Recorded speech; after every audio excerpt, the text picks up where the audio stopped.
Alright, hello. Hello and welcome to Death End Request 2. How are you all on this fine morning? First things first, I know got like 7 people here, but I gotta shout out my channel members. It's in the contract.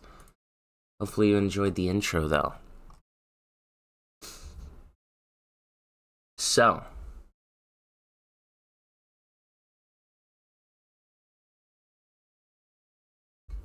we have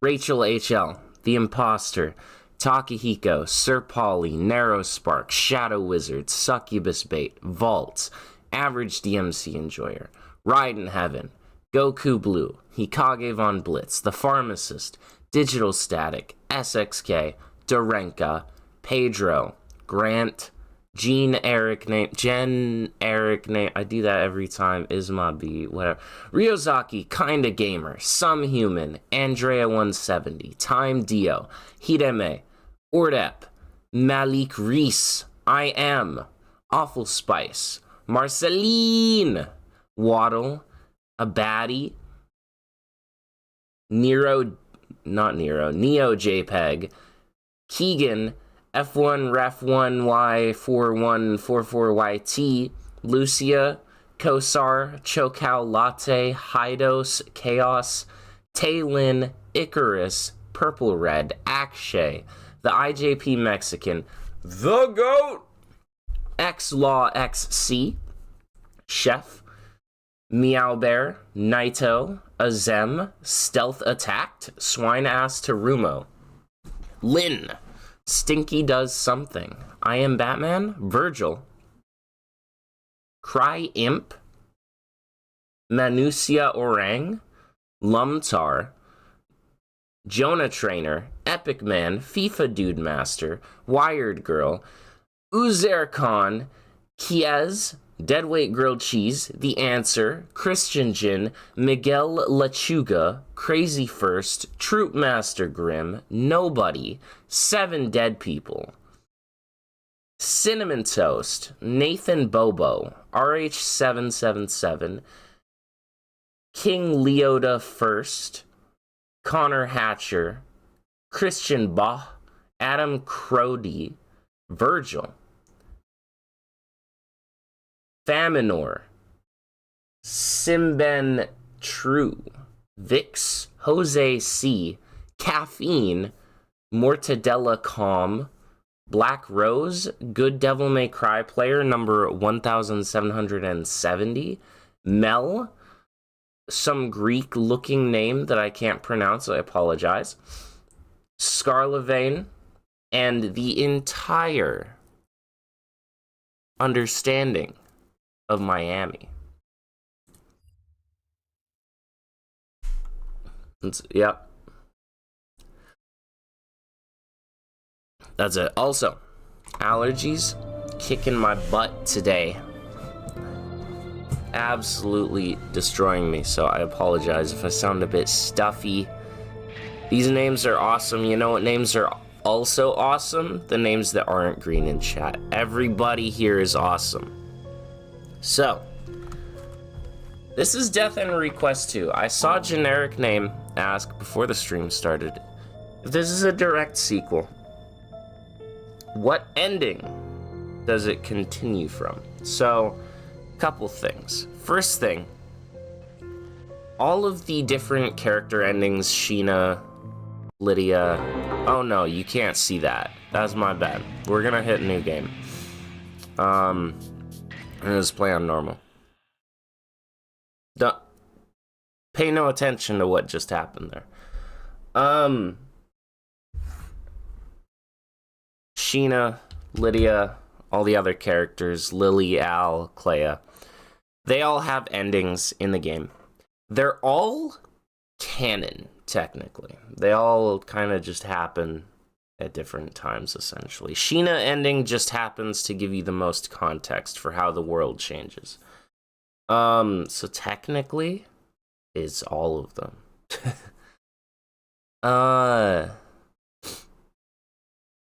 essentially. But also, this is gonna be following new characters. So it's as far as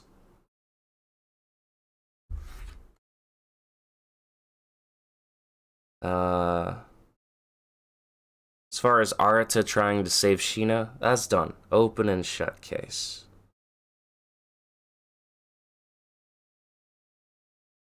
So, yeah, let's get into it.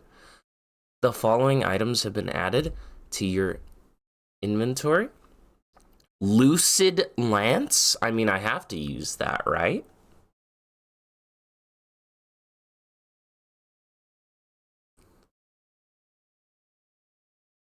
People are trying to hinder your retail therapy? Extremely confused when you were playing the game trying to figure out the canon ending of 1. So, the thing with the Sheena ending, too, is it gives you a lot of info that kind of all doesn't fully make sense. It's just kind of... I just took it as, like... you know... a general thing. But... yeah, let's actually get into it. I'm getting a bunch of, DLC items, because... Compile Heart loves their DLC items. Today, the start of another... Let me, I think it's a little loud.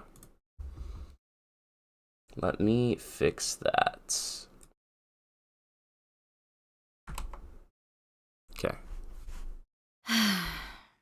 Today, the start of another worthless day. I get up in the morning, and I eat. The sun rises, and I eat. The sun sets, and I eat. The morning returns, bringing with it the same day. Hey! What the hell is this? The 5-minute member reading. Yeah, it was long. What's up, Diletto? Dad's drunk again. Another day, another disappointment. Every day might have felt worthless, but I took silver linings where I could find them. At least he was decent enough to give me a smartphone and a laptop. Being sheltered from the outside world, I dove inward, becoming obsessed with whatever I could find online.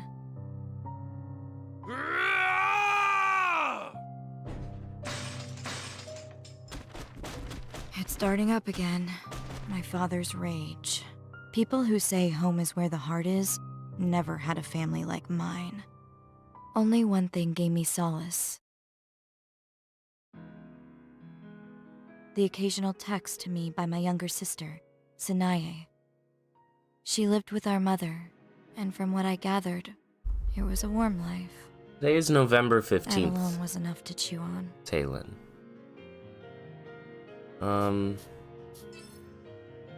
Why are the sounds? Hold on, the sounds are really weird. Voice is at 20? But it's so good. Turn up sound effects. What's happening? Why is voice so clear? But I stopped getting texts from her a year ago. Interesting. You trying to make a fool out of me too? First that woman, now everyone else! Women. I'll kill you! My drunken father picked up a hatchet from the floor and approached me. So, this is contempt. A look communicated without a single shred of love. I was going to be killed by my father. I don't care. Not anymore. I wouldn't have to suffer anymore, so it's fine. I wouldn't have to stuff anything in my mouth. But I had one parting wish. I wanted to visit Enigma, a place I had only seen online. Women? Leon reference? Yeah. Huh? Can't even look me in the eye.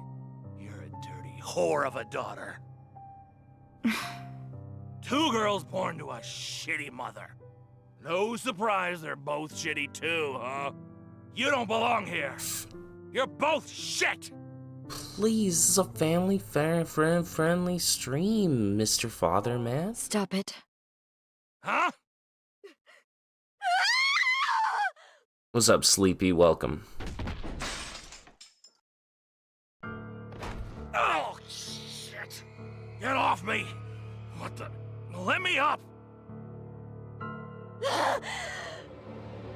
Hey! What are you trying to pull, you bitch? What's up, Torque? Welcome to the stream.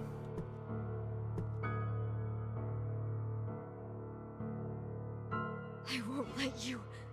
I won't let you! Hey,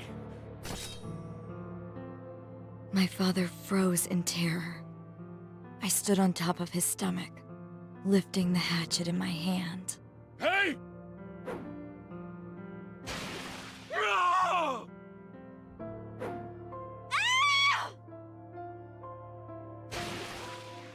Ah! Ah!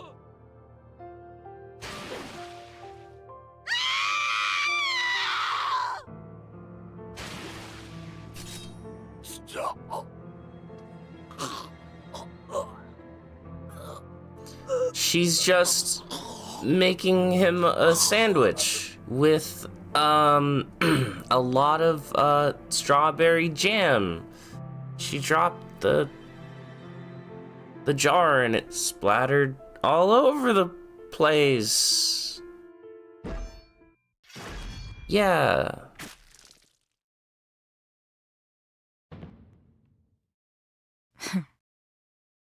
That's your wallpaper? Nice. Oh, and now it plays the intro. I guess I didn't have to show it in the... at the start. But for anyone that missed the start, here we go again.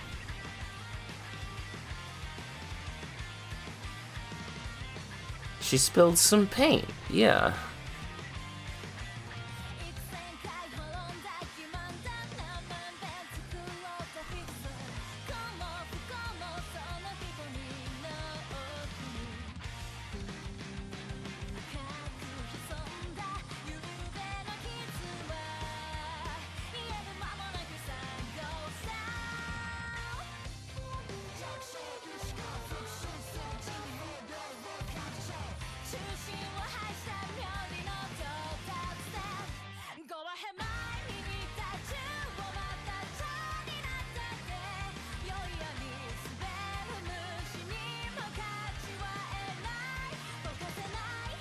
You actually skip intros on your first playthroughs. That's fair. That's fair. They do have, you know, a lot in them. My thing generally with intros, though, is yes, you'll kind of get spoilers. That's just the nature of intros. But you don't really know they're spoilers until you experience them in the game. And then you watch the intro again, and you're like, oh my god, wait! Sleepy, nah. There's... No, I would not... That's... Days after the incident, I was alone. No one else around to care for me. Okay, maybe. I was dehydrated, on the verge of death. If not for the social worker who discovered me, I would have died. It seemed one of my poor neighbors heard my desperate screams and reported it to the authorities. Only then was I found. Although there was no denying I killed my father. Based on the Okay. circumstances, the court saw what I did as an act of self-defense. Maybe you're right, Sleepy. Maybe.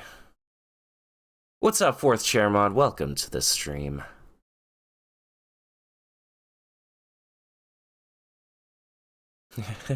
For the non-believers, since I'm at work, I cannot spend money. I was ordered to undergo counseling for 3 months. Afterwards, I was dismissed from the facility, absolved of my sins. Not that it made the consequences any easier. That man's final moments will haunt me forever. When I close my eyes, I relive the moment. I pray every day for his ghost to leave me. It is now January 2nd. The air was thick with fog, making it difficult to see anything from a distance in this old town. I sat in the back of the black town car, which was stopped in front of a tall, pearly building in the center of town.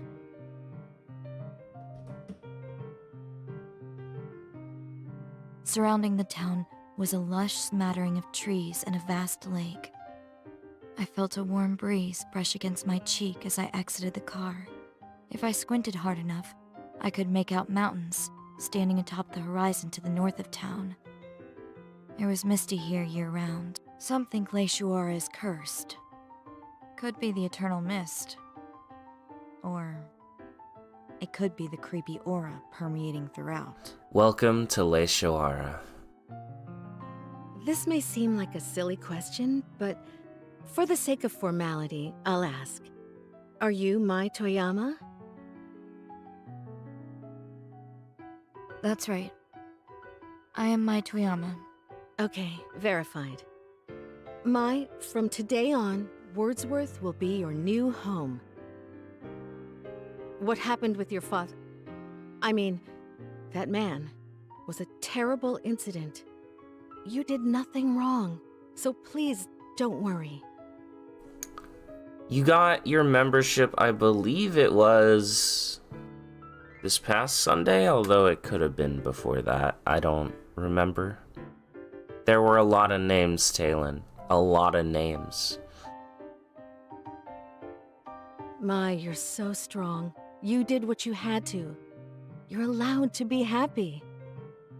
Thank you. Now, let's head inside. Headmistress Midra awaits you.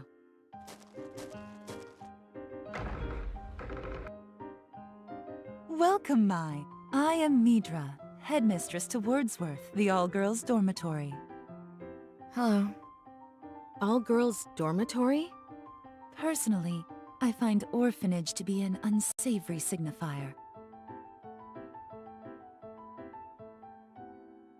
You already feel, graphically in terms of art direction, there's an improvement from the last game.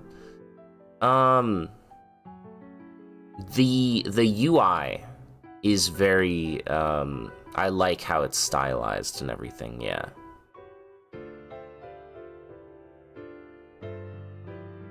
Our institution prides itself as an academy and a dorm together.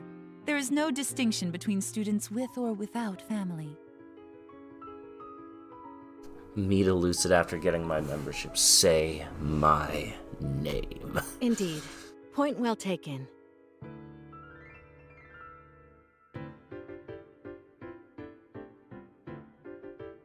Midra, as I mentioned to you before, this girl here has had something of a tough year. She's moving on well, and she's honest. Let's be sure to give her a big Wordsworth welcome and celebrate her enrollment. Big Wordsworth welcome. Welcome, Mai. We've had many girls like you overcome their childhoods by working hard and supporting one another in harmony. Trust in our staff. Invest in yourself. Find your wings, little butterfly, and soon you'll take flight in this world on your own. Women who triumph over all odds are the ones who make a difference. I have many high hopes for you, Mai. You hope they won't go with the trope of orphanage led by nuns bad. Most side talk in the game doesn't have English dub. Understandable. Nothing I'm not used to from Death End 1. I feel like I remembered it having more dubbing, and then I feel like I ended up dubbing a majority of it myself, so All good. She's tall, almost intimidating at first glance. I suppose it works to her advantage given that she's the headmistress. In any case, for what reason did you choose our remote town and our esteemed dorm to further your education? I was the one who reached out to her after Mai requested to come here. I stepped forward, making sure to lock eyes with Mitra as I answered her question. Because I heard Sanae was here. Please, let me see her. Her sister Sanae was here. Sanae? She's my little sister. She's here, right? Let me see her. Mai, no. Please, calm down. Hurry, what are you doing? I'm telling you to take me to her! Mai? Okay, Mai. Calm down. Take a deep breath. Alright, later, Alma. Take care.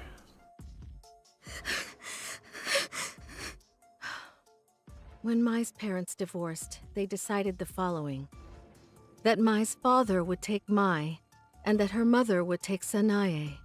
The two girls lived apart since the split. Because of her father's passing, we attempted to locate her mother to see if Mai could be reunited with her family. After some investigation, we learned that her mother had passed as well.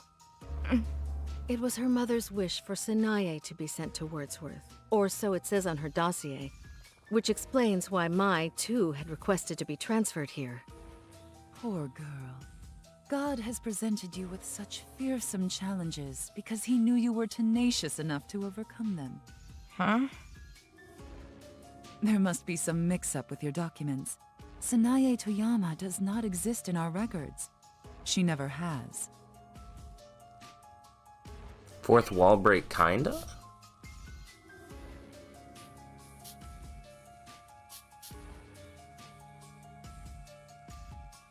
Oh, God has presented you with such a fearsome challenges because he knew you were tenacious enough. His strongest soldier. I don't know. Is that the fourth wall break? What? Calm yourself, Mai. It is unladylike to let yourself become flustered. No doubt your travels have been long. Go on to your room and rest. We will assess the situation with Sanae tomorrow. Please, I assure you that I will assist her in reviewing our records once more. Hello there! Ma'am, I'll be the one to carry your bags. Oh, salutations, Mai. Allow me to introduce myself as the head maid, here to help everyone in our dorm. My name is Head Maid Shizu Melonis. Nice to meet you. Sure. An upbeat servant appeared, interrupting our conversation to escort me to my room. I ascended the staircase to the second floor, which led me to a long hallway. My room was at the very end of the hall. I'm tired. I dropped my things on the floor and, without changing out of my clothes, collapsed onto the bed. The window rattled from a forceful draft. The worst of winter was yet to come. At least I had a roof over my head and a bed. I pulled my phone out from my pocket and opened up my mail app. The last email I received from Sanae came over a year ago. Sister, Barbas is watching. Don't believe all that you see. Sister, Barbas is coming. That was it. I hadn't gotten another message from her since. Sanae. There's no way she's not here. The social worker confirmed it herself. Her residency was also noted in this country's records. Supposedly, Sanae enrolled at Wordsworth 1 year ago. The headmistress and the maids seem to be hiding something. I need to do some investigating. It's been so long since I could cherish being alone.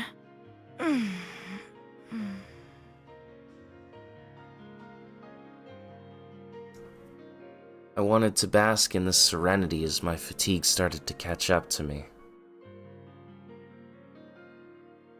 I sank into the bed and fell asleep.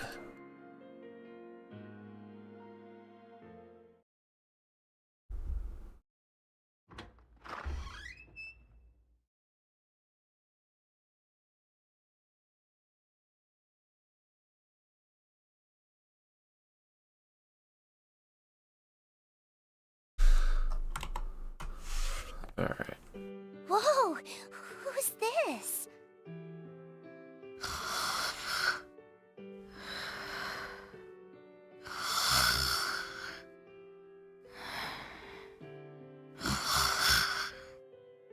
Oh, that's the girl Mama told me about. The new girl. She's a cutie. I'm lucky to be her new roommate. Oh, she's knocked out.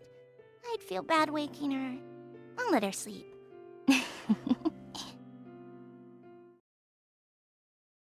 Few things are worse than the feeling of someone staring at you. The chilly sensation came over me the moment I stepped inside Wordsworth. It seeped into my skin. I hadn't noticed anyone staring, just an intuition.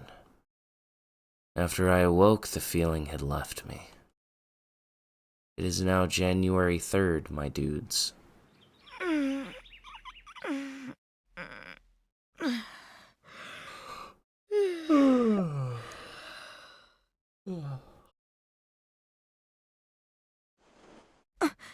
Where am I? The all-girls dormitory, Wordsworth. I was led to my room before falling fast asleep. It had been several days since I had any rest. I peered outside the window and the fog still peered back at me. This time, though, the sun eked through the clouds over town.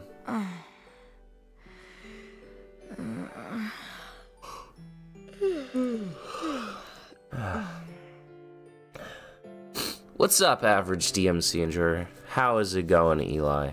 How are you doing? I scratched my butt. I had no intention of carrying on this facade of being a lady, much to the chagrin of Wordsworth. Whatever.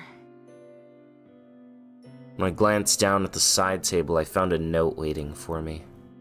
It seemed someone visited while I slept. Good morning, beloved roomie. You were dead asleep, so I didn't want to wake you. Breakfast starts at 9 in the cafeteria, so I'll see you there. L. Strain. Divine blessings. I have a roommate?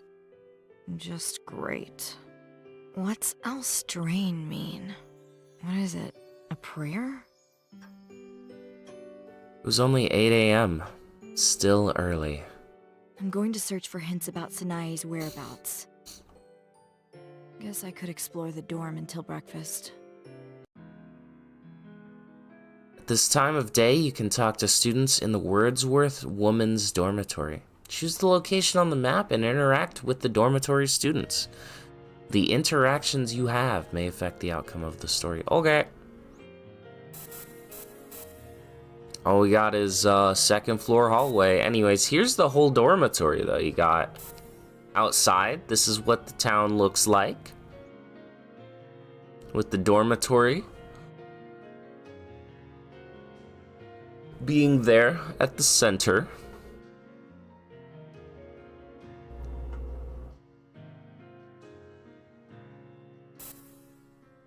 This is the first floor. You walk in, etc. You got the big dining hall in the back,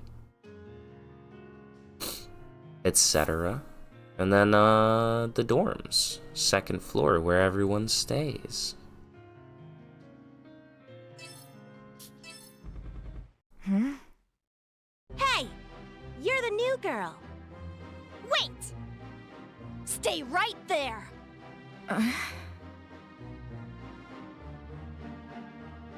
Work. Unfortunate some human. Sorry to hear that. Pop in and out.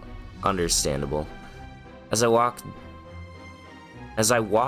down the hall, A group of girls surrounded me.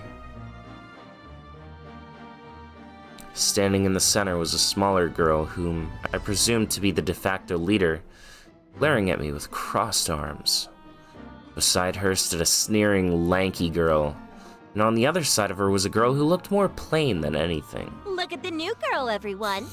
I'm Dina Miles. Hopefully my surname rings a bell for you. You can call me your senior. The small girl in the center raised her crossed arms, leering at me intensely. Meet Molly and Pick, two girls who've surrendered to my charisma, who now go out of their way to do my bidding. Why would you be happy about someone saying that? This girl, she surrendered to my charisma and does my bidding. You're like, teehee, yeah, it's true. Nah, Sounds stupid. it does. What? You say something? I'm Mai. Say, do any of you know a girl named Sanae? I'm the one asking questions here. I don't know. Never heard of her. Idiots! Don't answer her! Whatever. Hey, new girl. I've got some trash that needs dumping. Why don't you do it for me? Short girl motioned for her minions to grab a trash can, which wasn't too much shorter than she was. That's not my job. Oh, is that sass I detect? Someone wants to take a dip.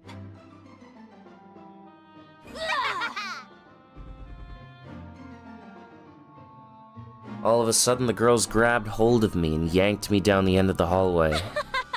How's your bladder doing? Come on, get in!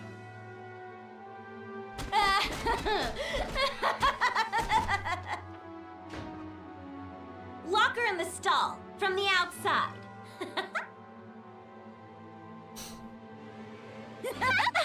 Imagine caring about surnames and people's power because of family. True. It was the bathroom on our floor. There I was, stuck inside of a stall with a trio of imbeciles outside. How's that for ya? Go ahead and piss if you want. I'm all ears. Why bother doing all of this? Huh? 'Cause it's fun. Duh.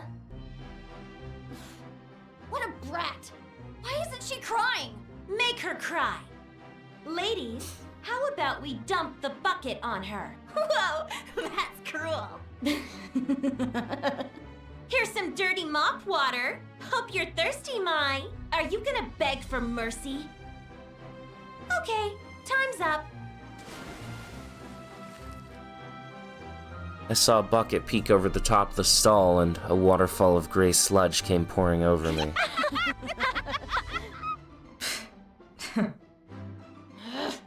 You're real stubborn. Speak up. Did that break you? Hope you know now who the law is around here. Wow! All this effort and not a peep from her. Vina swung the stall door open, looking furious as she stomped towards me. Hey! Better not underestimate me again. I may look sweet, but I'm very sour. Look at you. So pathetic you couldn't hurt a fly. Seriously. It's like that meme where you're there. It's like this dude at a party, and he's in the corner, and he's like, "They don't know that I'm winning." That's Mai, but she's like, "They don't know that I murdered my father." You know, I even killed a pigeon that our class kept as a pet. Ooh! There were blood and guts everywhere. Everyone cried like a bunch of babies. Listen up, Mai. Get me mad enough and I could do the same to a person. I'm not like you. Is that so? Scaredy cat? She's a scaredy cat. Think you could kill me? Do you really? What's your problem? Don't get any closer. Could you kill me? What is your problem? Take my advice. Your bite. Better live up to your bark. Otherwise, you'll look like a moron. You're not getting away with this! You to. Let's take her outside and pin her to the ground. Maybe we'll have to cut off those pretty locks of hers. Vina pulled out a pair of sharp scissors from her pocket, opening and closing them in maniacal fashion. Hey! Look at the crybaby! Do it! Do it! Cut her ears while you're at it! It's almost breakfast time. Do you think the teachers might catch us? Who cares? This rut pisses me off. The whole game is that meme. The two cronies grabbed me by the arm and dragged me outside, Time pinning to me chop down. off that beautiful head of hair.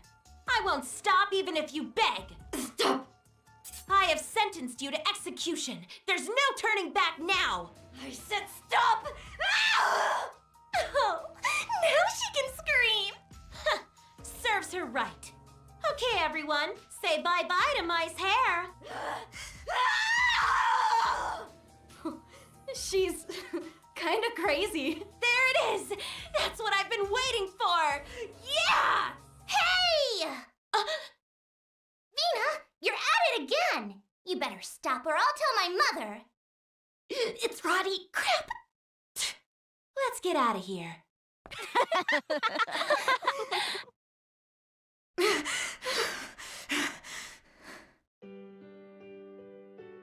My legs shook as I tried getting back on my feet. In front of me stood a young woman with beige hair, curling her lips with worry. Are you okay? Here, take my handkerchief. They always bully the new girl. They're jerks. Oh, a handkerchief won't be enough. Let me walk you to the showers. Come with me. Name's Rotten. Rotten Dollheart. You can call me Roddy, though. Let's be friends. Oh? Thank you, I guess. But I'm fine alone. What? She's not just cute, strong too.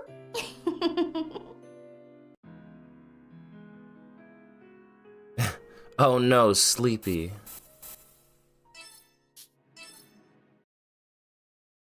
Roddy best girl.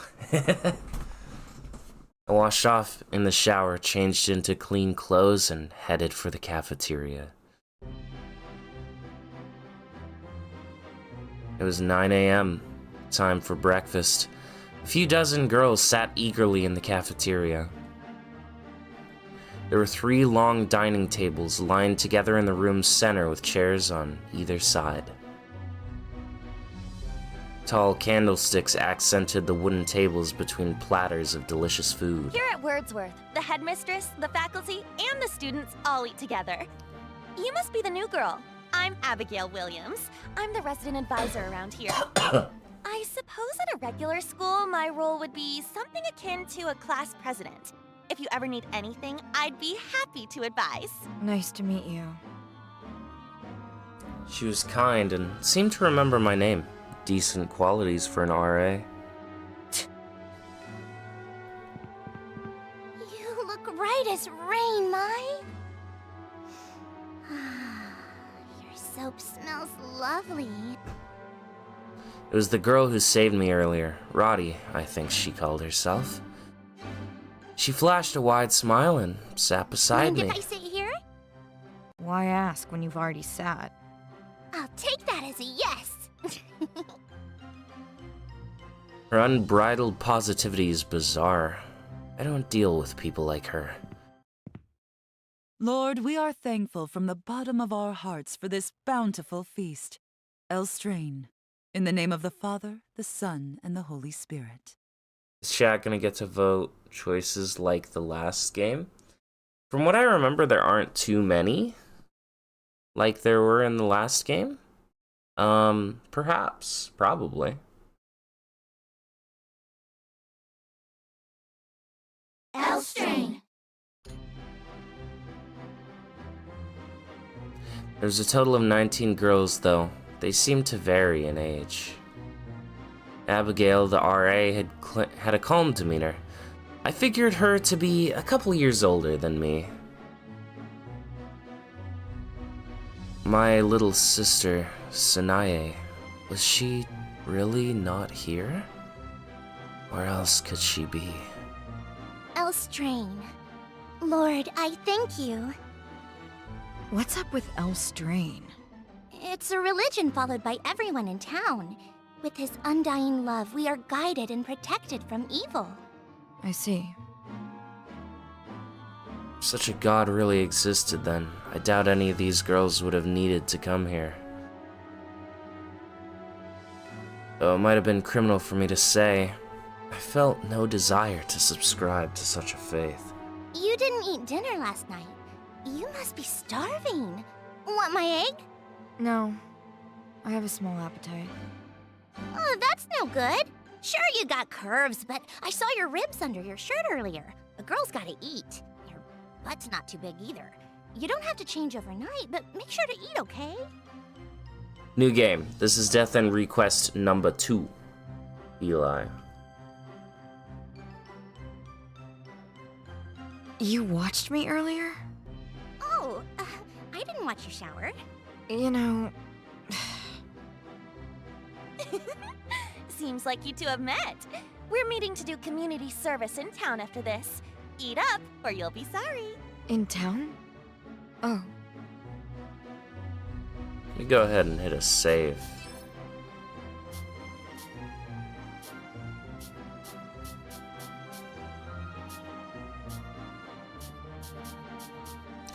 Yeah, okay. These are important. Okay.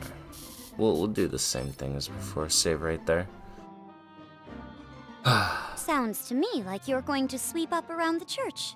You'd better work hard so you don't tarnish Wordsworth's name.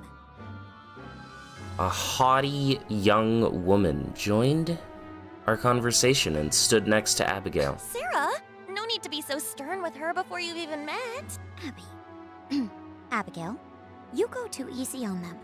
You're setting her up for failure, which is just going to hurt her in the long run. Very well. This is Sarah Putnam, one of my very best friends. She's not afraid to speak her mind, but she's kind, I promise.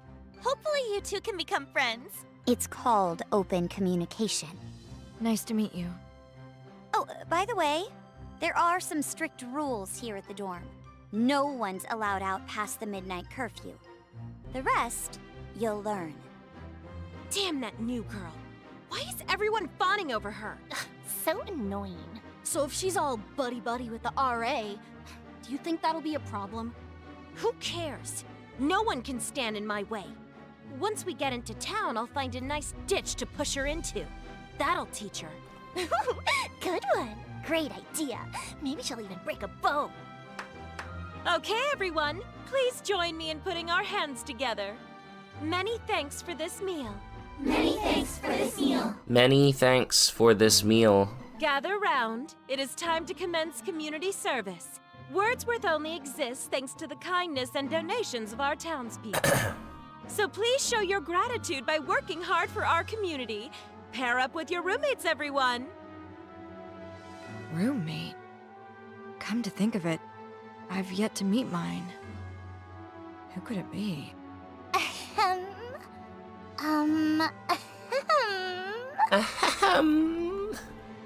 Someone approached me, her mouth agape from heavy breathing.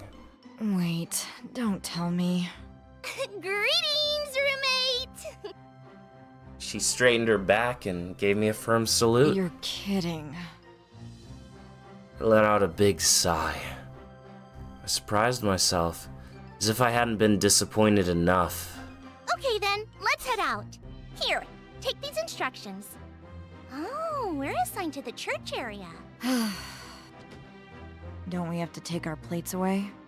The maids handle that, so leave it for them. Well, time for us to go visit the church.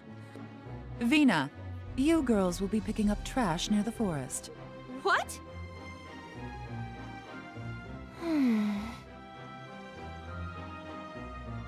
Oh? Woman's dormitory. My first lesson at Wordsworth became a field trip to partake in community service. Leshawara is situated in a valley, built around an old coal mine. It's small, Humble, but has a lake and a forest on the periphery. You screamed when you saw her. Some might find it quaint or even peaceful, but if you ask me, it's a pathetic town. They don't even have reception. The moment I arrived, my phone couldn't connect to any signal. It was a rural town left behind by technology. I heaved a sigh and gazed upward at the sky. BV Sheena. Your hair is so beautiful, so black. I'm envious. It's kind of brown. It's like a reddish brown, but okay. I take after my mother. It's my only pride. I looked into my reflection in my phone and I glowed with a faint satisfaction. What's the square thing you keep looking at? Huh? This is a smartphone. Have you never seen one? Smartphone? Never in my life. It's shiny and pretty. The thought was nauseating. What's with the arm? Huh? Before I knew it, Roddy looped her arm around mine. I quickly withdrew. Whoa! Seems like you got a thick skull, so let me be frank with you. I have no intentions of making friends here.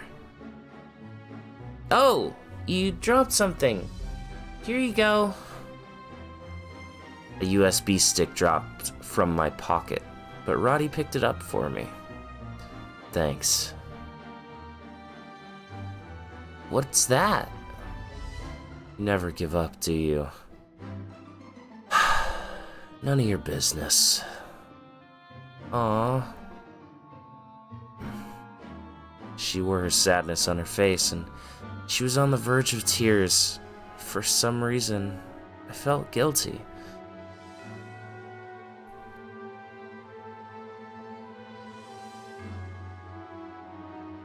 I was being harsh. Don't cry.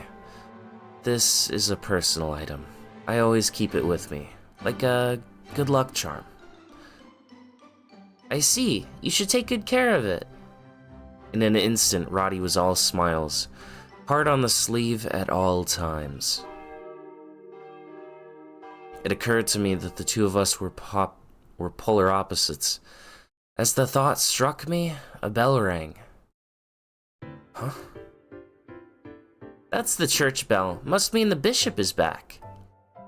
Hey, Roddy. Oh. Hey, Roddy. Doing your rounds today? Oh, yes. Good day, everyone. Oh, bright as usual. Ho, ho, ho.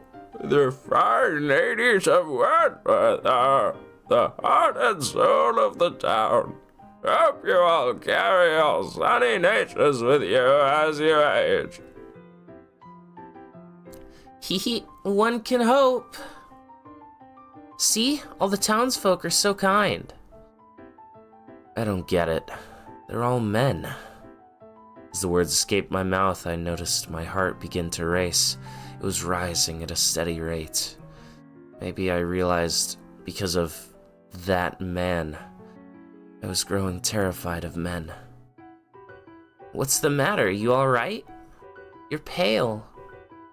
Nothing. Let's hurry up and head to the church. End day.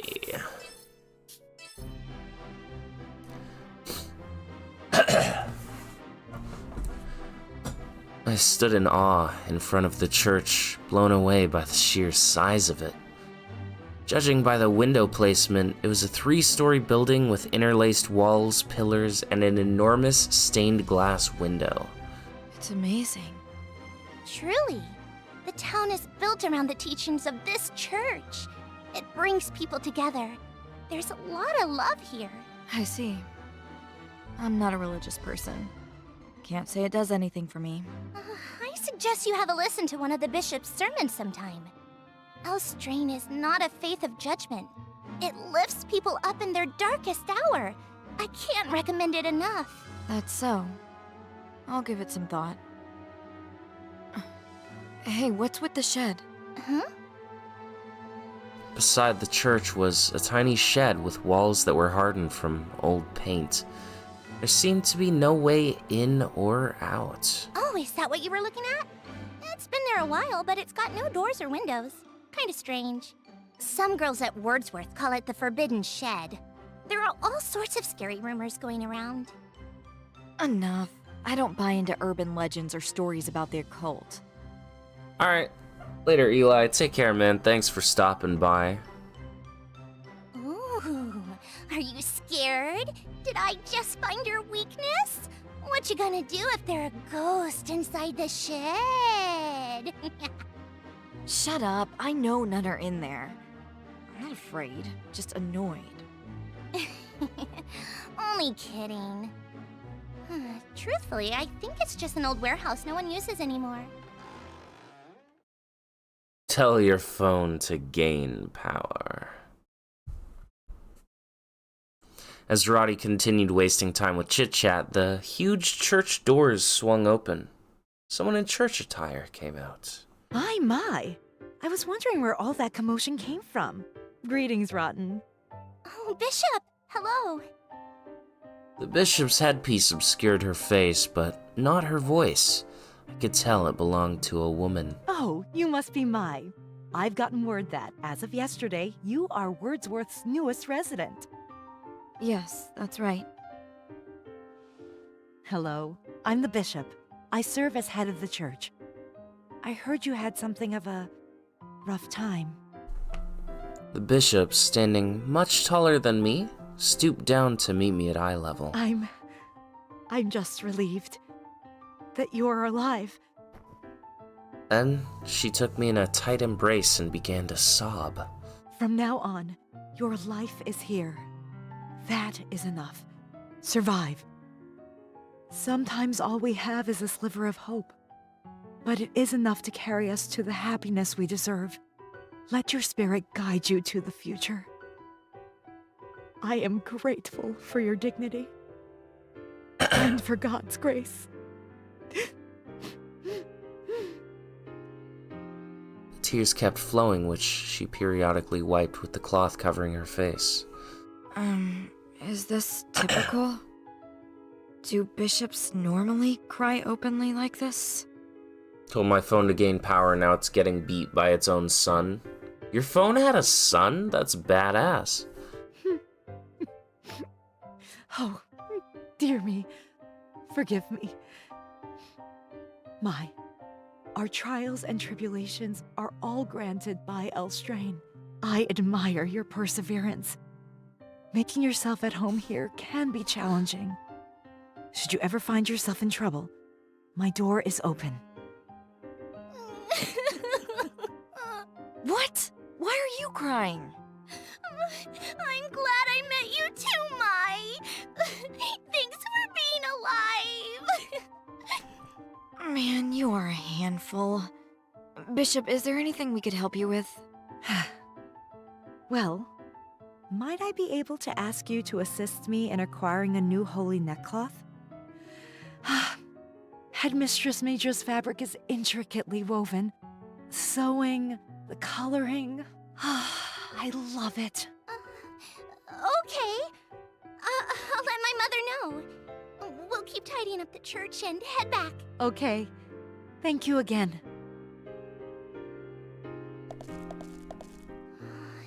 Isn't she wonderful? She's so kind. She's like my second mom. She's like Roddy's second mom. Yeah, well, she seemed warm, and she wasn't a man. It's neat to see a woman with a position of power in the church. Seems uncommon. So Mai's whole thing is like man-hating. She hates men. Well, she seemed kind and she wasn't a man, so all positives. In Elstrain, your gender and your marital status don't disqualify you from working in the Holy Order. But in the past, the clergy was only comprised of men. And they're still the majority. I see. Is that why she doesn't show her face? Yep. There are still some people who judge a woman for serving as bishop. How dumb. The bishop shouldn't let critics bother her. She should be proud to show her face. Have you warmed up to her? How sweet. I don't need you to weigh in. It's insulting. I'm just excited. Wouldn't you be if your friend warmed up to someone you like? Okay. Let's head back. After completing my first class at Wordsworth, I found myself gathered alongside several other students inside the cafeteria. Bless us this day, our daily bread. Everyone did so well with community service today. Rest well tonight and prepare for tomorrow's studies. El Strain, Lord, many thanks for this meal. El Strain, El Strain, El Strain, El Strain, El Strain. Because of our new student, Mai, allow me to remind you all of the rules. No one is permitted to exit their rooms after midnight. A lady must follow regulations. Does everyone understand? Okay, ladies, class dismissed. We can't leave our rooms? Lights out? There are ghosts. What? Hehe. Welcome, newcomer. I'm Victory at Wordsworth. There's a faceless ghost who lurks the hallways every night. They say it's the ghost of a girl who was bullied. She leapt down from the top of the staircase and died. Others think it's the ghost of an old maid. They call it the ghost of Le Shawara. I know girls who've witnessed it in person. Crazy stuff. Supposedly, if it catches you, you're as good as dead. Oh, by the way, I'm Makoto. All of that to say, I've never seen it myself. Yep. Oh. I didn't kick the bullies' asses. Roddy, Rotten Dollheart, showed up and shooed them away.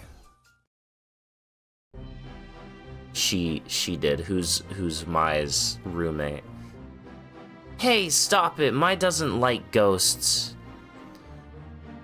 Roddy outstretched her arms as if she were protecting me from the two girls who were eager to volunteer their ghost stories. So basically, rule is we don't go out past midnight. Don't leave our rooms. We met the bishop, who is a woman, and we learned that Mai hates men.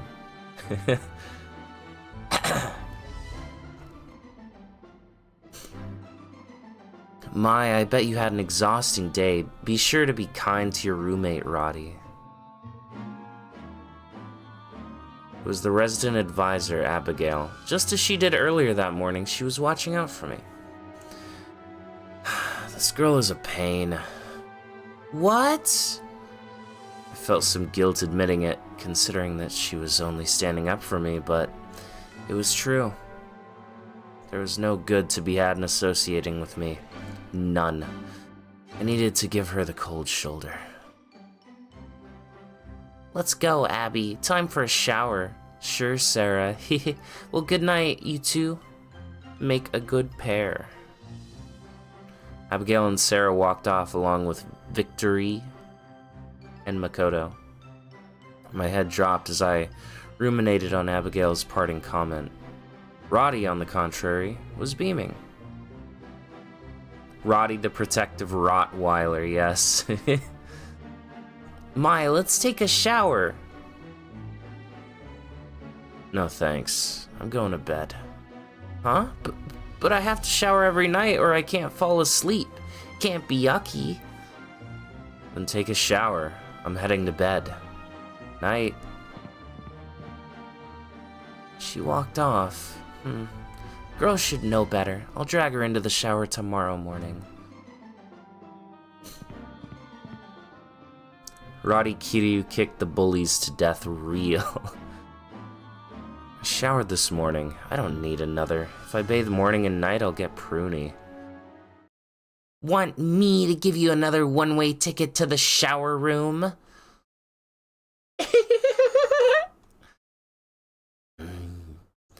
trio of miscreants from this morning reared their ugly faces once more. Hey, loser. You're scared, aren't you? All you had to do was take out the trash this morning. Hear me? How was garbage duty in the forest for you? It was tough. Vina sneered, spinning around to slap Pick in the face. Pick, you idiot! Don't answer her! Ah, sorry. Why do you hang out with her? Huh? Oh. Hey! Guess you gotta really feel the pain or else you're never gonna get it, huh, new girl? Vina slipped a fruit knife out of her pocket. I'll kill you! You want that, new girl? You got a death wish? Woohoo! Do it! Gouge your eyes out! Yeah! Don't. What was that? Gonna cry? If you want me to stop. Unless you're really gonna kill me, then stop. I don't want to hurt you. I had no reaction. Unfazed by her knife, I walked right up to Vina. Huh? What's your problem? Why aren't you scared? This is a knife. Doesn't dying terrify you? I fear killing more than I fear dying. What? Hey, you troublemakers showed up again? Roddy suddenly appeared with a towel wrapped around her damp hair. I blocked Vina's knife with my hand to prevent Roddy from seeing it. Go. Vina shoved the knife back into her pocket, glaring at me all the while. You think you're so cool. You just made the Devil Society's hit list. That's us three. Let's split. Devil Society, or whatever they called themselves, stormed down the hallway. You okay, Mai? Was Vina holding a... She didn't do anything. Finished your shower pretty quick, huh? Oh, yeah. I was a little worried, so I just rinsed off. Glad I rushed out, though. How in the world does she do it? Even back at the cafeteria. She came running out to help me. There was something sincere in her eyes, as if she truly possessed no ulterior motive. Jeez. Dry your hair. Let's head to our room. Okay, time for bed. Can you dry my hair when we get back? Sure.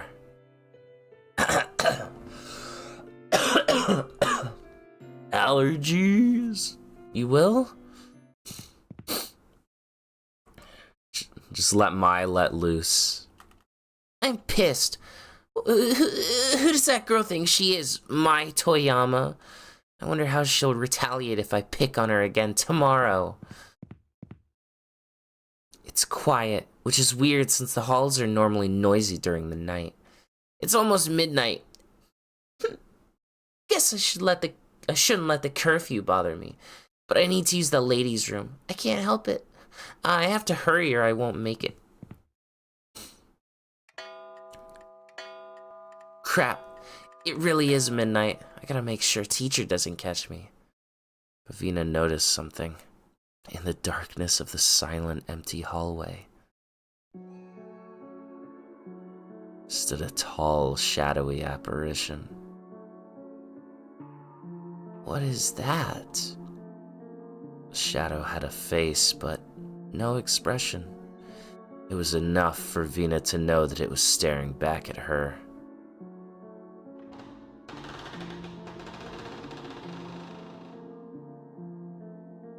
Fastened to the wall was a wooden plate.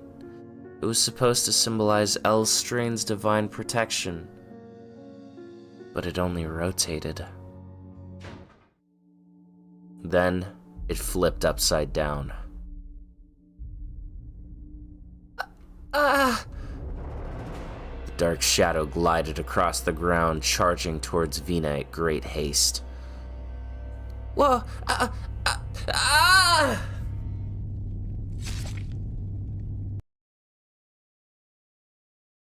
Sanae. Sis. Oh, this is... Hold on. Sanae!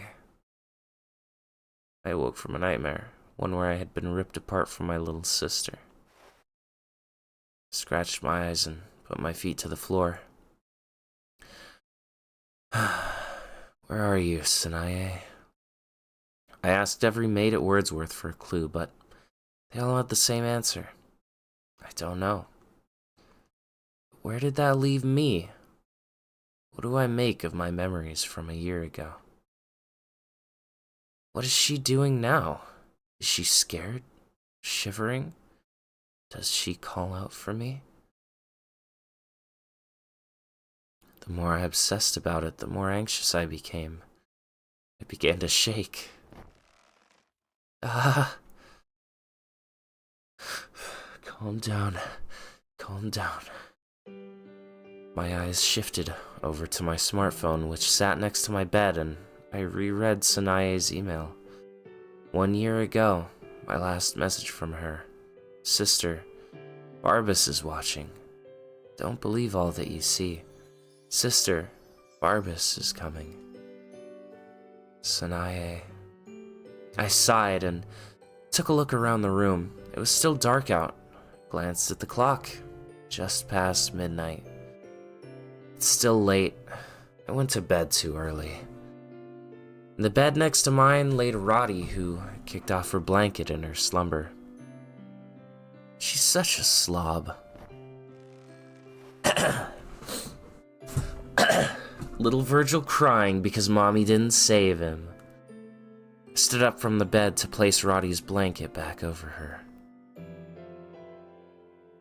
I'm not your babysitter. This arrangement is trouble.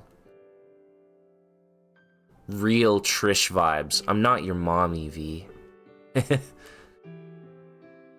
had no clue what Roddy dreamt about, but she did so with a blushed grin. Clicked my tongue and looked outside the window. What is that?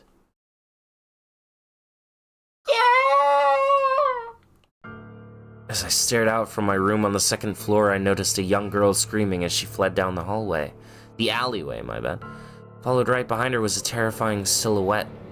A giant shadow sliding over the ground in pursuit. That's Vina. What is she doing? What is that behind her? Whatever it was that was chasing her made my hair stand. I hurried over to Roddy to slap her awake, but she didn't budge. Again, my...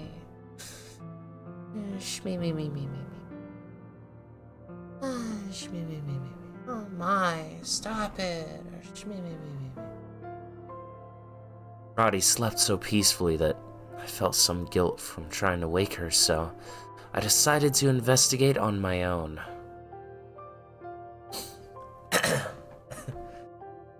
No one is permitted to exit their rooms after midnight. A lady must follow regulations. Does everyone understand? By that point, I knew I would be breaking curfew, but I couldn't let things sit.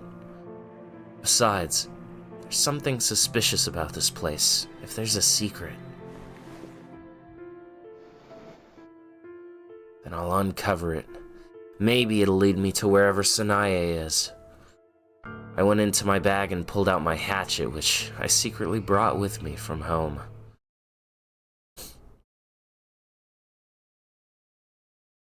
I looked left and right, confirming that no one else was awake. It seemed like all the other girls and maids were asleep. There's a faceless ghost who lurks the hallways every night. They call it the Phantom of Leishwara. Wait, if that shadow thing is a ghost, I can't. I trembled, turning back and forth to look at my room, but I couldn't shake the sight of Vina. What if the shadow was a kidnapper or a burglar? Gripping my hatchet tightly, I tiptoed down the stairs towards the entrance in search of Vina. How did she sneak that in there? I mean,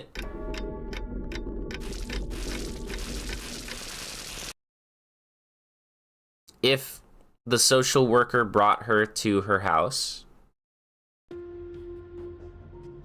said, all right, gather your things, and then they headed straight here afterwards, you know, she could have stuffed it in there. Wow, this fog is insane. Much thicker than it is during the day. Huh? Where's Vina? Where could she have gone?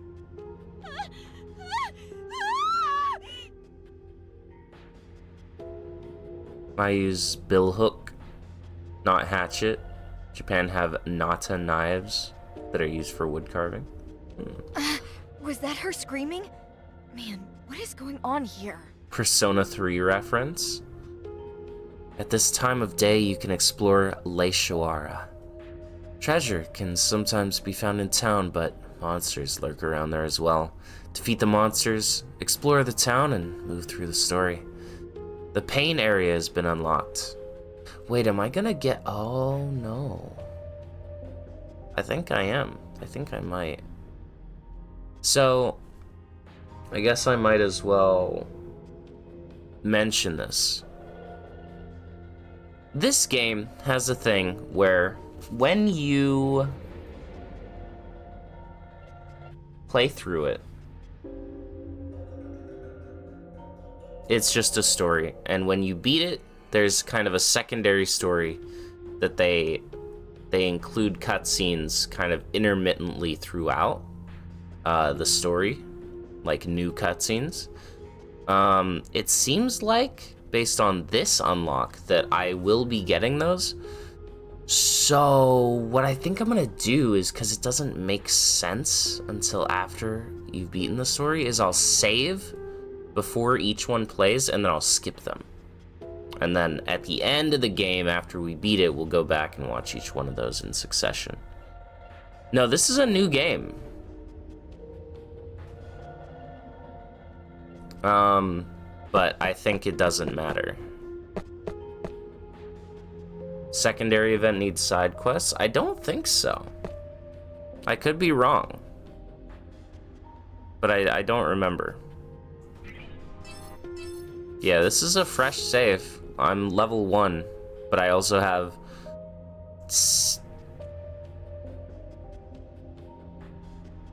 60 million and 5,000 any.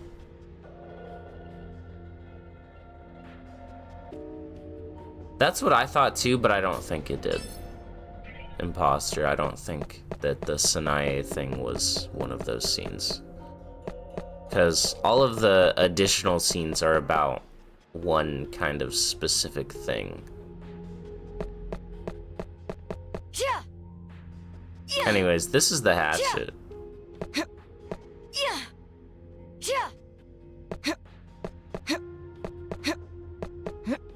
There's side quests that you need to do? Oh, there are? Damn.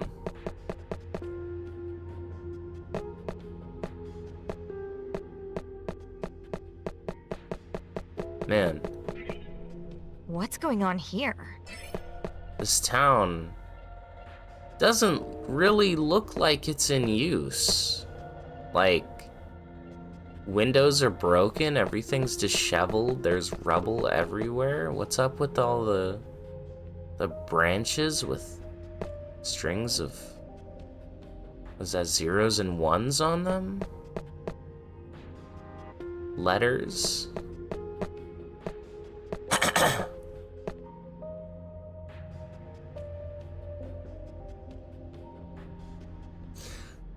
Okay, wait. Yes, I know what you're talking about, Goku.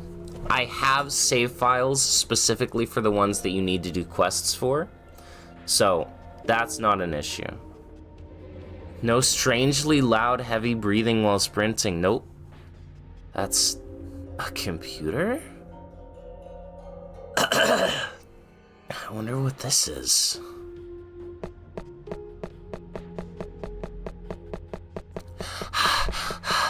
Oh, there it is. But it sounds more natural. I'll examine this. This is nuts. I can't see where to go. This camera may come in handy. Should use this camera a lot more, huh? So if you'll notice, based on the camera, this wall is fake. Crazy. This game has them too, but they're not like overly loud. I'll take this. And also sound a lot more natural, I think. I could also just do the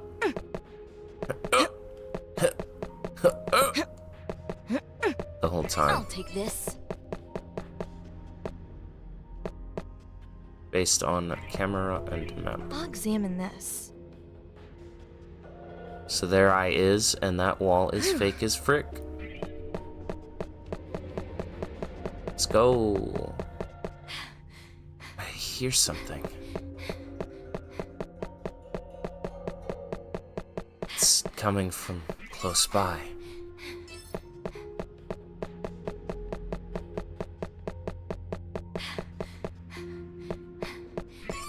Alright, so I remember the traversal of this one a lot less.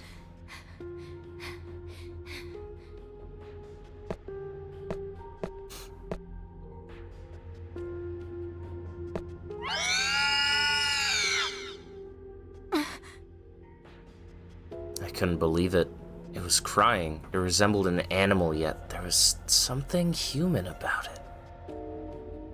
It emerged from a dark corner, buzzing around as it followed me. It let out a shrill cry unlike anything I'd ever seen or heard before.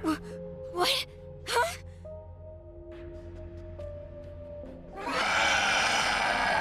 I know you don't have to use the cameras, okay? But I'm going to because it adds to the atmosphere, alright? What is it? Ah! And here we have the combat, new and improved. Watch out! I'll do this. It's the same. Triact system, da-da-da. It's the same, but even more refined.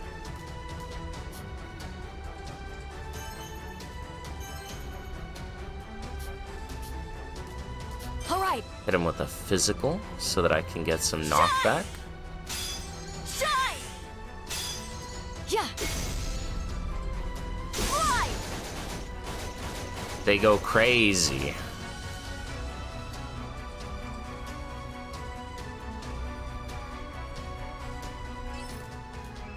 When you defeat an enemy monster with damage greater than the monster's HP, you will obtain bonus XP.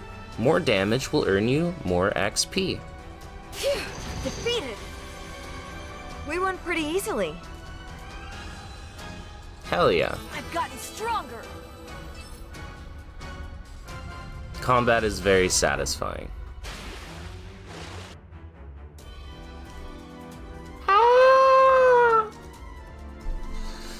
What is that thing?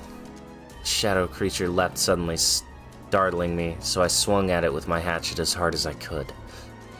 The hatchet made contact with its shadowy flesh, and the creature shrieked so loud I thought my eardrums would shatter. Ugh. Rotten fume filled my nose. Overwhelmed by the scent, I felt ready to vomit.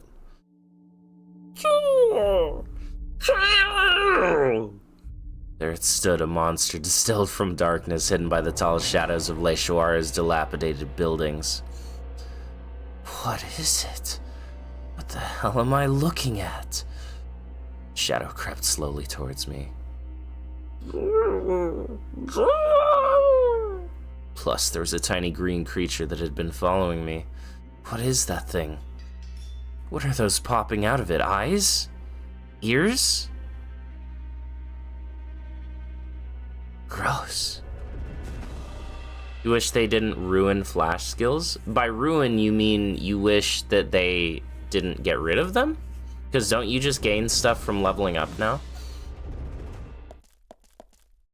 Terror gripped me the longer I stared at the shadowy creature, so I sprinted back home.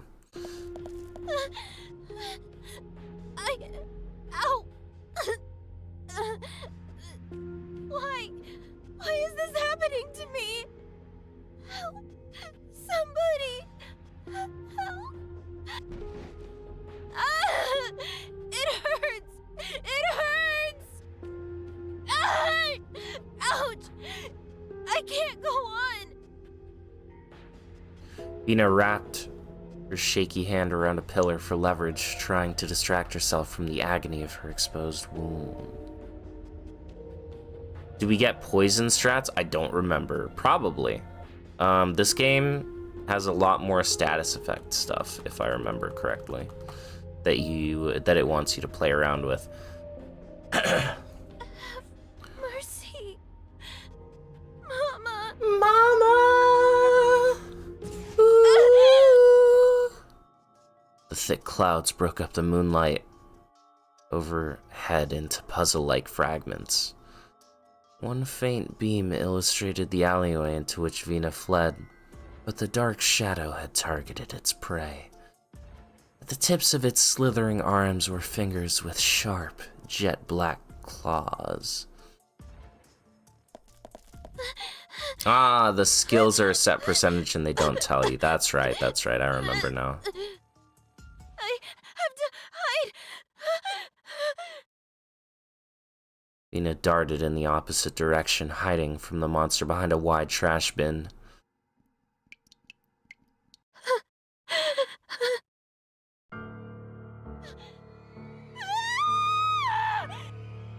But nowhere was safe from the shadow. Its breath tickled her ears, sending a cold shiver down her panicked body.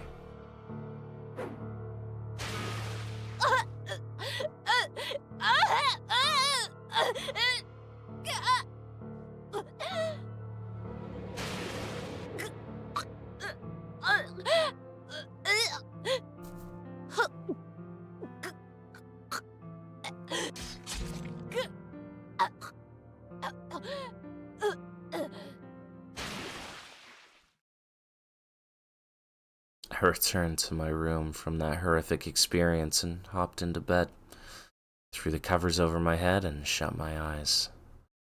Hours passed. I felt each grain fall in the glass until morning as birds chirped outside my window. In the end, I hadn't slept. It is now January 4th, my dudes. Morning, Mai. Roddy, looking well rested and spry, came into the room to wake me. Huh?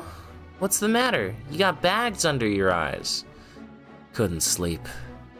Why not?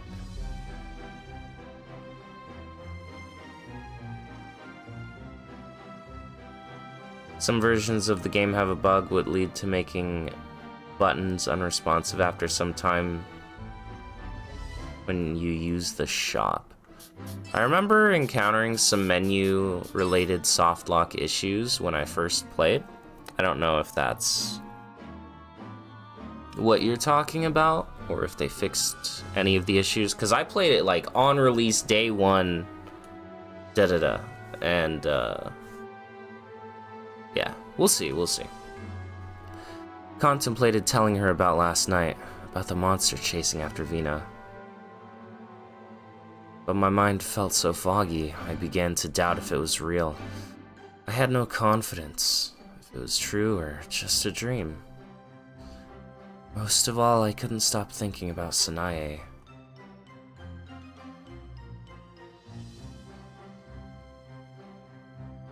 Call it guilt for breaking curfew and sneaking out of the room, but I decided to lie to Roddy. Heavily implied death, yep. It's Sanae, isn't it? My mom and the head maid said they didn't know her. If only we could see the class roster. Where is it? Whoa! You scared me. I heard it's archived somewhere in the town. But since those are confidential records, we can't just waltz in. I mean, I don't even know where they're kept. It was worth looking into.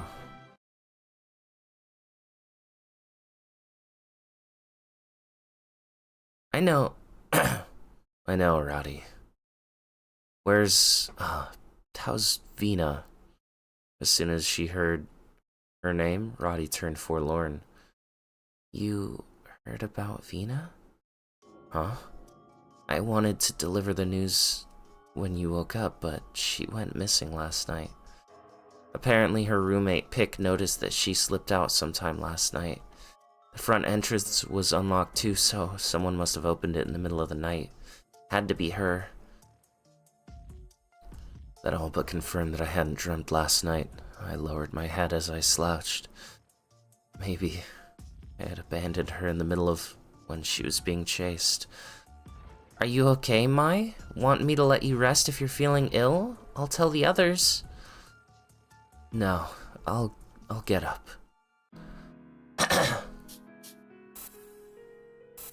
Alright, let us hit up the cafeteria? Sure. Mai, Rotty, good afternoon. Good afternoon. Hey. We were approached by a girl who had a calm tone in her voice. We stopped. Her smile was full of peace. She offered her right hand to me. Hello, I'm Betty Paris. Nice to meet you. You might know this, but my name's Mai Toyama. I took her hand. Betty's smile seemed to grow slightly, and she nodded. Yes, I've heard about you. How are you? Have you gotten used to living in this place yet? Sorta. Good, I'm glad. I bet having Roddy by your side has been very helpful too. Roddy seemed happy to be acknowledged for that reason. She smiled. Yeah, Mai has me. She'll be okay. She always will be. Forever.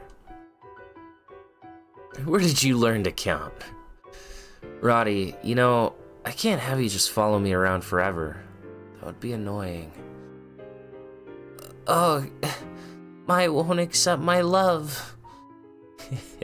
You two are really close, huh? Well, if there's anything you need help with, you just call me, okay? I'm the oldest one here, after all.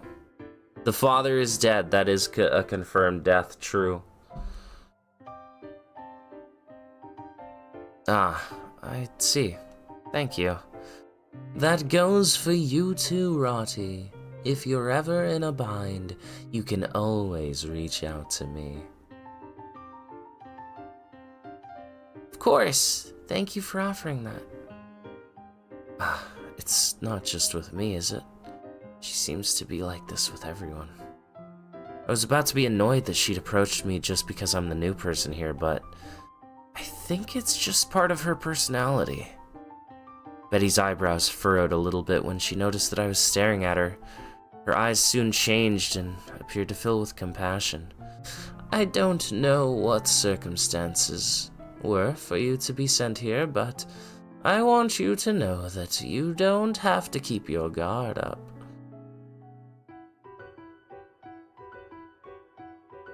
The children here, everyone's experienced hurt in one way or another. I'm sure everyone would offer to help you in any way they could. Yeah, thank you. That wasn't at the forefront of my mind, and I don't think I had my guard up. But for some reason, I felt like a burden had been lifted off my back. I was surprised. There's something I needed to do here.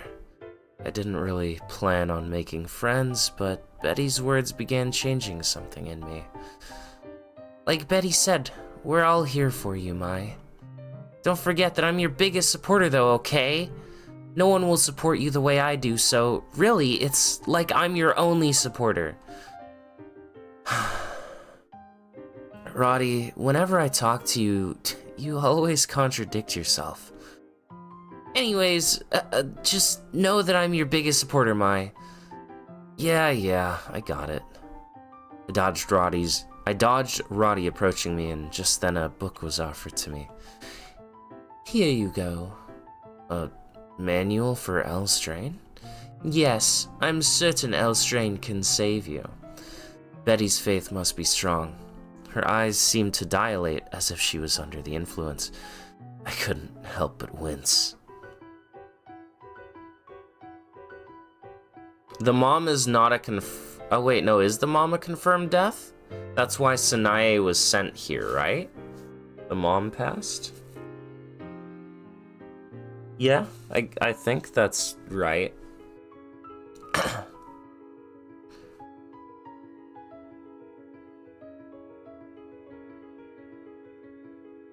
As if she was under the influence, I couldn't help but wince a little.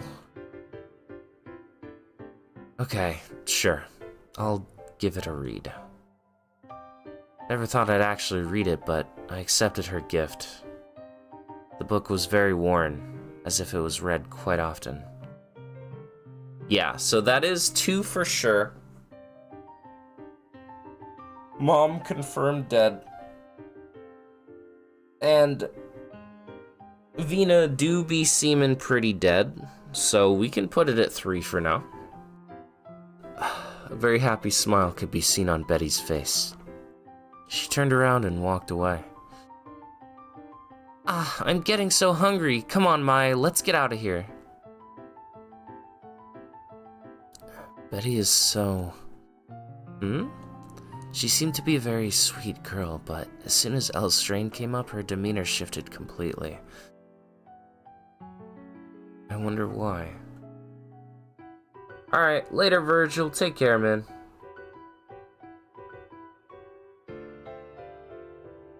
It's nothing.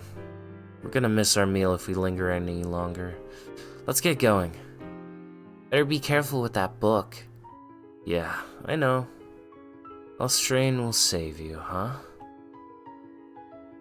Something's off. I hope she won't become a nuisance.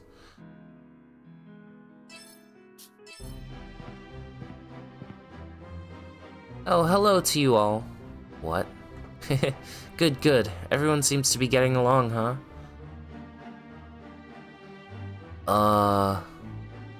Forgot how ditzy the RA of this dorm is. What was her name? Abigail. That came from nowhere. Hey, what's wrong? Why does your face look so... scared? That's... Did you just have an unpleasant thought? No, this is just how my face looks. Oh. Abigail looked confused for a moment, but the look cleared from her face soon after. She began to nod as if she understood something. I'm glad you've been able to make friends. Mai, you seem like a good person, but I must admit I was worried because you also seem so shy. I'm happy to know my worries were pointless. She was clearly smiling at Roddy. What is it? Aren't you glad, Mai? Hee. Roddy was already surprised, and even a little more so when Abigail said Mai again. I suppose everyone makes mistakes. Roddy was waving her hands around to try and clear things up. No, I'm Roddy. Oh, oops. So you're Mai? Abigail looks over at me. Yeah. My mistake. I'm sorry. That doesn't change the fact that I'm happy, though. You two be good now, okay? Without waiting for a response, she turned around and left. What's up, Creed? You're late. Quick rundown. We're at a dormitory.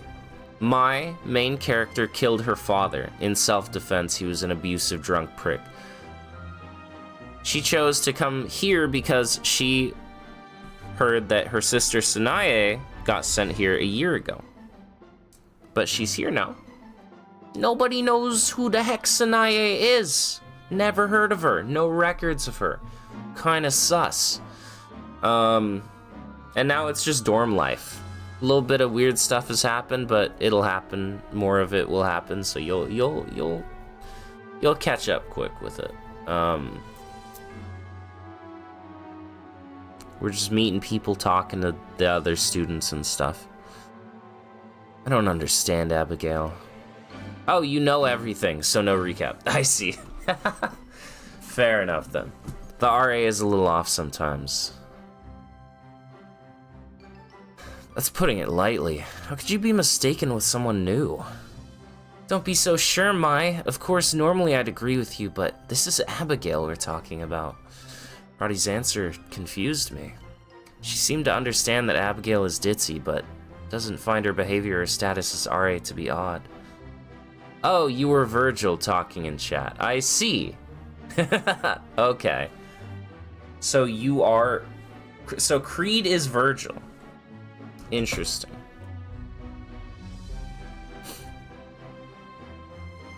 Doesn't find her behavior or status as RA to be odd. I see. Is she really fit to be an RA? I really wonder. It's probably best to keep that question to myself. Alright. No! Ah! Someone hugged me from behind, so I turned around. You're not good with surprise attacks? Your reaction was so cute right now. I'm gonna do it too. Don't be stupid. Hee hee. You smell good, just as I thought. I smelled it when you turned around right now. What scent is this? She sniffed my neck and it tickled.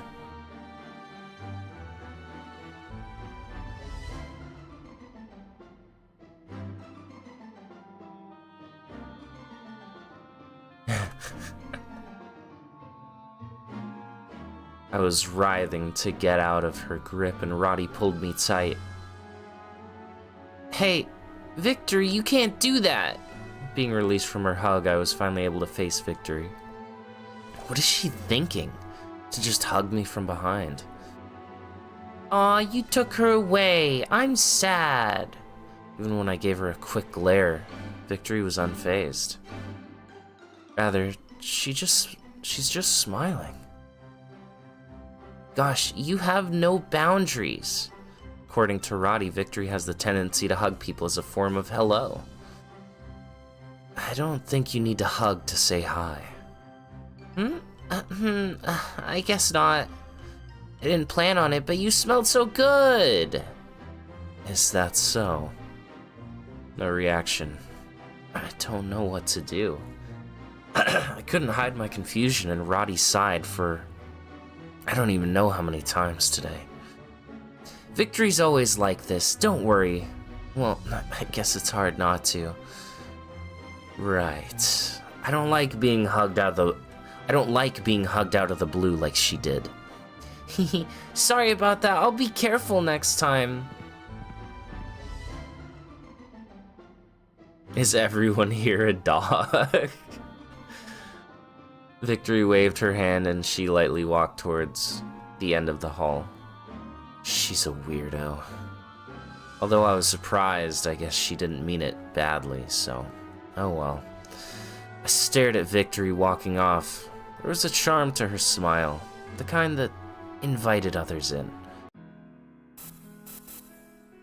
Well, it do be time to end the day again. Huh? The hall was unusually rowdy. What is it? Let's check. To my surprise, Vina had been found. We were told that she was discovered inside of a shed, alone. It was locked in a dense thicket of forest, the kind where light can't penetrate the shadows cast by tall trees. Her clothes had been shredded. When they found her, she was half naked and shivering on the floor of an old workshed. So Vina confirmed not dead.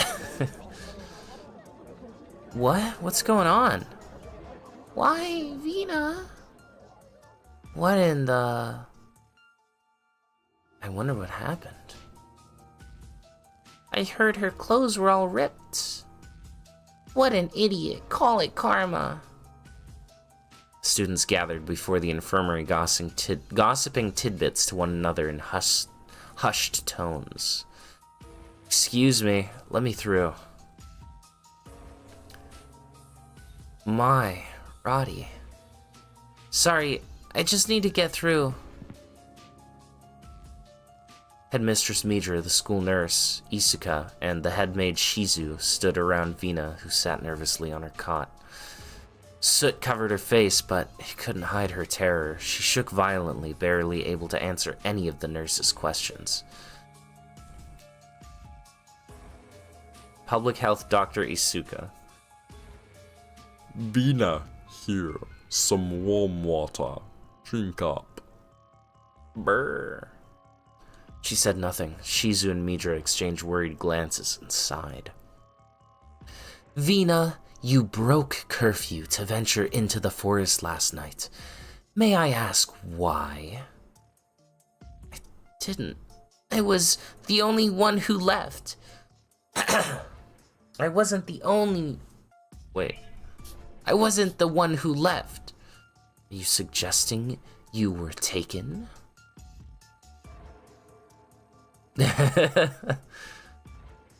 Whimper, sob, shiver. The memory of her being attacked by the shadow crossed my mind. I imagined she too was quite confused, but I persisted in my suspicions about the schools, so I never thought to mention that I had snuck out as well. Let's head back. I noticed a towel on the ground, so I bent over to pick it up. Above all, I was just relieved to see that she had lived, but just as I was about to leave the infirmary with Roddy...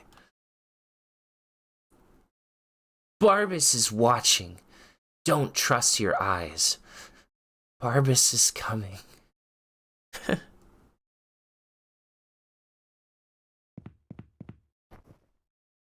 Hey, what was that? Huh? Answer me. What did you say? Do you know? Answer me, damn it! What is Barbas?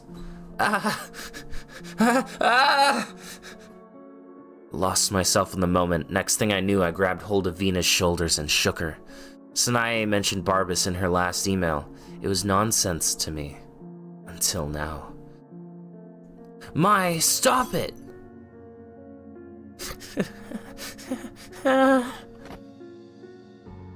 Tell me! Spit it out! You hear me? What is Barbas? When is it coming? Mai!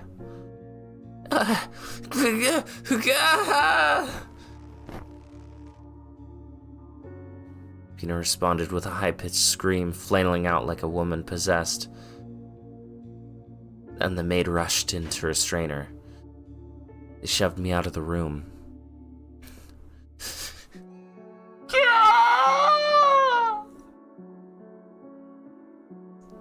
Where's my sister?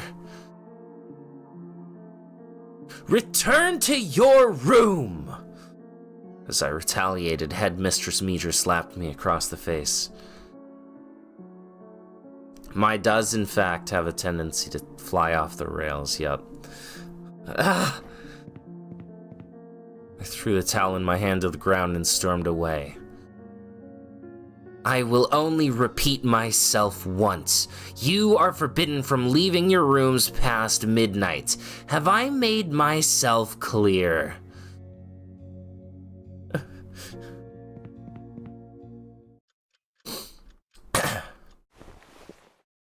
Mai?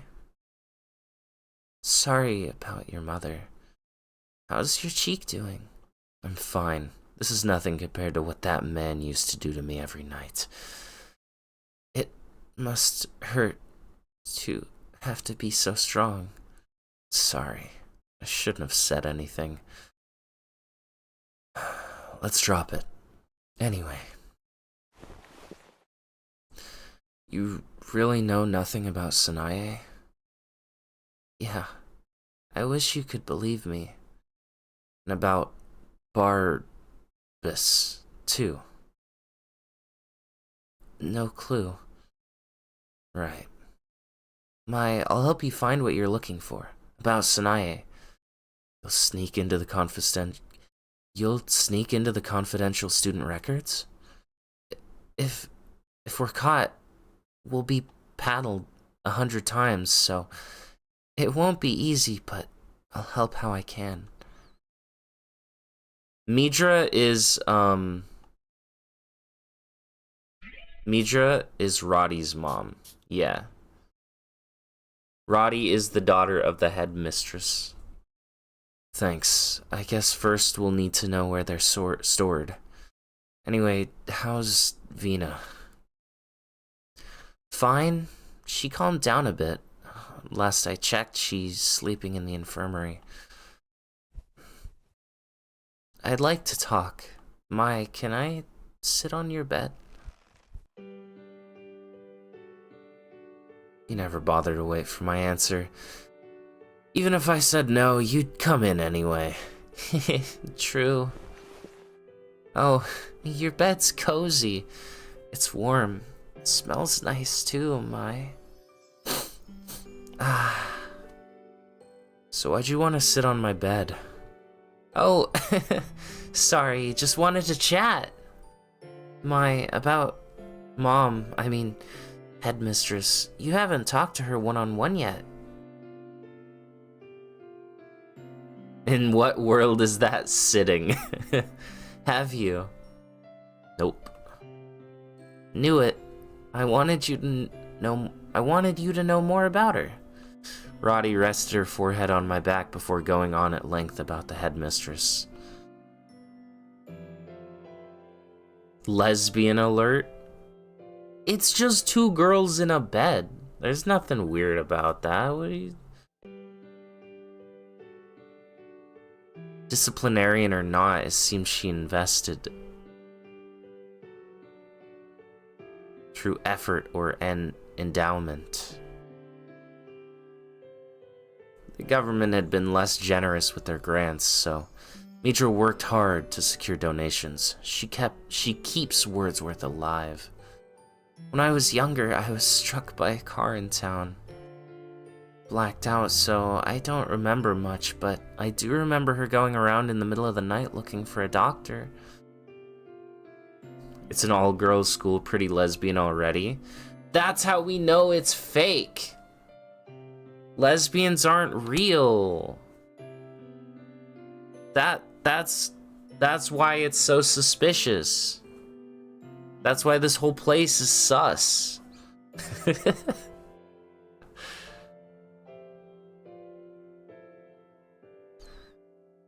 I wasn't in good shape. I was fighting for my life, so she ran to the church, pleading with them, "Please save my daughter." She prayed all night to Elstrain. 2 days later, I woke up. My mother slapped me, but then she broke down and held me tighter than ever. So, I think when my mother hits you, it's an expression of love. Harsh, I admit. I hope you don't take it too personally. She's nothing like my parents. Guess she can't be too bad. Then why IRL did you see two women kiss? I think you hallucinated, Creed. Must be.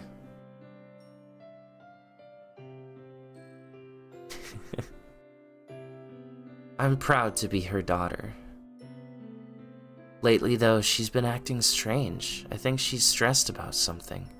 It scares me sometimes. With what happened to Vina, I'm starting to think this school really is haunted. The midnight curfew wasn't a thing until last year. Yeah, I mean, you definitely hallucinated, Creed. Because, yeah, like some humans said, women aren't real. I see. That's odd. We'll come back to this tomorrow. I'm sleepy. You're on the internet. You think women exist? Come on, man.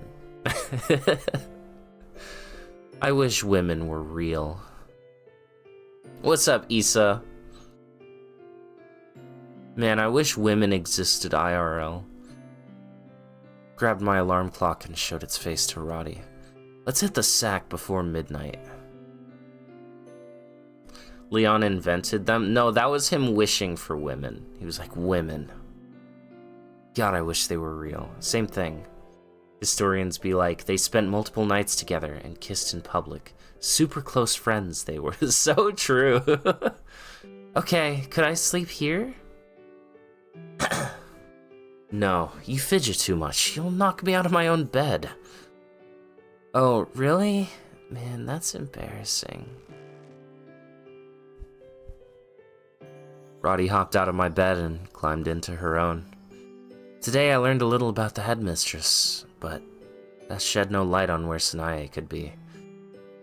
I guess I can't be picky. There's too many factors at play. I shut my eyes and went to sleep. I can't sleep. For some reason, I was wide awake in bed. Master Roshi invented women. Glanced out my window, taking in the starless sky. Buildings in Leishuara cast shadows which loomed like beasts without moonlight.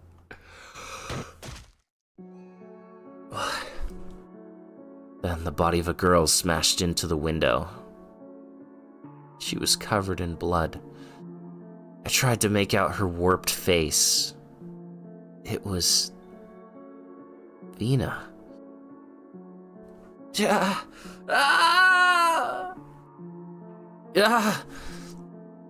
As Vina's contorted face pressed into the glass, her eyes glared at me vengefully. Glare. Glare.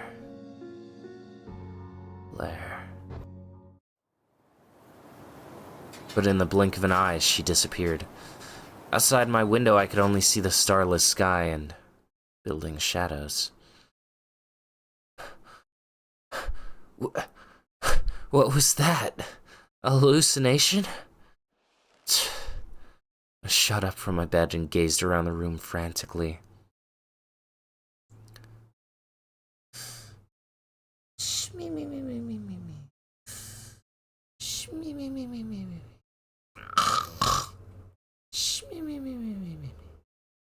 As per usual, Roddy slept awkwardly on her bed. Not a care in the world. She buried delight deep within her contorted face. I don't know. Her snoring's unbearable. I went over to the I almost said tablet. Table. Vina dies chat celebrate. I mean, she was kind of a, you know. I went over to the table for a drink of water and wiped the sweat from my brow. I took a look at the clock. 11:50 p.m. Early, but still late. Me, when I go to sleep, I'm like, it's early, but still late. I'm tired. Just like me, for real. Can't sleep. 11:50 is early, but late somehow. It's a whole thing. All my homies hate Vina. Screw Vina. I heard someone speaking outside of my room. Who could be up this late? I opened the door to find no one, but I tiptoed to the stairs because I sensed someone.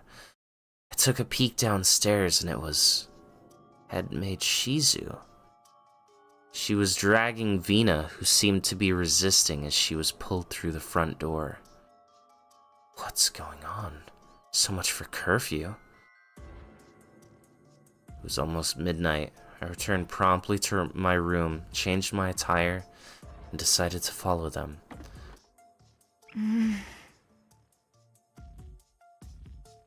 Damn. Alright, lower the death count again. Vina's not dead. Not actually. I couldn't let Headmistress Midra or the other maids catch me. Like before, I tiptoed down the hall. I needed to head downstairs to run after Vina, who was being dragged by the head maid. Just past this corner.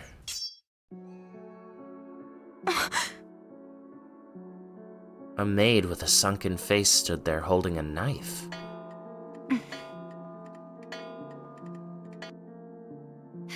Hey, what are you doing? Return to your room. Now.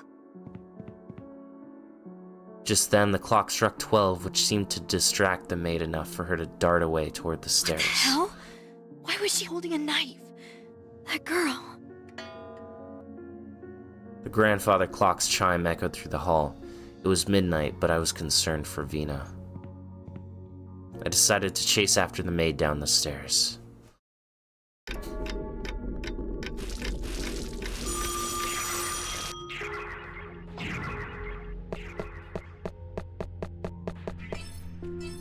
Alright. It's our A girl. save point. Also,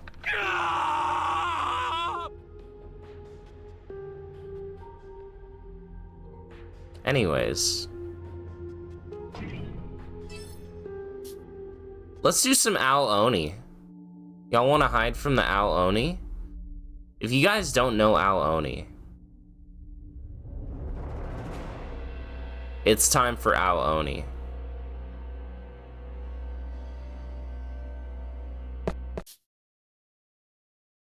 We're escaping. Wait. Oh. Oh! There- oh! Okay. Hello! I'm hiding. I'm gonna hide. They can't catch me in here, right? Oh. Oops. Okay, hello, sir. Sirs, and... Bruh.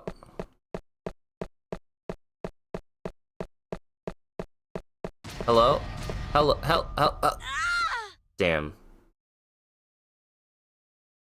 Oh, it gives you an accessory? Okay, maybe I will, actually. Maybe I will actually do it. Bro, they jump in out the water. I almost did it there. That was a good attempt.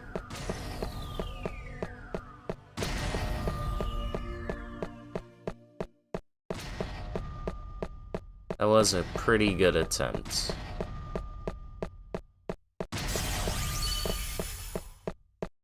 Alright, guys, chill. Guys, chill.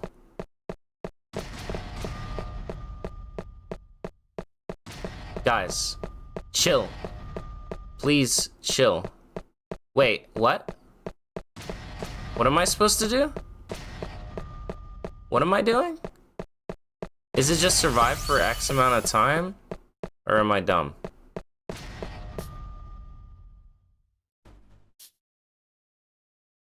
I gotta bury delight? What if I just spam this? I feel like I have to get somewhere, but I don't know. Okay, forget it. I don't remember what to do. So we're gonna stop. A save point.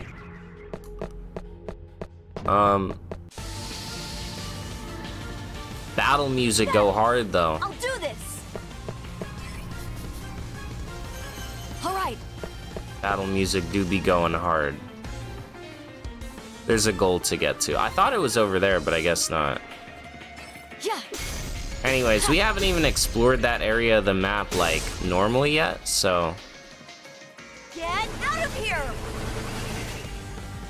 Also, Disappear. fun fact, so in the previous game, when you hit enemies through bugs, I'll look at the information. that was it. Right? It just destroyed them. In this one, when you hit enemies through bugs, you gain the effects.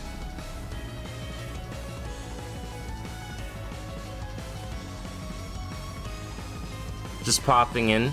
She's got the little semi-transparent hairpiece. Disappear. Oh, what? Like this. No, stop. I turned auto on.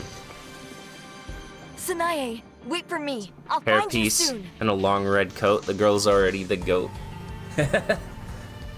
It's Level up. pretty much still the beginning, but basically,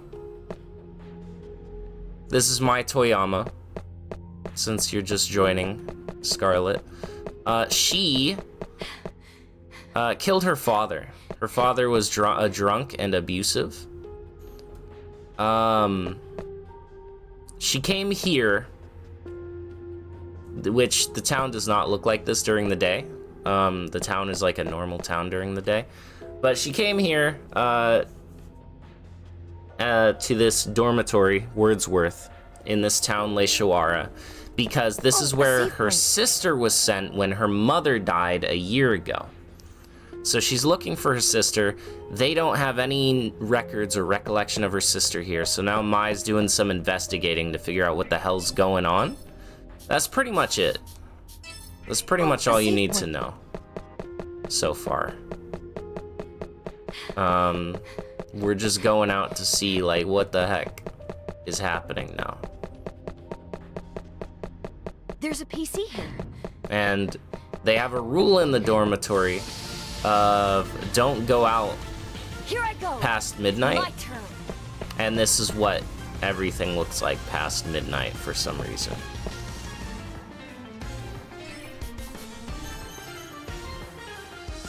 All right.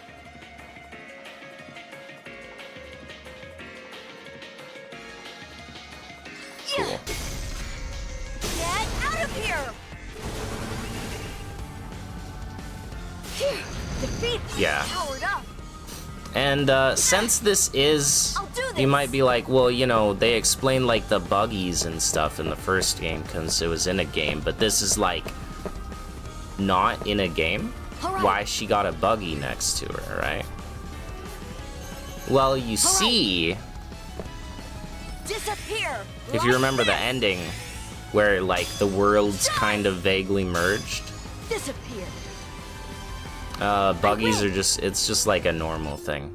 And by that I mean like not everyone has a buggy, but like it's not really questioned or talked about.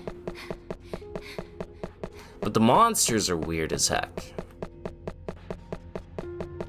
One of the things I really enjoy about this game over the first one, which the first one had some good enemy designs, but the enemy designs in this one, which you can't really tell based on like whatever the heck that thing is, but we'll get into more stuff. Actually, you kind of can. It's like a bug coming out of a like rotted skull or so. I don't know. It's really weird, gross looking.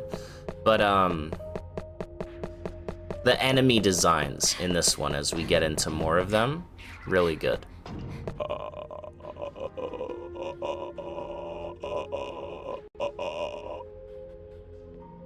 That wasn't me, by the way. What emotion is her bug stealing? No, they fixed that, though. They fixed that. That's not a thing.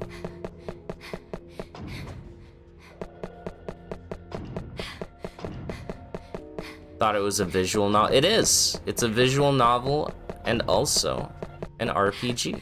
I think I want to go this way. The game is so confusing in terms of lore. In terms of the things that don't matter a ton, yes. In terms of things that do matter, it can all be Hey, a treasure box. pieced together and understood pretty Here I go. coherently, I'll do this. which is why I love it so dearly. All right. Yeah. Yeah. There we go. Right. It's Final Fantasy I can X use this. Doki Doki. Disappear. Kinda, yeah. My turn. All right. Ha. Yeah. But yeah, everything just in terms of the UI, the combat, Power's overflowing. it's all a lot more sleek, I Whoa, feel. Let's hurry onwards. Level up. Which I do enjoy. I learned Isolapara. Yes. Seems like it can be hacked.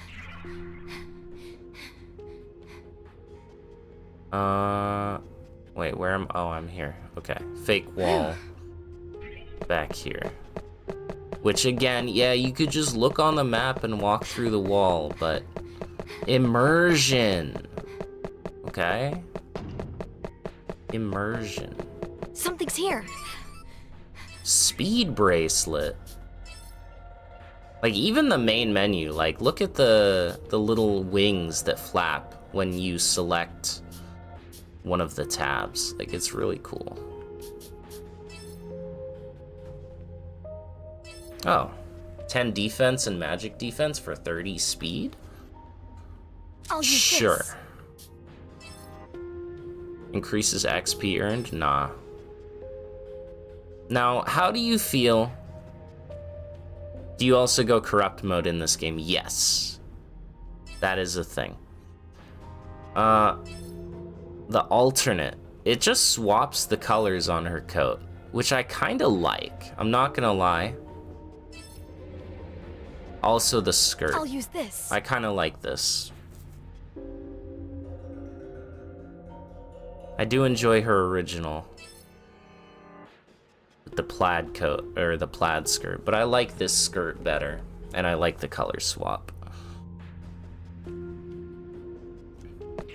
SFX or Castlevania-ish.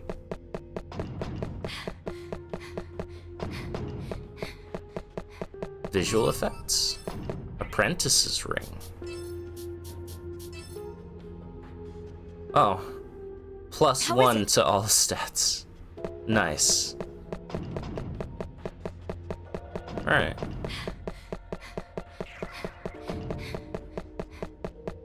Seems like it can be hacked.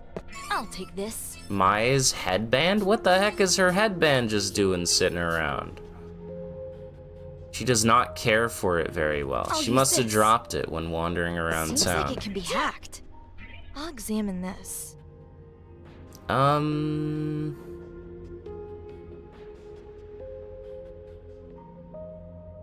Oh, that's me. That's the wall. Okay. Nintendo DS era Castlevania. Never played a Castlevania game, so I would not know, but that's cool. Yeah, and a lot of the town is just sealed off right now. I see someone. So it's a lot of just getting your bearings, a save point. exploring a little bit, getting some treasure. Mainly just introducing you to the mechanics of, like, yeah, there are these PCs that you can access to see the fake walls. Something's Things like here. that. I'll take this. A weapon, also, which is why exploring is good. These are the DLC weapons. The Lucid Lance. It would literally break the game, but I mean, I have to, right? The Fishy Hatchet. It's a good one. Chainsaw. Honestly, Fishy Hatchet. Wait a second. 60, 60, 35? Okay, so the Fishy Hatchet gives a lot more speed and a little bit more attack, but I think I'll that's use this. okay. I think it's worth the meme to use the fish. I'ma be smacking people with a fish now. Yeah. Look at that. Yeah. Get fished. Yeah. Yeah. Yeah. Fishy delight. It's time. That's true. We're save gonna point. give people fishy delight. It's like berry A save delight, point. but with fish. That's...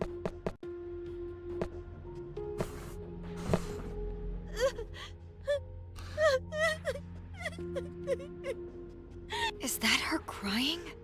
Where is that coming from? Man, I can't find her.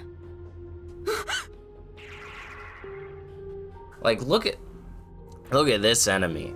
Absolutely grotesque. They did an amazing job with enemy design in this game. No way! What is that? It's huge! Make sure you're ready. I'm ready. You can buy DLC weapons in New Game Plus for 2 mil and 1.5 mil. Interesting. I'll do this! Interesting. So you're saying the Lucid Lance All right. is in the game by default without having the DLC. Eat this! Yeah! Get out of here! Disappear! I guess you could say something pretty was a little easily. fishy about that encounter. Level up! Also, boss music go hard.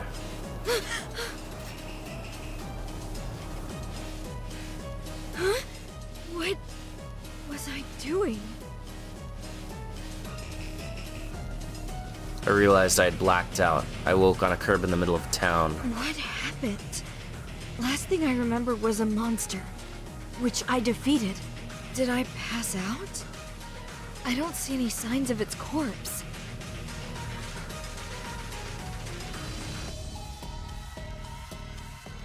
I eyed my hatchet lying across the alley's stone pavement. I picked it up and gave a cursory glance around. No monster in sight. Sorry, I eyed my fish lying across the alley's stone pavement. I'm covered in blood. It took a minute to register that both my fish and my head were drenched in blood. Guess I killed it. But what was that thing? What's up, Meldrick?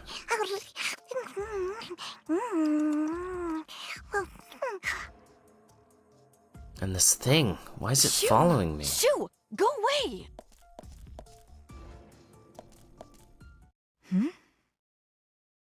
After confirming the beast was dead, I left the scene.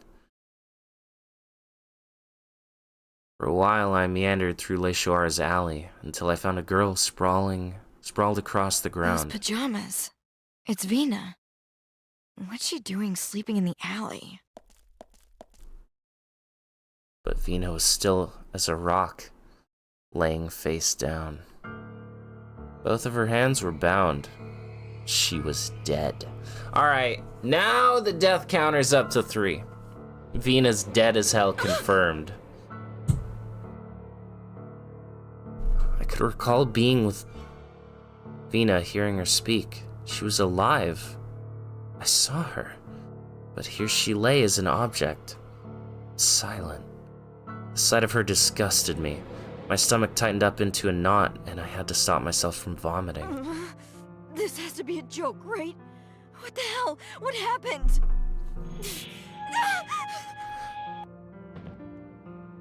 All of a sudden, my head felt like it was gonna split open, so I crumbled to the ground, clutching my head with both hands. Stop!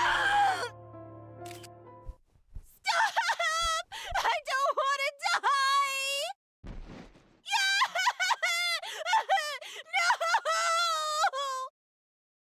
No!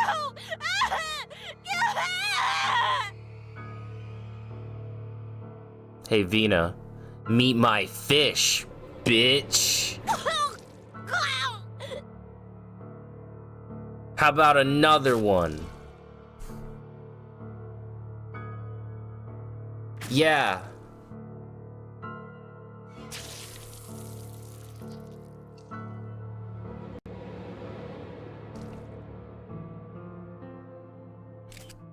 No! All of a sudden, a scene of carnage assaulted my mind. The culprit slashed Vina several times with a fish.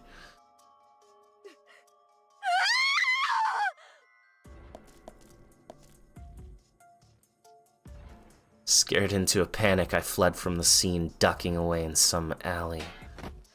What was that? Wait, did I? No, that's impossible! I rested my head in my hands, cowering, when someone placed their hand on my shoulder. Roddy! I saw you running from the window. Let's go. It's dangerous here. I shivered as I rose up and Roddy escorted me back to our room.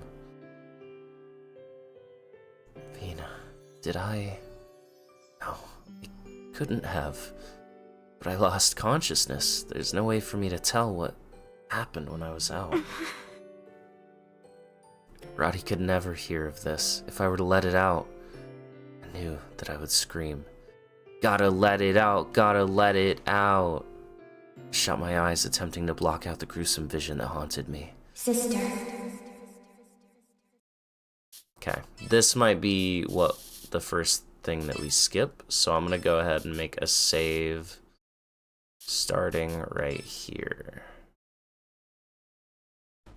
This world is still very dark. I'm going to sleep a bit longer, okay? Maybe not. Never mind. It's fine, though.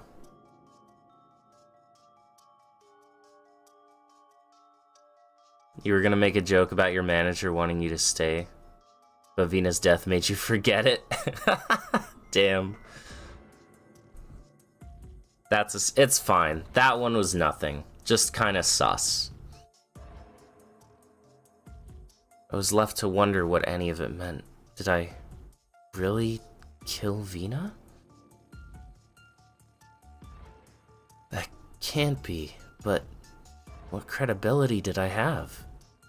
The scene was clear as day in my head. It felt as real as anything I had ever seen. Huh? Vina's alive, Mai. Alright, drop the death count, drop it back down to 2. Keeping quiet about the whole ordeal proved excruciating, so in the morning I confessed everything to Roddy. I had a vision that I killed her. Gosh. What a horrible dream that must have been, Mai. Don't worry, okay? My mother just gave me news about Vina. Huh? Last night, they found Vina a new home. Her new parents wanted her immediately, so she left this morning. Oh. Yeah, no, she dead. Raise the death count again. Back up to 3. They're just covering it up. Nah. What you saw was a monster. Raise it up. I think you went crazy and had a bad dream. Then what does it mean? According to Roddy, the monsters appeared around town some time ago. Roddy alleges that she's the only one at Wordsworth who can see them. Once I told her I could too, she jumped out of her chair. Having no one with whom to discuss the phenomenon was naturally stressful for her. She tried as hard as Roddy can to be inconspicuous about it. She also tried avoiding them at all costs. When they kept appearing, she would chalk it up to poor luck and sprint home, pretending nothing ever happened. All that to say, it explained her relief when I told her that I could see them too. According to Roddy, no one else in town seems to see them. They live none the wiser, ignorant of their existence, however many there are. They're like ghosts. They don't approach those who cannot see them.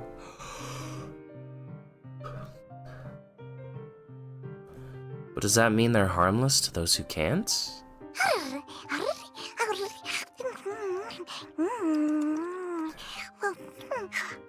They could kill her. She was human.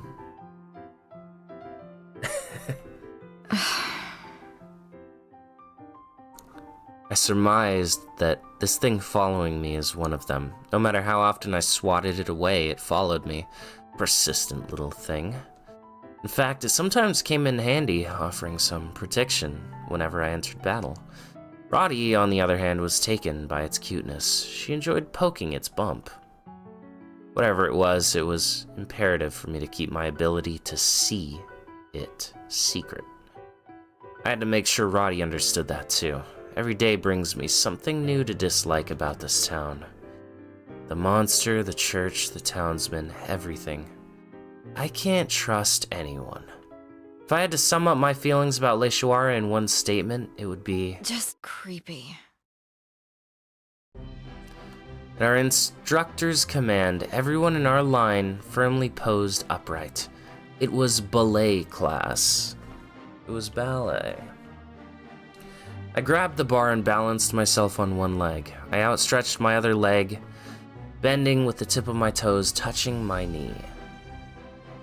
Each pose invited a raised eyebrow and a comment from our instructor.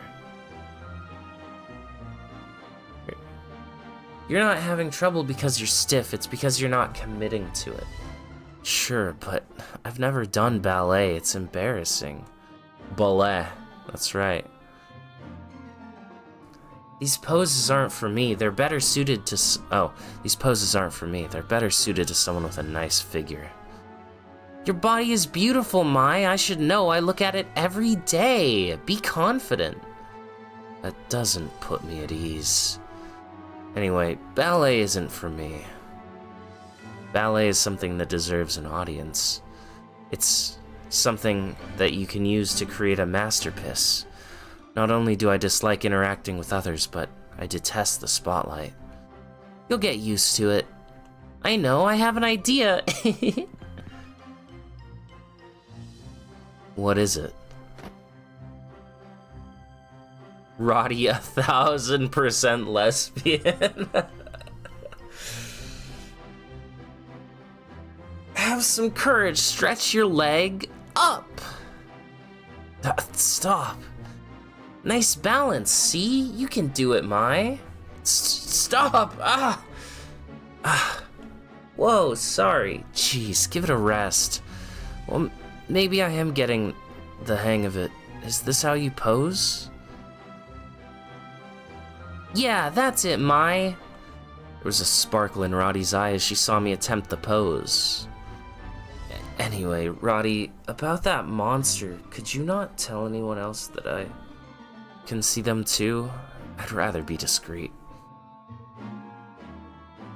Not even to my Headmistress Midra?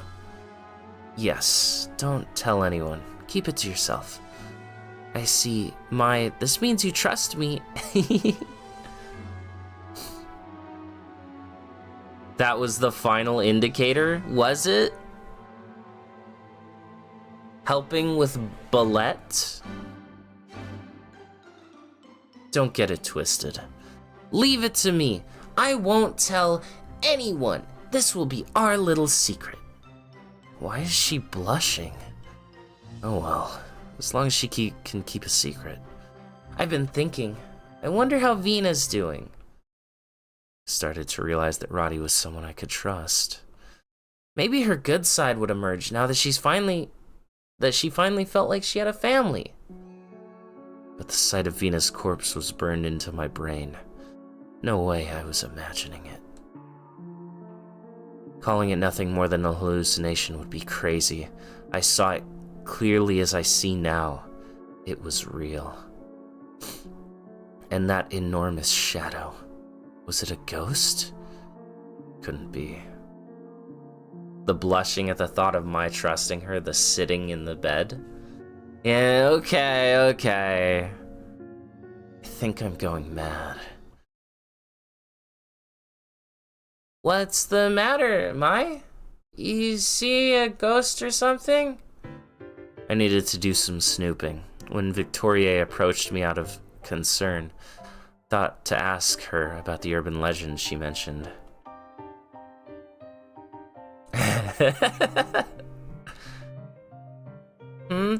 Oh, the ghost of Le Shoara?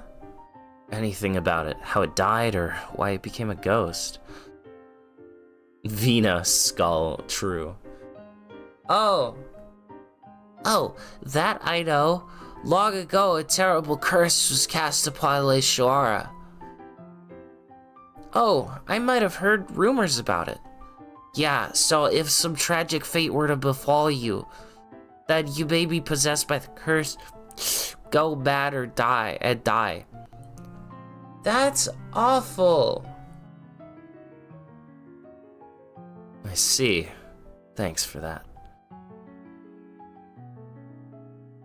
Someone had told me that these two were big fans of the occult. They sure lived up to their reputation. Between the ghost and the monsters, something fishy was happening in Le Shoara.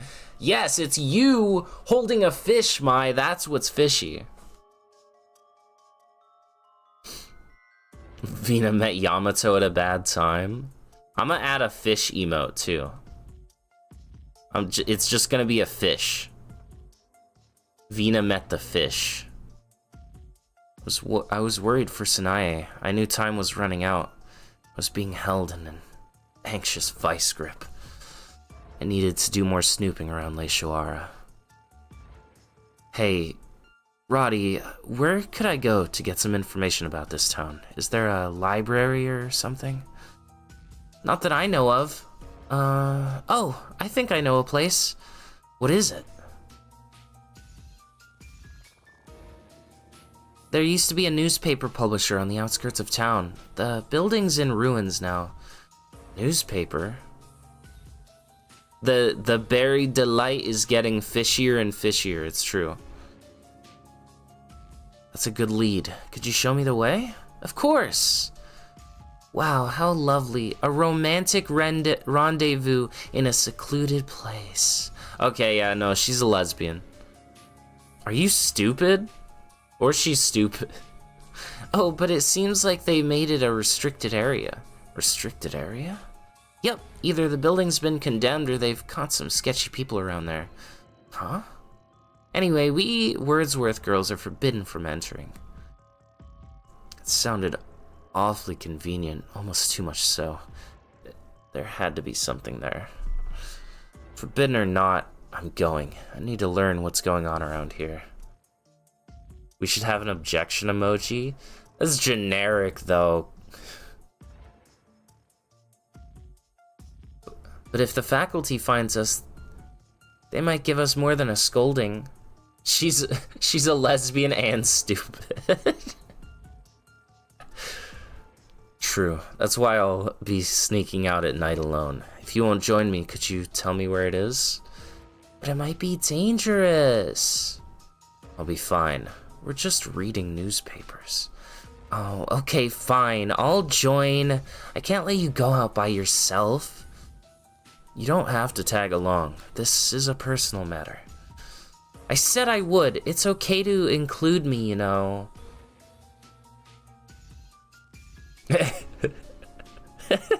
It's not gay to like how a person of the same sex look.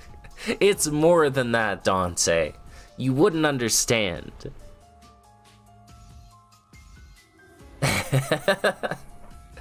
If you insist, then I'm sure. In truth, I appreciated her offer. This place and its people were foreign to me. Having Roddy around staved off the discomfort. A late night tryst. Perfect. I guarantee you this mission is strictly professional. Sheena X Lily on Death End 2, we have my ex Roddy. You love to see it. Except Sheena X Lily wasn't super, like, it was kind of there, but it was very one-sided. Which, this is also one-sided, to be fair, but there was already, like, a inclination of potentially something, you know, like Arata X Sheena, right? This, Mai literally hates men. So, you know, there's more of a chance for it to be like a reciprocal thing. A late night tryst. Gay!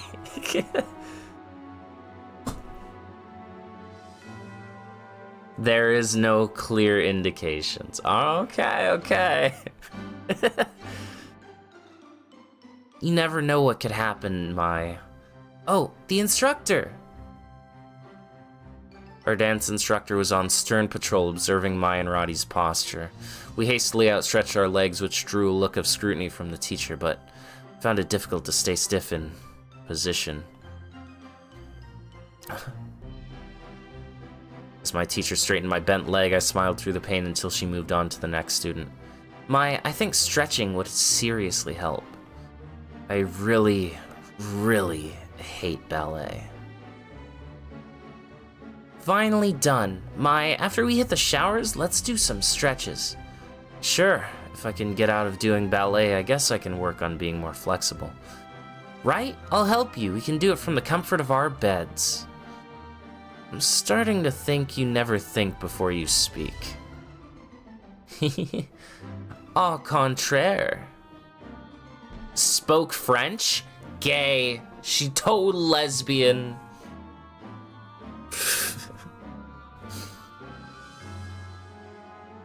Aw. A maid. It's... Standing in the corner of the locker room was a maid whom I encountered in the hallway holding a knife.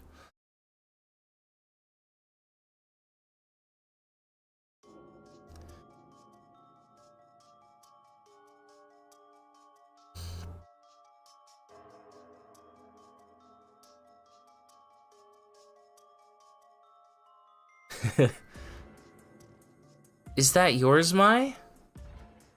French, the language of love, lesbian. Yup. You speak French, Dante? Do you speak it to other dudes? If so, you might be gay. I'm kidding. Roddy pointed out to me that the maid was clearly holding my skirt. What are you doing? That's mine. I'm sorry. I thought I would wash it. I can do it myself. Don't touch my things without my permission. Dante, you are now a lesbian. Yep, that's what it means, actually. It means you're a lesbian. Just, not gay, just lesbian. Right. We gotta clarify. You're lesbian, not gay, Dante. Important distinction. If you speak French, you're lesbian. I yanked my skirt away from the maid. You're 1/4 French, so you're 1/4 lesbian? Based. The situation puzzled me. What could she be up to? Pardon me. I didn't mean to offend.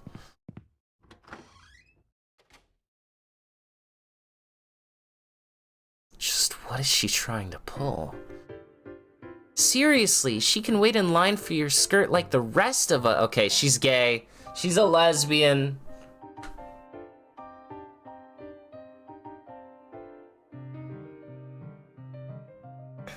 What value does my skirt have?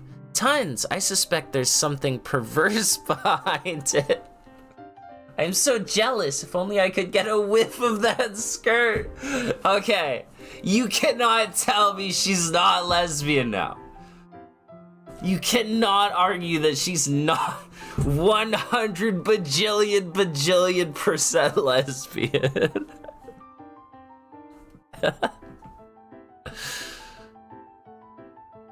Oh no. I panicked and checked my skirt's pocket. Thankfully, I found the USB safely inside. What? What a relief. Glad she didn't steal it. Hey, I recognize that. What is it? Obviously, it's a USB flash drive. I'm not following. Nothing special. What part of trust me don't you understand? I reminded myself that she never meant any harm, but the hesitation lingered. Okay, I'll give it some thought. Come on, let's change.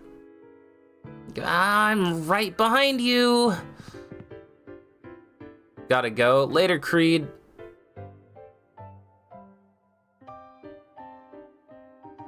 She's straight, just playing the bro code way. You don't go up to your bro and say, there's something perverse behind your pants. I wish I could get a whiff of it. That's not something you say to your bro. It's just not. With a glimmer in her eye, Rodley hastily changed into new attire. Alright, lots of events. I could also just skip them and end the day, but that's no fun.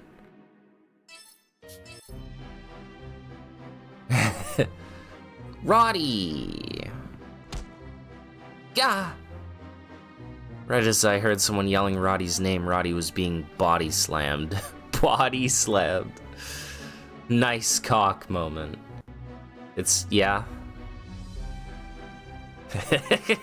Except it's way worse. Nice cock is a meme.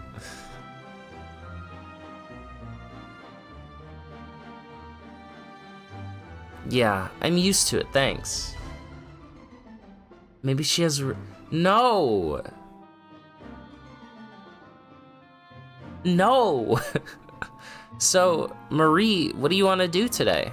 The girl wrapped around Roddy's leg was giggling happily as Roddy patted her head. Oh, is this your first time meeting her, Mai? This is Marie, she's the youngest one here. Oh, she's hella young, okay. Go on, Marie, say hello. Okay. Roddy tapped on the shoulder of Marie, who was now hiding behind her. The girl came running to me, but as soon as she saw me, she froze. I can't! Roddy! Uh-oh, I have a bad feeling about this. The girl's eyes started to fill with tears, and in a voice that would inspire motherly feeling in anyone, she called for Roddy. Huh? What's the matter? Roddy, this lady's scary. Oh, you think it's her face? Roddy placed her hand on her chin, pondering this as she stared at me.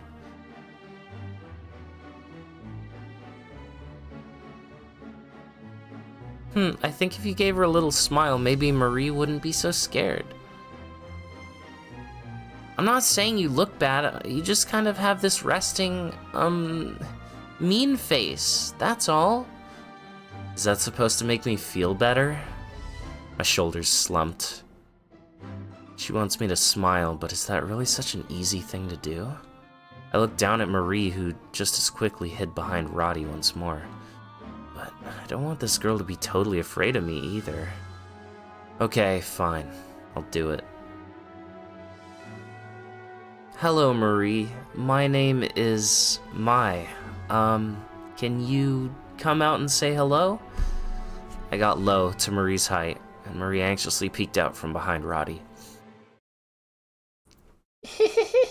Oh wait, that's not the little girl. I'm not scary. I'm not scary.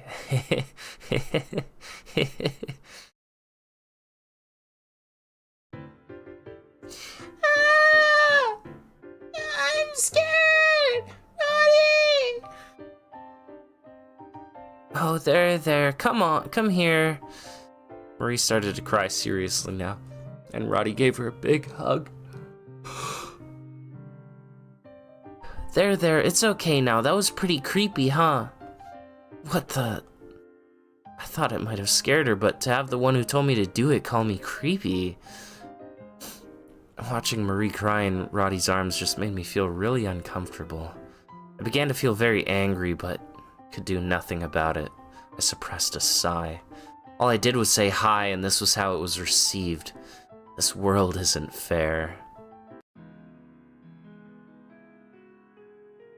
My little girl voice is otherworldly, thank you.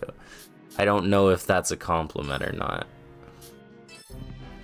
Next little girl. Oh? I saw someone walking towards us. Roddy stopped walking. She's coming this way. I'm sure she wants to talk to you. Huh? I don't know her, though. I was looking at this girl I'd never seen before, and just as Roddy suspected, she approached me. Hello? Are you Mai Toyama? Yeah? I'm Christina Serum. Sorry for talking to you like this. I wanted to introduce myself, but also tell you something. Tell me something? Yes. Her eyes did. As she began speaking slowly, as if she was building suspense. I'm certain you came here because you had a rough past, but I just wanted to tell you that you don't need to worry. Mel wrote otherworldly correctly. That means it was a compliment? I think you're one of the Melly translators, so I believe you, Dante. If that's what it translates to. If you're ever stressed about things... I don't remember the voice already. I've forgotten it. I want you to feel free to open up. We know what you've been through and where you're coming from. The girl, Christina, gave me a smile and told me she was satisfied with her response. Her smiling like that was strange. Thanks, but I'm okay for now. What? If they want to lick each other's wounds, fine. But it's not for me. I declined her offer and saw that her eyes twitched, telling me multiple people killed their parents here. I don't think they know. I don't think they fully know. They just know she lost her parents. Oh, I mean, sure. Okay, I get it. Mai, it's both very good and very bad that you're so honest. Roddy gave a troubled laugh. Well, in any case, take this. It's a snack. Consider it a token of our new friendship. I hope you like it. Oh, and no need to return the favor. She practically forced me to take her can of snacks.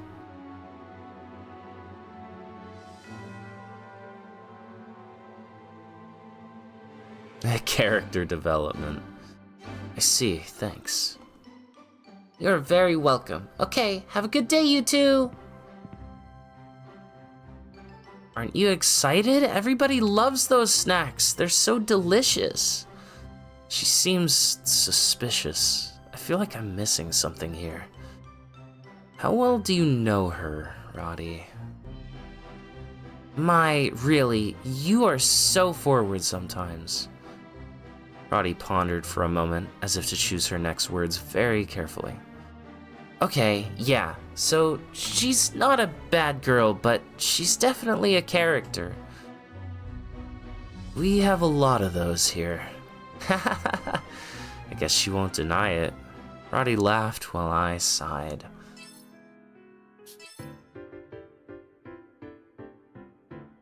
Hey, do you know what's for dinner? Huh? Someone I didn't recognize stood there and asked me out of the blue. Thought she'd been mistaking me for someone, but the way she smiled at me made me think she hadn't made a mistake. Hey, today's dinner. Who are you? My, that's Paula Warren. She's a very shy person. She's like this with everyone. That's a being straight reference, saying that you're so forward. I'm Paula Warren. Nice to meet you. Mai Toyama. Nice to meet you, Paula. Huh? Pie, huh? That's pretty unique. It's not pie. It's Mai. Can you stop repeating that? Pie. Okay, I've got it. I already told you. How can she make such a stupid mistake? Roddy picked up on my irritation and I could tell she was starting to panic. Hey, Mai, I know where you're coming from, but Paula means well. She means well? She's an idiot. Yeah, well, I mean, she does have a tendency to be a little naive. Huh? Are you talking about me? Even when I glared at her, Paula still just gave me a big dumb smile. Nothing gets through to her, huh? Started to respect how dull she was, then all of a sudden, Paula looked away. Oh, there's Mary! As soon as she said that, she started to run up to Mary. She really is a free spirit. Don't you find it interesting? Not every day you meet a dumb girl like this. I watched as she walked away, but then Paula turned back at me. I hope we meet again soon, Pie. My name isn't Pie! She's never gonna get your name right. Next time I see her, I'll make sure she gets it right.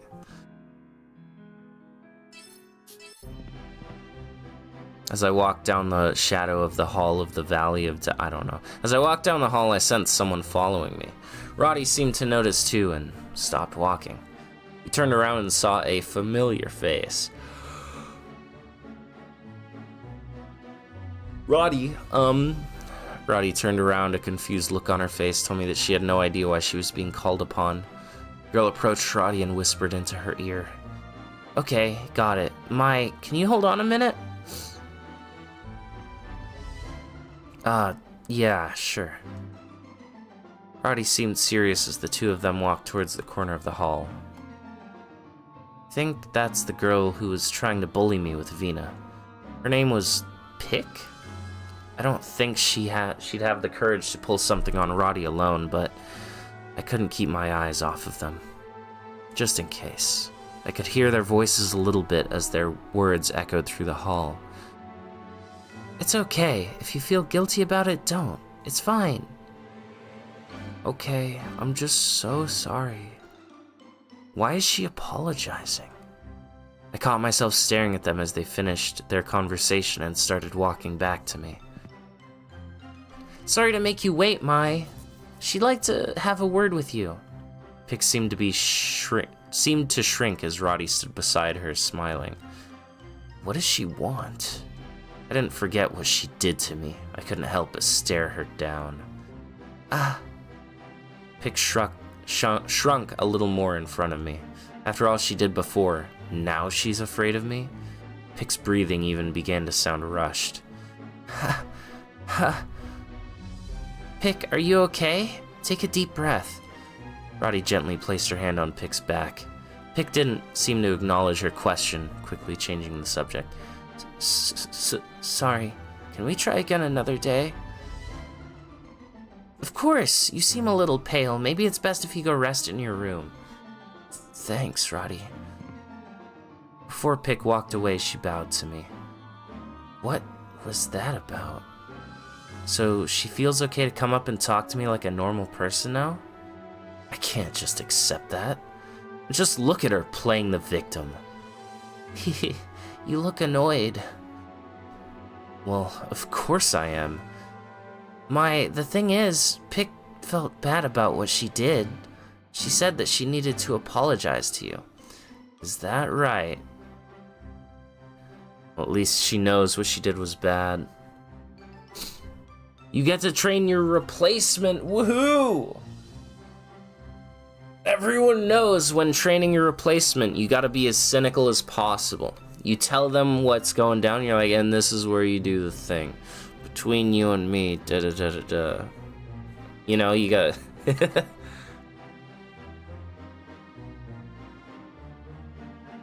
Water break. Alright.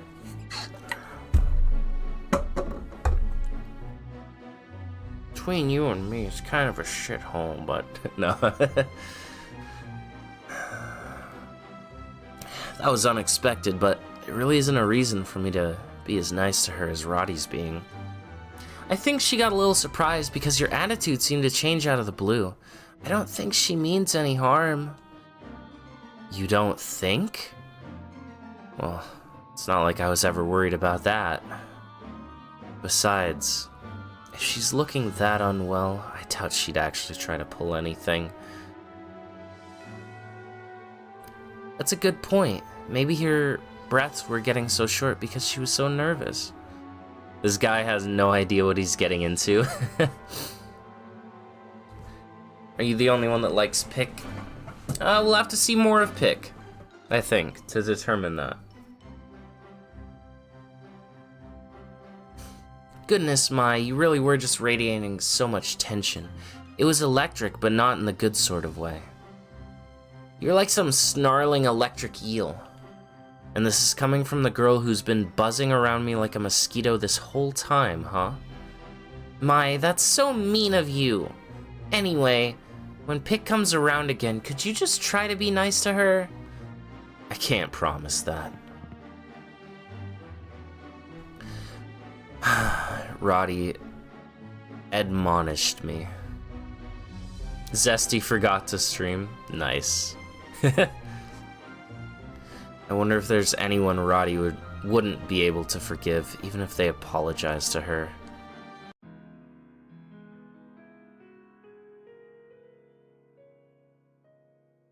Now we talk to this chick. Oh, Mai, hold on. I'm gonna go wash my hands. Do you want to come with me? I'm good. I'll wait for you. Go on ahead. What? Let's go together! Just hurry up. I leaned against the wall waiting for Roddy. I immediately sensed someone's eyes on me. I turned to see Molly glaring at me. This won't be good. I'm glad Roddy's not here. She kept staring at me, which really started to bother me. I got in her face about it. What the hell do you want? Do you want to play with me in the bathroom again? Gah! I stared her down before sharing some words with her in a rather unfriendly tone. It made her turn from me and run. She can't even fight on her own, huh? I'd highly advise you quit acting like an idiot. I spat the words out at her and she stopped. It was only a brief moment before she literally ran away. Hey, Mai, wasn't that Molly? Are you okay? Did she do something to you? No, she was being very quiet. It actually threw me off a little bit. I see. Okay, I'm glad nothing happened. Keep an eye out though, alright? Molly's been acting a little strange since Vina's been gone. We've got to be careful about her, okay? Oh, I wonder if she's trying to round up some people to try and do something mean to me. Roddy seemed worried, as she was probably thinking about what Molly might do, especially since she just ran off like that. It just makes me a bit nervous. Oh, but don't worry, I'm gonna pay even closer attention to you now, okay? I'll always be with you when you eat, when you shower, even when you use the bathroom. We can even sleep in the same bed tonight. No, thank you. Roddy, you seem like even more of a problem than Molly. What? Let her come at me if that's what she wants. I'm sure I can finish whatever she might try and start. If she has the courage, then bring it on. Wait up, Mai. How can I protect you if you leave me behind? Yeah, Mai's kind of a badass. I was responding to Roddy, who was talking quite a bit when I noticed someone else's voice around us. I looked to my side and saw someone that I didn't recognize.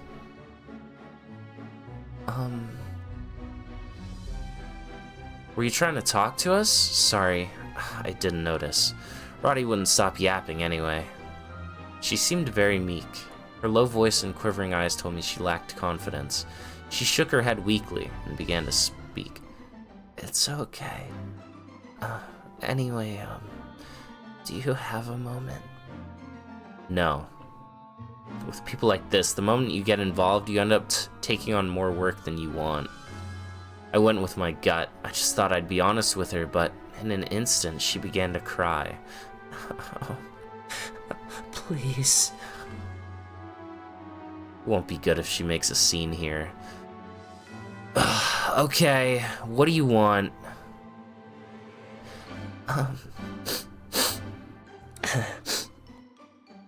Can you come this way?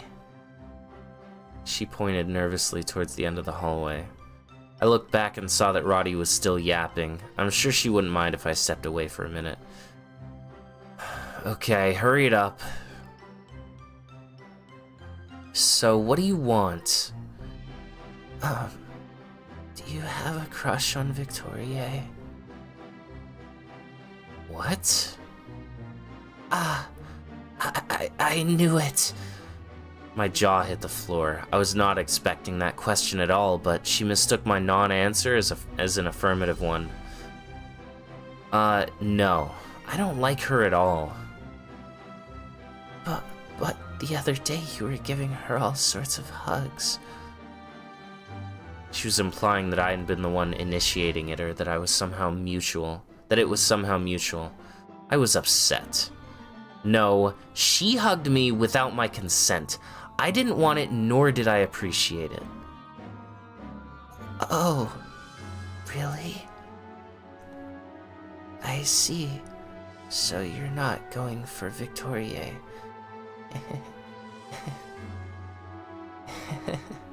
I'm so glad. She was in her own world. The girl began to smile. I was staring at this strange person in their abnormal state when I heard the familiar sound of Roddy stomping over. I found you, Mai! I was so worried! Oh, hi, Chitsuba. Chitsuba? Chitsuba? Chitsuba? Chitsuba?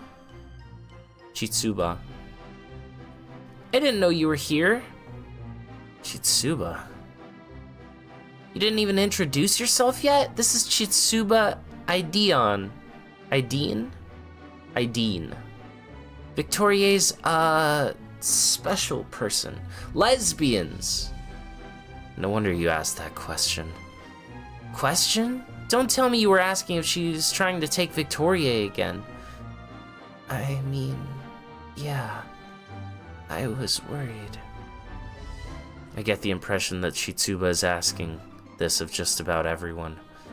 But when you think about it, Victoria really just hugs anyone she wants to hug. The thumbnail is hella sus? Nah. I know you can't help who you fall in love with, but if the person for you is Victoria, I imagine it'll be challenging. It's also worrying that you just go up to anyone and everyone and ask them that sort of thing point blank. That's not what I did. I know she was being close with Victoria.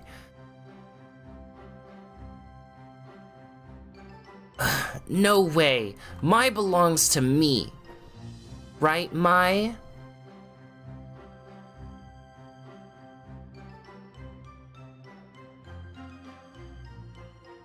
She's hugging my arm and leering at me as if it was obviously true. Who decided that? Oh, I didn't know. That's beautiful. Right, I mean, you two seem so close. Just like Victoria and me. May you two find eternal happiness.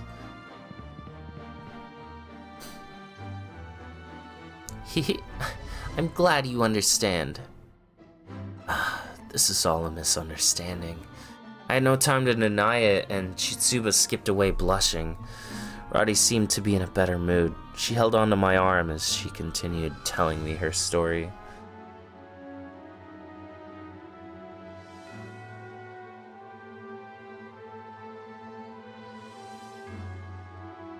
So, where did I leave off? Let me start from the beginning. Alright. Why I decided to scroll this way, I will never know. End of the day.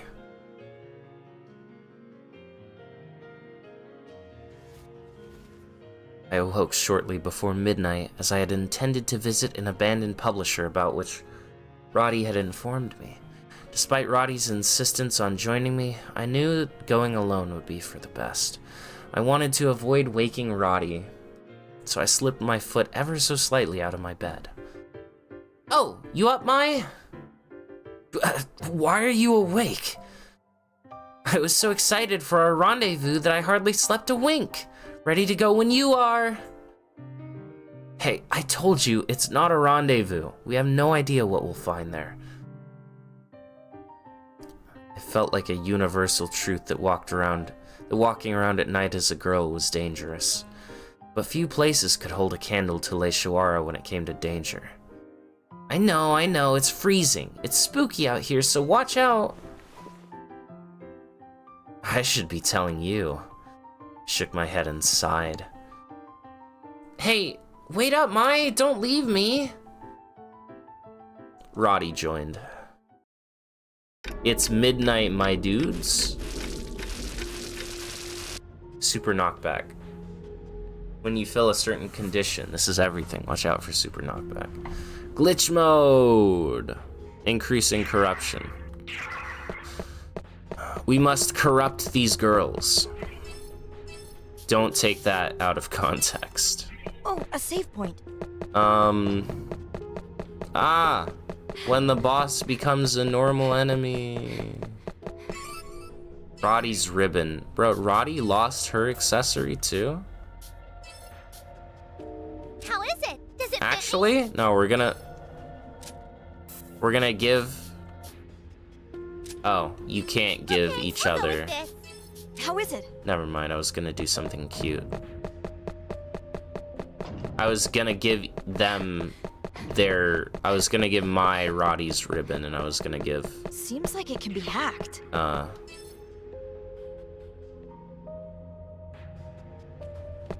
You know, Roddy, Mai's, scarf or whatever. Super knockback, more like full collision. Yep. It's true. We got half collisions and full collisions, knockback and super knockback. There's a PC here. I can't give the accessories to each other. Here I go. Here I go! Oh, that's right, I have the fish. Will this be a super knockback? What does this do? Increase defense? Alright, eat this! Yeah! Leave it to me! Here Knock blow. When a monster is blasted off with a knockback and comes into contact with a character, a knock blow will be unleashed, pushing the enemy back even more. Power's overflowing! Okay, that was not a super I can use knockback. this! This is the I'll end! do my best! I don't remember how to do super knockbacks. Bro, she has a gun, by the way. Roddy out here just with a pistol. Look at this little girl. She's got a freaking Glock, bro. Yeah, keep glitch mode high. Lucky! And also, That enemy's weakness is... these don't actually damage you. Some do, but these don't. So you know what that means. Lucky! Grab all of them. Phew! Increase glitch percentage. Phew! Anyways, it's gun time.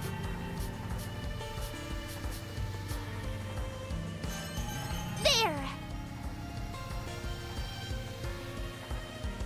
Wait. Press X at the right time? What are you talking about?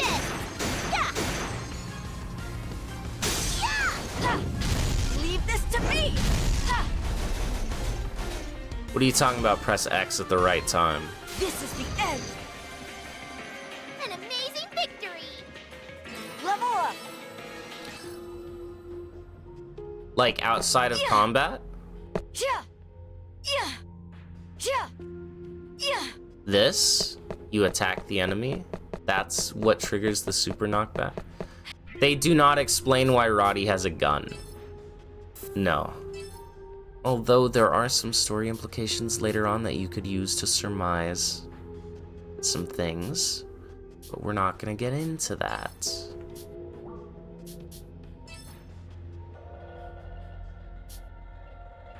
Gatling blaster, laser gun, toy water gun, or basic gun. A common pistol, so easy even a kid could use it. Let's see what her alt uniform is. Ooh, I kind of dig it. Does it fit me? I do. Oh, big guy. Good encounter. We've gotten behind them. My turn.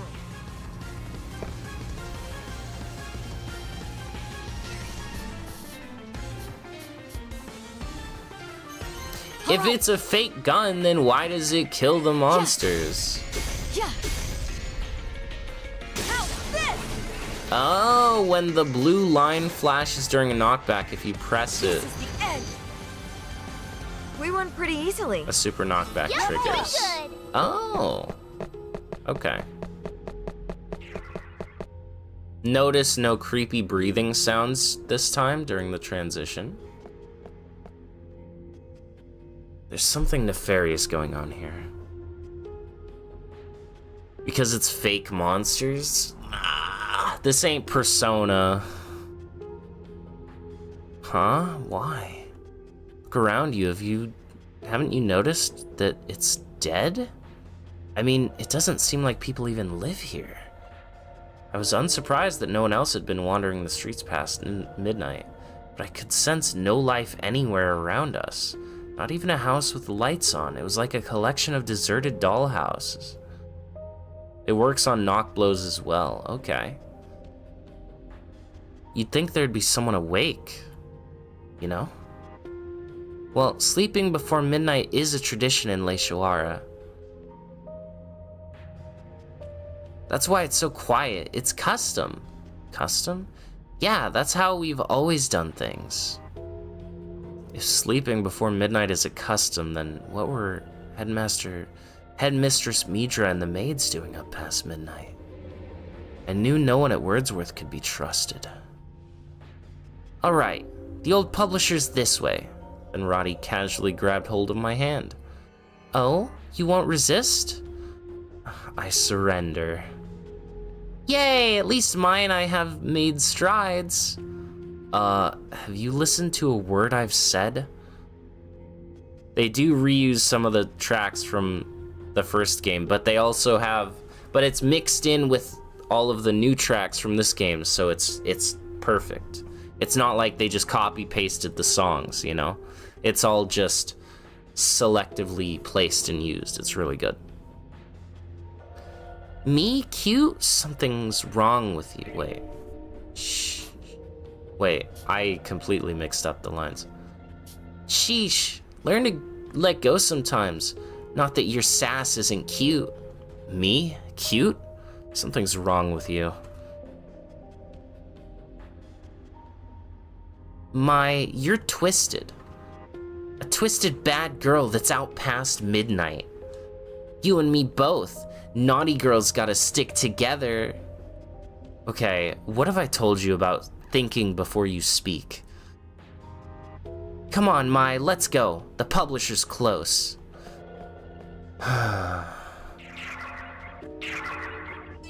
Get home to see your cat has knocked over everything off your desk? Oh my goodness. That's disastrous.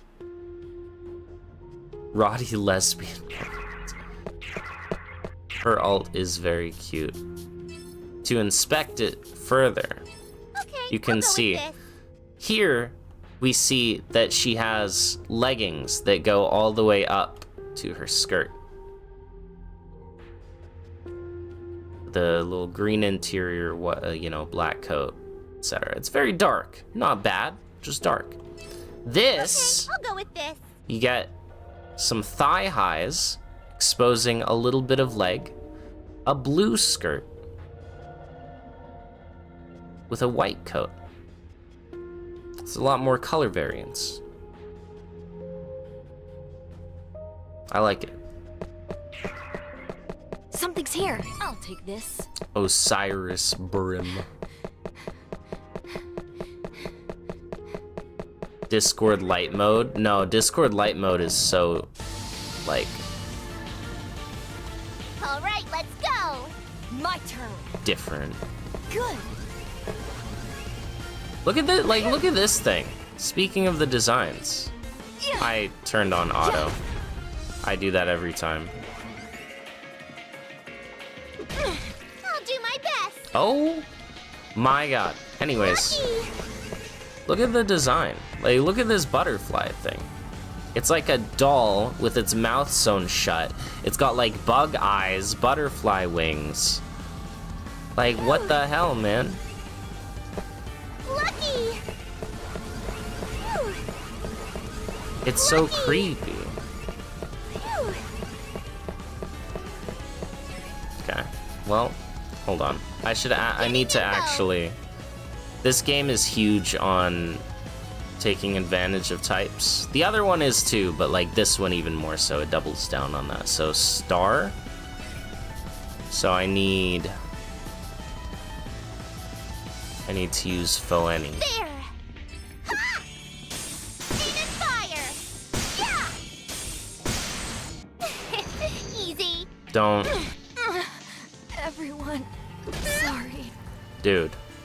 When a character receives damage from an enemy monster and steps on a curse bug, it will cause corruption gauge. When the gauge reaches 80, they enter glitch mode.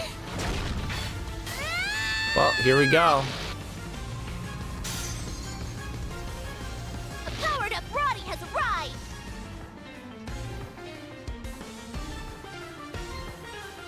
There we go. Let us...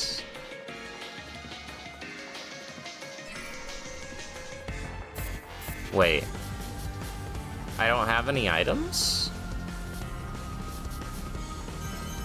Whatever. Time to use Vampira. I'm angry.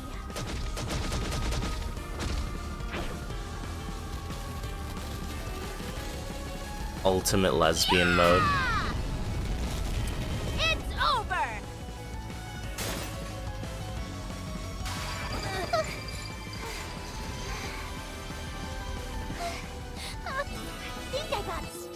Okay. So, I guess you can't use items in battle?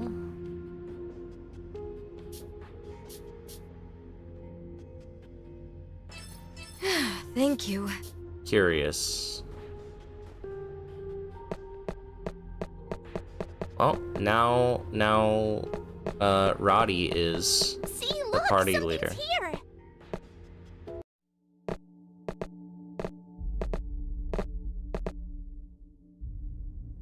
My, that's... That thing... That was what attacked Vina. Where else would you use them? In the menu, I guess. Yikes. It's walking this way. Mai, what should we do? I just wasn't on the right tab. Interesting. It's walking this way. What should we do? I have a bad feeling about it. Roddy, we're escaping. Run!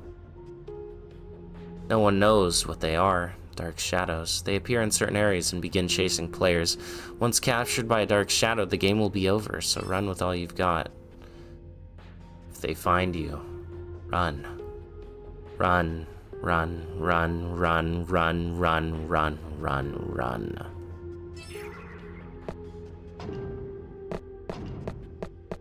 See, look.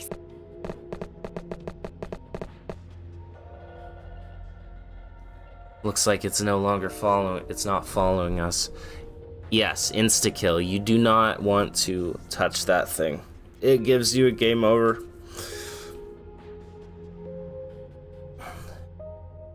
That was about as long as a Resident Evil chase sequence. The disappointment you felt when you found out you couldn't fight those things. What about the appointment that you felt later? I don't know, only that it's probably a good idea to run from it if we see it. The step sound effect is so weird. Yeah, Roddy has some weird step sounds. Hold on. Never mind, it's the same. Something's coming. It's behind me, isn't it? Where is it?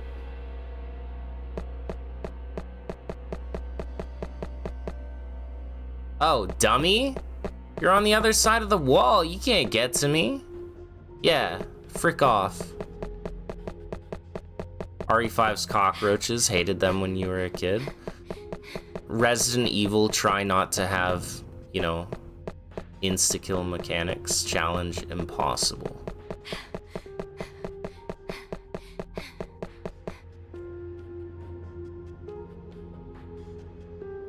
Yeah, they're the worst. Oh, my B. Battle. My turn. It's okay. I've got a fish. So... All right. No, I only have command, I'll look at the search, and information. action. I can't use items. There is no screen. Oh, wait. It's just a tab under commands. Never mind. When did I learn Lacknish? Have I always known Lacknish?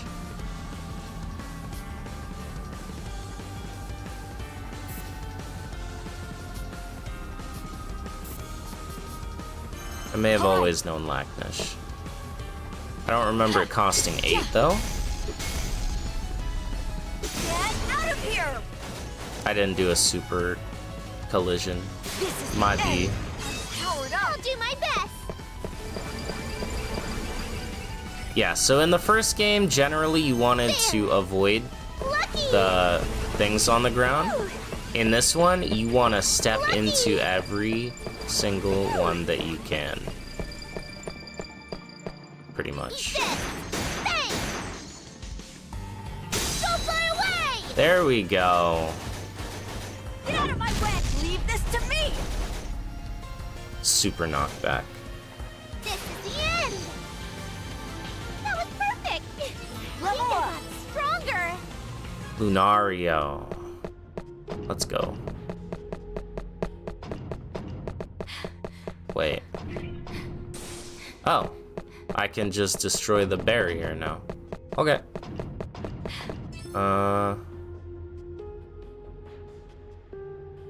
Wait, am I go? This isn't right. What did I do? Did I go backwards? I think I made myself lost.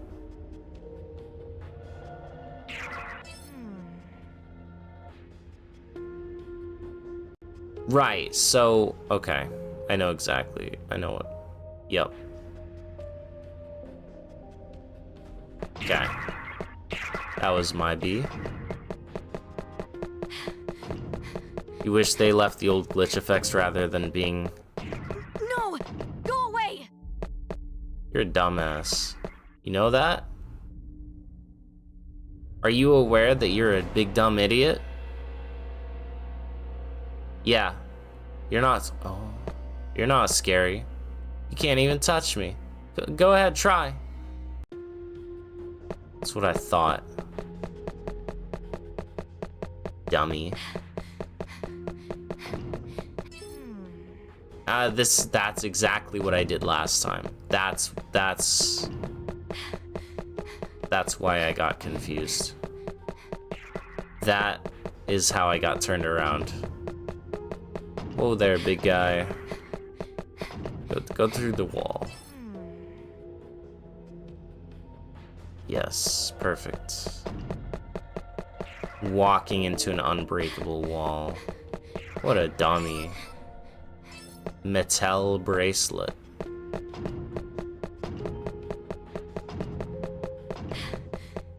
Make a left there. Hey, big guy. Now's our chance! My turn! Yeah, so unlike in Death End 1, enemies here are actually... they're quite fast. Alright! Eat this! So it's gonna be a lot harder to avoid some of them. This is the end! Why does he keep spawning out of bounds? Is he stupid? Shadow matter. This isn't good. Oh no, he coming! Let me just trigger this event and make him go away. There it is, Mai. You'd never think it was a newspaper headquarters back in the day. It was dilapidated, a shell of its former glory. One could only surmise that it was a publisher from the broken printer parts littered around.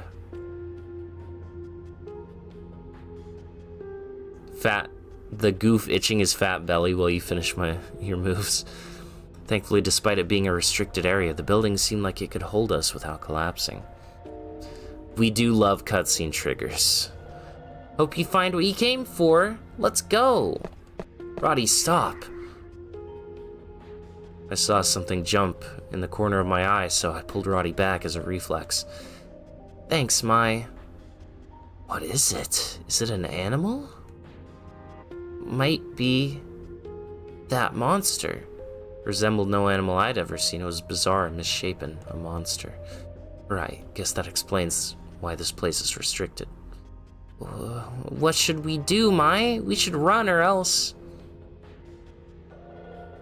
The insta-kill Shadow watching them chat from down the street. We can't, or running it is impossible. Stand your ground. Okay, Mai. Here it comes. So, another interesting thing I want to point out as we encounter this enemy is, much like the game's story that will unravel as we progress, I'll use this. so too will How is it? Does it fit me? the enemies in the game. You will see various enemies as we get further into the game, and they will resemble what they looked like earlier in the game, but they'll like evolve, or more of them will be revealed. So just remember this thing. This sheet covered thing with arms coming out the top. Just remember it. I can't lose! You'll see something similar later on.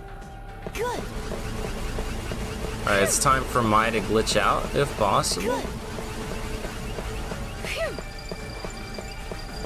Please be possible. It's not possible. Why not, you stupid bastard? What is he? Weakness is... Moon. All right. Perfect. Also, boss music though. Boss music goes hard. Ha! Yeah. Yeah! I feel power It's my turn! Perfect. Eat this! Yeah! Blow away!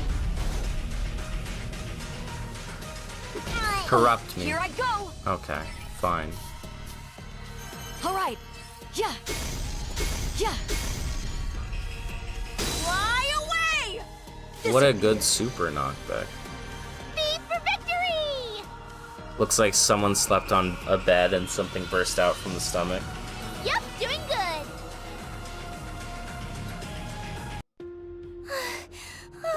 Phew. Is the Shadow Matter spawn rate increased on PC? Never seen one spawn so many times consecutively outside of that one chapter. Seems normal from what I remember when I first played it. In glitch mode, their models would glitch too, but they pretty all the same. It was a close call. Fair. But we did it. Hey, you have one too? The friendly monster? Whoa! This is the first I've seen it. Do you think it's friendly? She is memorable with that gun. It's true. The red gnarly insect circled Roddy, then vanished. It disappeared. Strange. It's dusty here. It's been deserted for a while. Yeah, it could have been because it spawned out of bounds type of thing. Roddy, the new Al, aka Best Girl. Hold on, you ain't met everybody yet. No one's allowed to come here. You haven't seen the full party, we just got 2 people. Hey, what happened to whoever used to work here? Well, these are only rumors, but I hear they passed away. Passed away? Indeed. They hanged themselves. They hanged themselves. Wish I never asked. My curiosity about the building's former tenant intensified. The interior decor of the room was antiquated. Chairs, desks, cabinets, lighting fixtures, windows, all from an age gone by. How old is this stuff? Certainly old-fashioned. Maybe these documents can point us in the right direction. Using dark magic.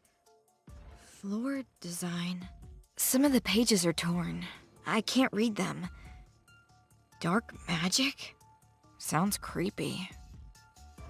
My! There's an article here. It's hard to tell when this article was written, since it's been cut out from the original source. My gaze shifted around the room until I spotted a printed list that sat upon a stack of old newspapers. The Le Shoara Mass Disappearance List. This is a list of missing persons from some mass disappearance. Wow, there's so many. It was an intimidating number. I lost count halfway down the page. I started parsing through the documents lying around, but most of them were about the occult. No information I needed. Hey, look at this! What'd you find? Hey, that's... Clutched in Roddy's hand was a dusty laptop. Betrayed the antiqued decor of the room. Strange to encounter a modern piece of technology in a place like this. Roddy, however, was oblivious to this. It was as if she had no idea what she held. It's thin, wide. Must be a lunchbox, right? No, it's a laptop. A laptop? What? I felt pointless at the moment to explain, so I quietly took the PC from her. You love the oversized coats? Me too. I love oversized stuff in general. I used to be all about like skinny jeans, tight shirts, da-da-da. As I've gotten older, I'm more like, I like the puffy, baggy stuff, you know? Like big puffy pants, oversized sweater, jacket or something. Booted up the laptop, which emitted a soft digital ping when I pressed the power button. It's alive! That thing is alive? Ignoring Roddy, I waited for the PC to fully boot up. Who's there? Isn't she a maid at Wordsworth? It was the maid who held my skirt inside of the locker room. In her hand was a knife. Skinny jeans and a massive coat are your aesthetic 1000%. Roddy, Nice. get back! What are you doing here? Why are you... Get back to the dorm. Huh? There were no witnesses other than us and the maid. I expected her to lunge at us with the knife. What is that? Behind you! Out of instinct, I spun around, noticing the fearsome monster standing behind me. It snuck up on me! Unauthorized user detected. Commence system wipe. What?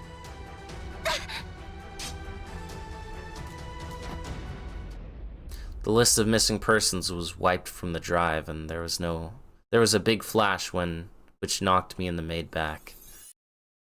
I landed squarely on my back. When my eyes adjusted after the flash faded, I saw that the monster was gone. Ouch!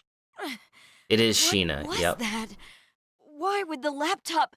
And all I will say as well is, you may or may not recognize this voice.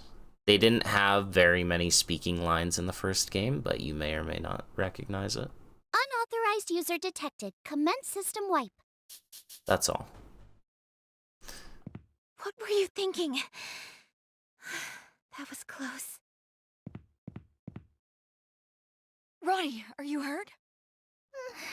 No, I'm fine. What a lovely photograph.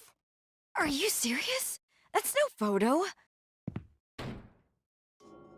As I shook Roddy back to her senses, the maid rushed over to shut the laptop.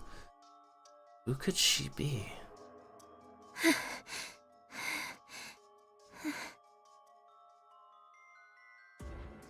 You're the new maid who just started working at Wordsworth, right? Sheena. Ninomiya. What's that? A bomb? Looks like there's some relics of the old war around here. Like mines or explosives. Did you... save me? Is that thing really a laptop?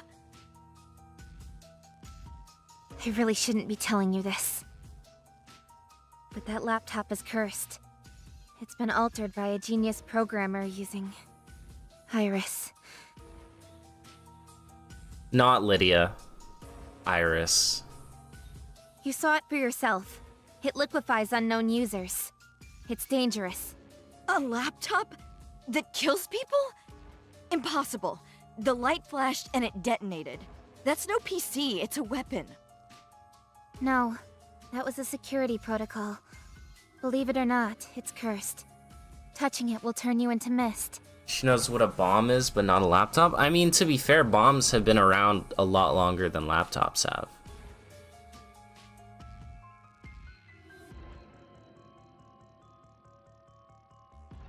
I never thought I'd find it here.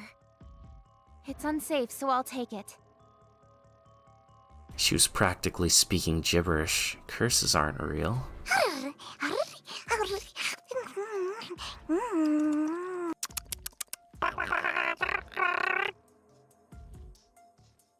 can't be. Oh, Bucky. You guys have one too? So you can see it? The monster thingies? Yep. Look. The maid grinned, and from her hip emerged a spider-like creature attached to her legs. What is that? Is it alive? Yes. We call those who can see these monsters adepts. People who awaken as adepts are able to create a guardian spirit to protect them. They assume a form that represents their host's form. A ghost with a will. We call them buggies. Buggies? No, that's not quite the same noise as what I was talking about from the end of the last game. I don't get it. Kind of like an angel? You catch on quick. Yes, exactly. So why were you looking for that PC? I'm looking for a laptop that contains all of this world's information. But people who open it don't live to see it. Under normal circumstances, I'd dismiss her explanation.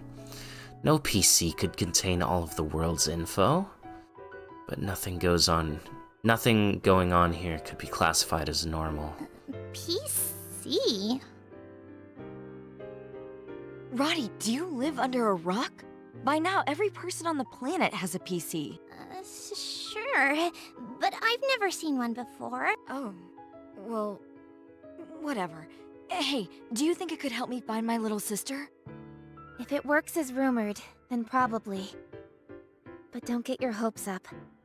It's unusable in its current state. In order to lift the curse, we need to insert a memory to act as a key. Or so it says. Got any idea what that could be? Unfortunately not. I tightly gripped the USB stick in my skirt pocket. But Sheena shot me a piercing glance.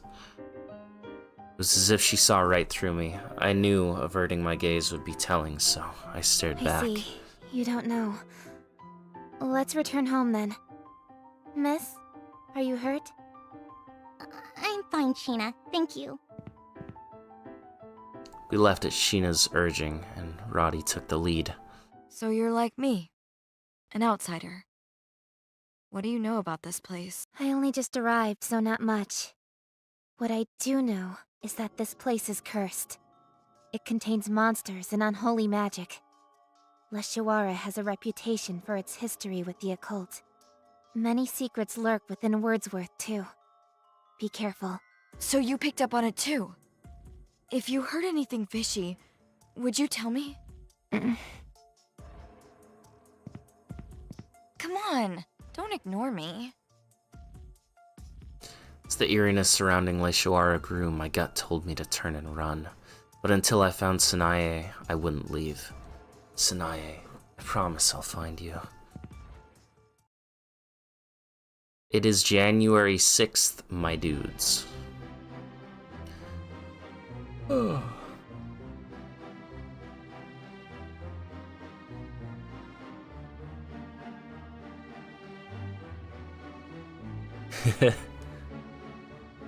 Morning, Mai. Morning. You seem really tired. Have you not slept? Yeah, I had so much on my mind. It was so dangerous yesterday. That too, but at the end of the day, I couldn't really investigate much of this town. Yeah, the monsters, Sheena, so much happened we couldn't look into things. But don't push it, Mai. What are you gonna do if you collapse? This is nothing. I won't like it if you collapse, so if things are tough, be sure to tell me, okay? I'll take you to the infirmary right away. If things get tough, I'll take you up on that.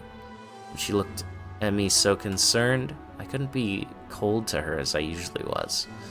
Promise? I mean, if you want, we can both say we're sick and warm each other on the bed. Ah! I feel dumb for opening up a little. I was just kidding, Mai. I guess I feel a little better now. Thank you. You're welcome. No point in stressing. Alright. Where are you going? I don't want to just stand around, so I'm going to just look around this area. Got it. Then I'll go with you.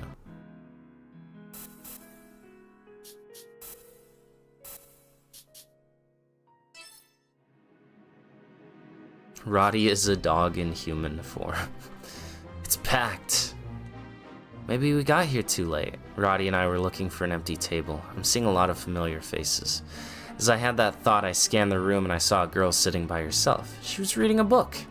I don't think I've seen her before, though. Roddy, who is that? Oh, that's Colette. Colette Sheldon. As you can see, she is a lover of books. Roddy smiled through her answer. She keeps to herself a lot, but why don't I introduce you? Roddy led me by the hand to Colette's table. She didn't have to do this, but oh well.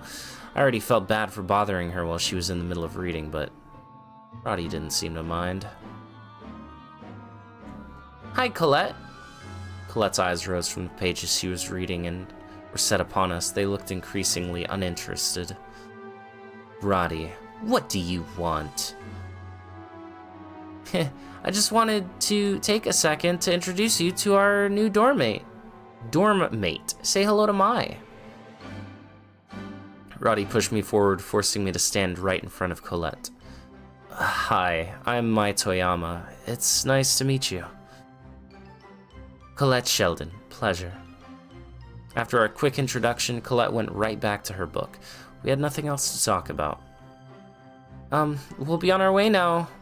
Roddy nodded as she couldn't handle the awkward silence. Before we left back to our table, I noticed the cover of the book that Colette was reading. Pascal? She's studying programming. But it's a pretty niche book for you to read here. What? Colette looked up right away. Her eyes seemed to change color unlike before. You know programming? Yeah, of course. I guess she never met anyone here who knew about programming. Her face lit up. Really? That's so exciting. It's Mai, right? Do you have time? I want to talk to you about a few... Colette stopped short. Her eyes jumped to the entrance. The head maid was calling for her. Oh, do you have to meet with Shizu? I totally forgot. Let's talk sometime soon. Later. Colette picked up her book and ran right towards the entrance. I thought she'd be a quiet one. Guess I was mistaken. What? That's so bizarre. I've never seen Colette look so excited. Really? I could care less. She must have really liked you. Oh, and that programming stuff? Looks like you have some common ground. But if you start spending more time with her... What are you mumbling about? I'm gonna leave you here. Wait for me, Mai. Don't leave me. She really is a dog.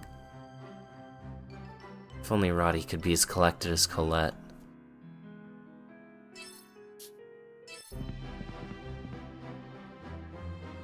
Oh, hi, Roddy.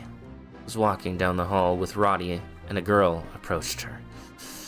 Girl very casually put her hand down on Roddy's shoulder. Then she looked at me, tilting her head.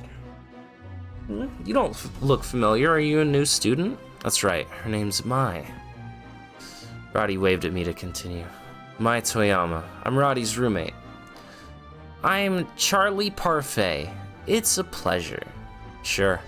We finished our bare bones introduction and Charlie stared at me. What is it, Charlie? It's okay. I'm just gonna tell you right off the bat. Mai's mine. That's not why I was staring. I felt like she carried some kind of darkness inside of her. Her direct...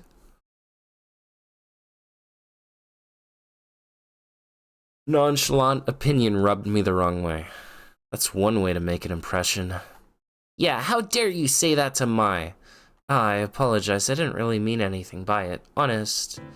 I was just considering that you have such a peaceful beauty about you, but your inner darkness casts a shadow on it. What a waste.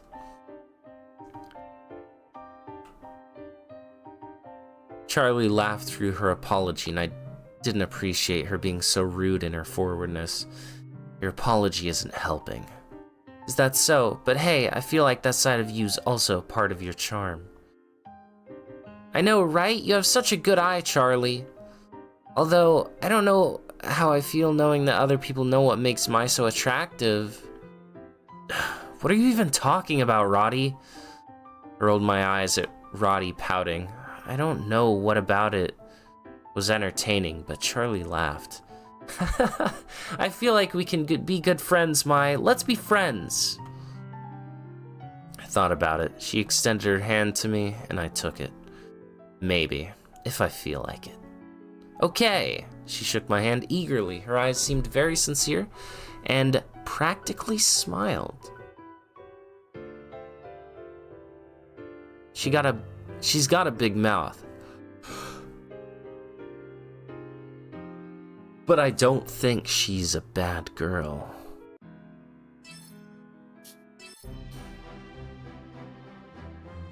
Have you two seen Victoria? Chitsuba asked me as I was walking down the hall. She seemed to be asking everyone she walked past.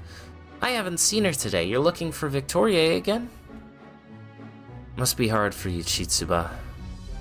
Yeah, she promised we'd hang out today, but she always walks off.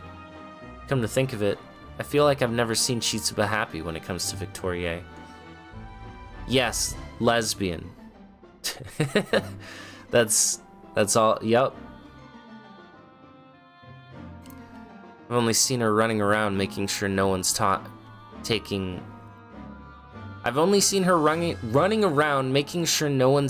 Victoria from her. She's always looking for her. Why do you like Victoria so much?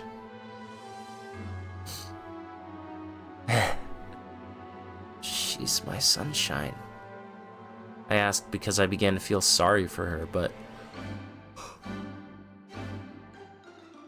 Chitsuba answered in a surprisingly loud voice. Oh. She's my sunshine.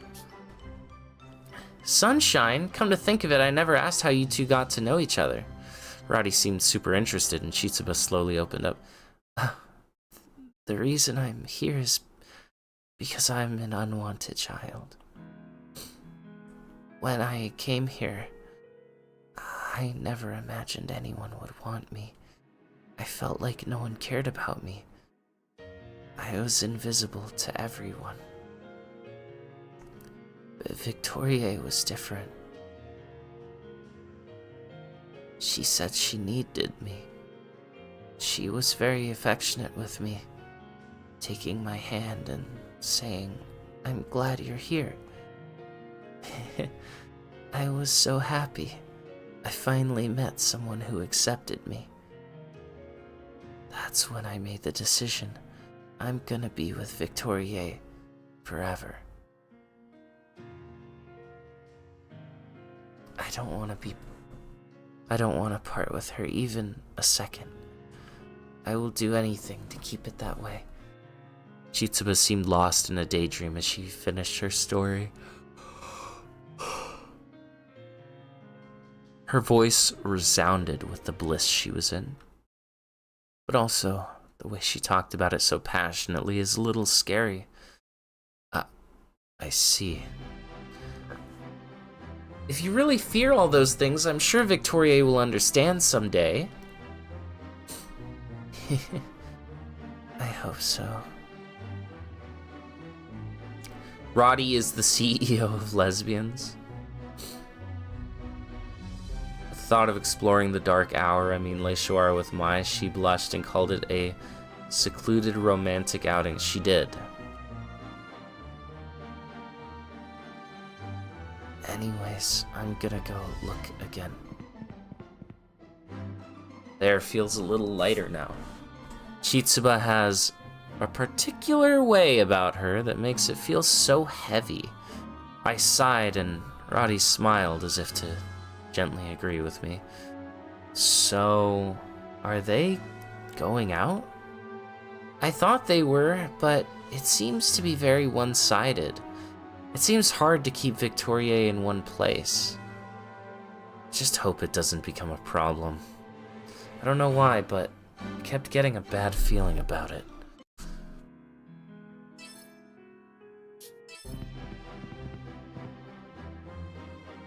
Ah, Mai, watch out!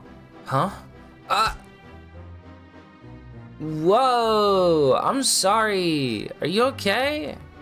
My mind was elsewhere as I walked and I bumped into a girl. Yeah, I'm fine. Sorry. I'm so sorry. I wasn't paying attention to where I was going. Are you hurt at all? I'm sorry. I'm so sorry. Oh, yeah, don't forget about the whole skirt thing. This girl cut me off before I could apologize and instead began to apologize to me profusely. You don't have to apologize that much. I wasn't paying attention either. It's alright, Mercy. I wasn't paying attention. Besides, don't be afraid to stick up for yourself, Vina isn't here anymore. You're safe to do that now. Well, The girl laughed it off. Roddy gave her a concerned look as she avoided eye contact. She feigned a smile, running away moments later. Who was that girl? She's so creepy. She's Mercy Louis. Merci Louis. That's how I'm choosing to read it. She wasn't always like that, Roddy sighed. What do you mean? What happened to her? She just changed after being bullied by Vina. She doesn't really show her emotions anymore. The most you'll get out of her is an occasional fake smile. I'm sure she figures if she just stays out of the way of people, she won't be a victim anymore. I see. People really change after being the focus of a bully's attention for a time. I don't know if I understand completely, but it's a pity nevertheless. Has holding her feelings on the inside been the only way she was able to get by? Will she live her life according to others? I feel like that's wrong, but I also understand that not everyone is strong enough to stand up to bullies. Merci, huh? I wonder what she's really like on the inside. You mean like figuratively, right? You mean figuratively, right, Mai? Alright, residential area. Where am I? Roddy isn't here. I walked aimlessly. As I was looking for Roddy, I realized I didn't even know where the dormitory was from here. I shouldn't have wandered around so much. Huh? That's... Oh, I'm glad. I think it's a student. I should be able to make it back now. Hey, can you tell me how I can get back to the dorms? Of course. You got lost, Yeah, I lost sight of my friend and, well, here I am. Oh, I see. I know I'm not used to being here yet, but I couldn't help but feel embarrassed about this and just covered it up. Yeah, what's already suspicious? Roddy isn't glued to my side. What's going on? After she thought about it, the girl smiled. I'm just about done with my errands anyway. We can head back together. That would be nice, thank you. I'm Mary, and you are? Mary introduced herself as we began walking together. Mai Toyama. I just moved here. I see. It's nice to meet you, Mai. If you're new around here, I'm sure your friend must be a little worried. We can take a shortcut. I'm sure your friend made it back already. What's the matter? You just seem like a really nice person. A lot of people in the dorms seem to have a twisted personality, so meeting a normal student feels a little disorienting. Why does Mary have Draco Malfoy's voice? Because Mary looks like gender-bent Draco Malfoy? I don't know. You really helped me out here. Thank you. I wasn't doing it for you. I mean, if you get lost out there, you'd be a lot of trouble to the townsmen. Don't take it the wrong way, okay? I see. She's a typical tsundere. Sorry, wait. She's a typical tsundere. Typical tsundere. It's impressive how much she embodies those traits. I just want you to understand, okay? Come on, let's hurry. Alright. I wanted to laugh, but I saw that Mary was blushing, so I refrained. Oh my goodness, I'm so relieved! I thought you were back at the dorms, but I couldn't find you. I was so worried. As we arrived back at the dorms, it seemed that Roddy had been waiting at the entrance for a little while. Sorry to worry you. I'm just glad I ran into Mary. Everything's okay. My, the womanizer. I explained how I ran into her and we became friends. She sighed with relief. I see. I'm glad you could be there for her, Mary. It's nothing. It's not a big deal. It was on my way home. Oh, really? But didn't you say that you were going to go shopping today? You didn't buy anything? Mary blushed at Roddy's question. I thought you said you were done with your errands. I couldn't just leave you alone if you were that far from the dorm and lost. It wouldn't have been right. Mary was a little shy about expressing this, mumbling her way through her words. Thank you, Mary. Whatever. It's not a big deal. I smiled a little bit, humored by the fact that she just refused to be complimented. Roddy, of course, chimed in at once. Hey! I appreciate you helping Mai out, but she's mine, okay? You can't steal her from me. What? I didn't even mention that I like her or anything like that. So you admit it. Anyways, I'm going back to my room. Later, girls.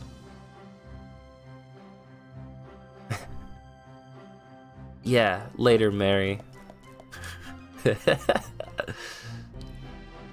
Let's head back to our rooms, too. Okay, Roddy pulled me away and I thought about Mary. Her ears were super red. She was tsundere through and through. I couldn't help but giggle. Will Mary's father hear about this? That's a low blow. Oh.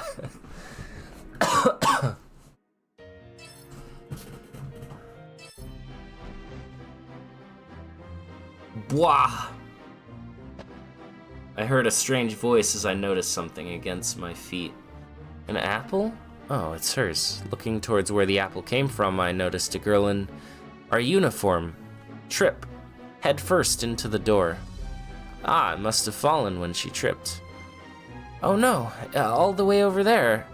Roddy and I picked up a few apples. They came rolling by us. We asked her if she was okay. She seemed to be writhing in pain when we approached her. Here you go. Are you hurt? Hehe. I'm fine.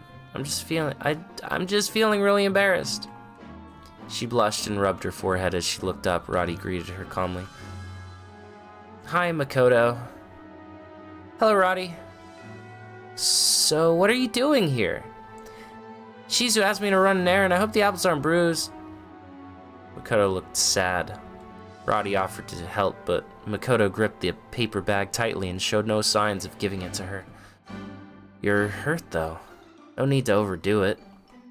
This is nothing.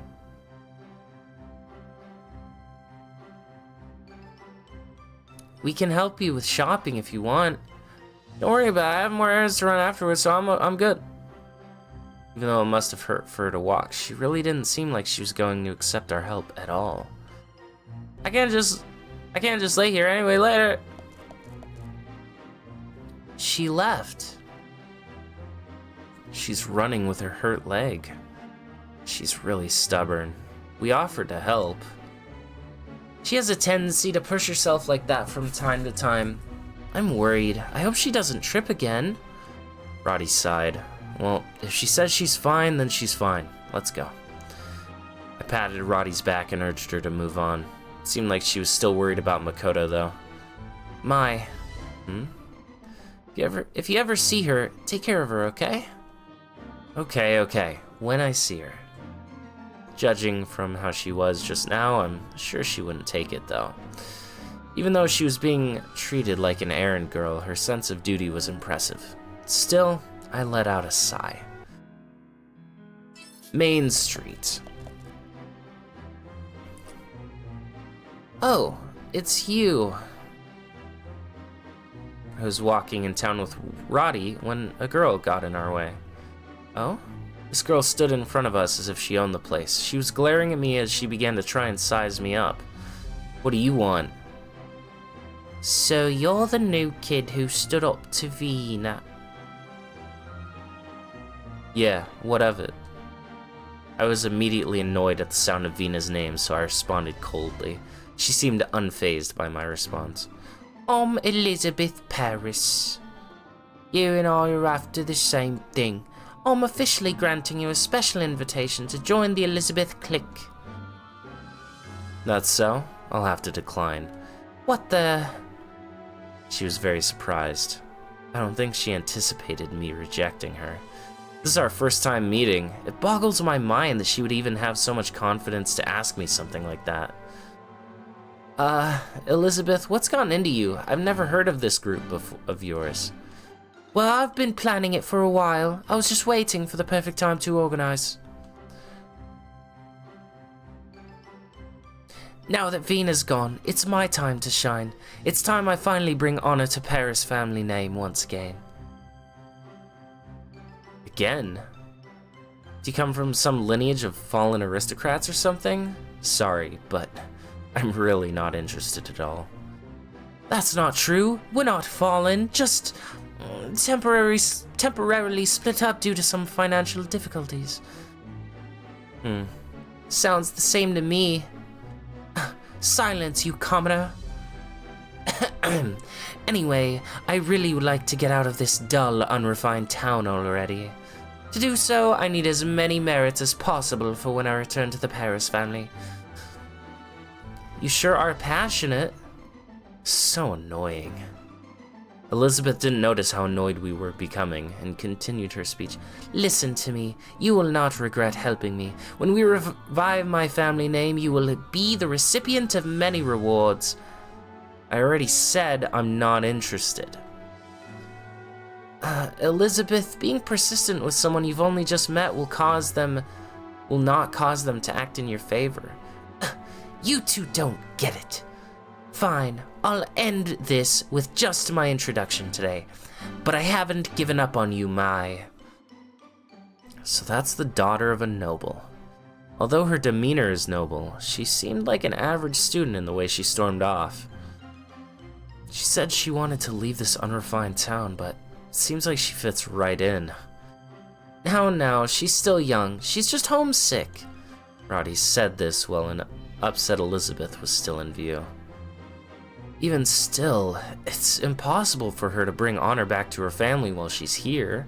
Wouldn't you agree, Roddy? Sort of. It's also just that she doesn't seem to be someone who would give up concerning something like that. She's homesick, huh? I can empathize with where she's coming from, but I also have no intention of helping her out with her reckless plan. I hope she got that you're not interested. Same. I have more important things to take care of anyway. Alright, sick. What even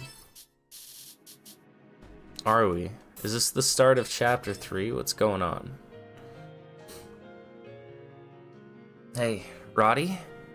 Seems like Headmistress Midra and the maids went out earlier. Is something up tonight? I was lying there on my bed, stuck in thought as I asked Roddy. Tonight is the eve of the all-night worship. On this day, the adults all go to church and pray until morning. I see. Sounds excessive. They don't force the students to join, though. So that means tonight, no one will be at Wordsworth. I looked at the clock and it was 11 p.m.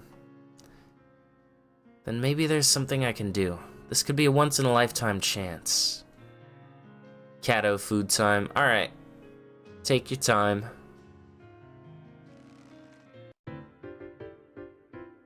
Hey, Mai? Whoa, don't just come in. It's all good. She lay next to me, facing down, and seemed to want to talk.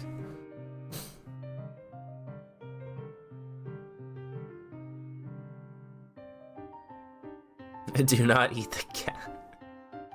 So what do you want? I wonder how Sheena saved you so quickly. I think she followed us. She seemed pretty knowledgeable about the bomb. Oh, I wonder if Sheena is... What do you think, Roddy? What if she's a government spy? Way to jump to conclusions. Not that it was completely implausible. Who was Sheena? She piqued my curiosity. I'd have to find out. Oh, not at all. Okay. Don't be rude, Mai. I might be right. It's hard to think a maid would know anything about a... Oh, it's hard to think a maid would know anything about a bomb. Oh, I know. Maybe she's in the Secret Service? They work for the government too. Besides, there was no bomb. That was no bomb. It totally is! Well, even if she was a spy, if the dorm wasn't so suspicious, then she wouldn't be here. There's a saying that there wouldn't be smoke where there isn't any fire. If they're innocent, then they can just be proud. Actually, I think my mother has something that she can't even tell me. It's like she has a split personality sometimes. Lately, tons of girls are finding a foster family or disappearing too. I see. So, Roddy, you think that there's a chance that Wordsworth has some big secret? Yeah. Then why don't we look into it? Huh? Where? My mother keeps her office locked. I mean where Sheena lives. Who is that maid? If we find out, maybe it'll lead to more. Plus, if Sheena happened to be a spy, then I bet she'd have some info on Wordsworth, which we can take for ourselves. And for me, I want to see that cursed laptop. I'm sure she has it at her home. I'll go alone, but how about you, Roddy? Yeah, I'm coming. I'm curious too. The adults are gone for prayer night, a perfect opportunity to sneak out. And as soon as we get ready, let's set out. It is midnight, my dudes. To the save point. Oh, a save point. Oh, a save point. Alright, and now we do the speedrun thing of sprinting through walls.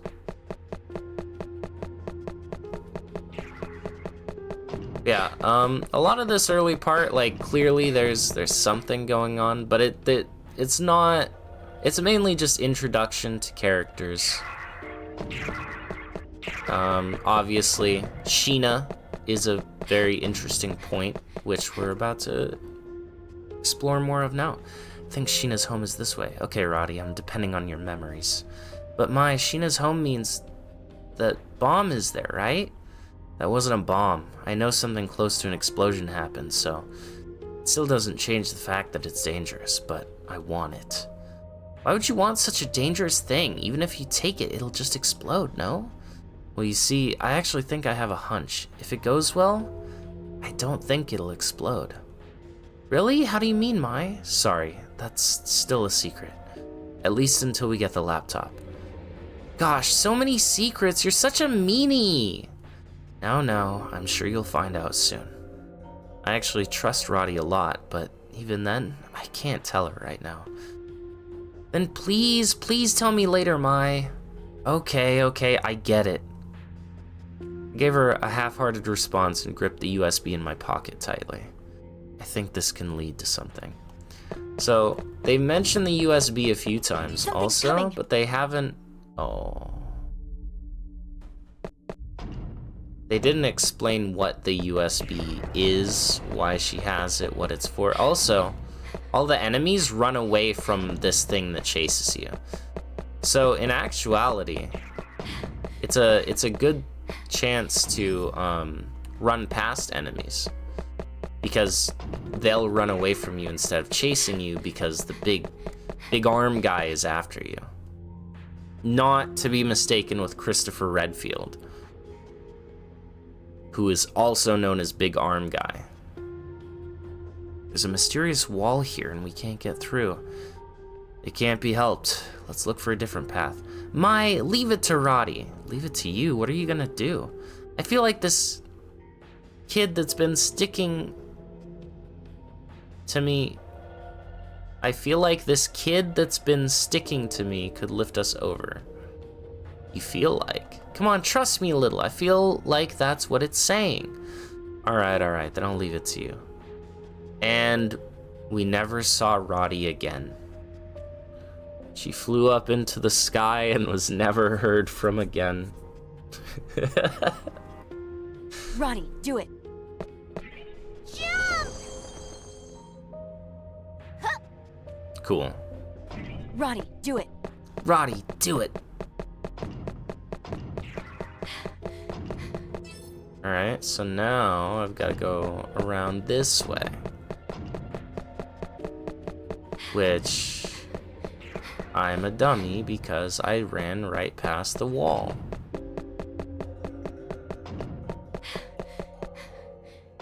The emotionless smile as she holds I think you'll make it, Roddy. her buggy.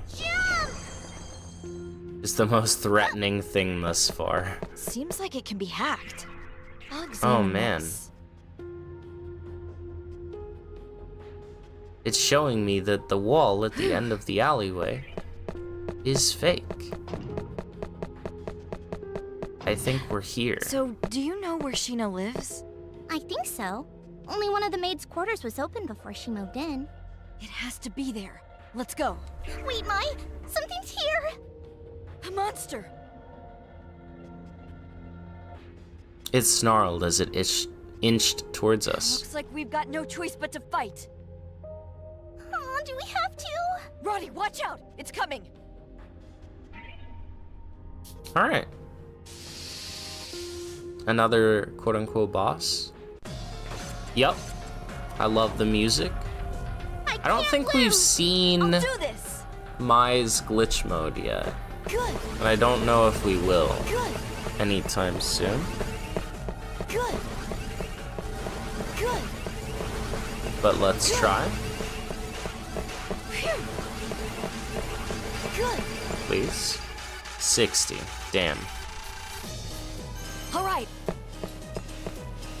Damn it all. Eat this. Yeah. Fly away! Yeah! Is she? Okay. That was easy. Yep, we're... That was easy. that was close. Yeah. I think the coast is clear. And here we are. Mai, look!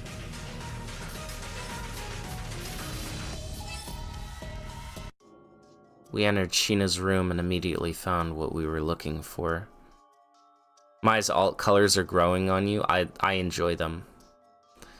So-called cursed PC wasn't even hidden. It was placed out on a table. For some reason, though, the PC reacted to us entering and exited sleep mode. From a shut position, the monitor started to emit a red backlight. Does it really hold all the world's information? Is that even possible?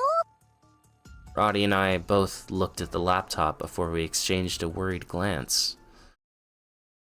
I thought back to when that man randomly gifted me my old laptop. I was trapped in a confined space. I craved a glimpse of the outside world. Hence why my PC became my lifeline. I learned how to navigate the internet, and I learned how to hack. At the time, I had no idea hacking was frowned upon. It was just a skill. I used at every opportunity until I got better at it. One day, I infiltrated a server for a video game developer called Enigma. There, I saw something out of a dream. A world teeming with color, lights, and magic.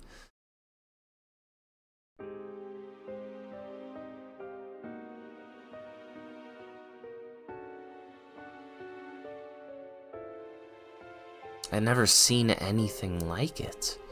I was inspired by its design, so I kept digging.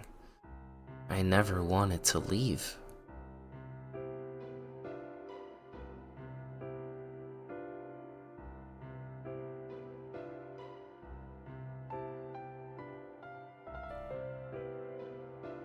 But the dream didn't last long. Either I had let my guard down, or the failsafe ejected me. Eventually, I was disconnected from the program. No matter what I tried, I could never regain access to it. But that's not all. All of the local data I had saved from the server was wiped as well. All that remained was a strange file that I couldn't open. It was titled worldskey.oo. What was the data for? All I had was a .txt file with a message left in it. When the time comes that you can access this file, I'll see you there. Free yourself. The words were etched into my mind. Since then, I never let that file out of my sight. It was a key that connected me to the outside world. Mai, what are you plotting? I had the USB stick. Alright, I guess it's chat vote time.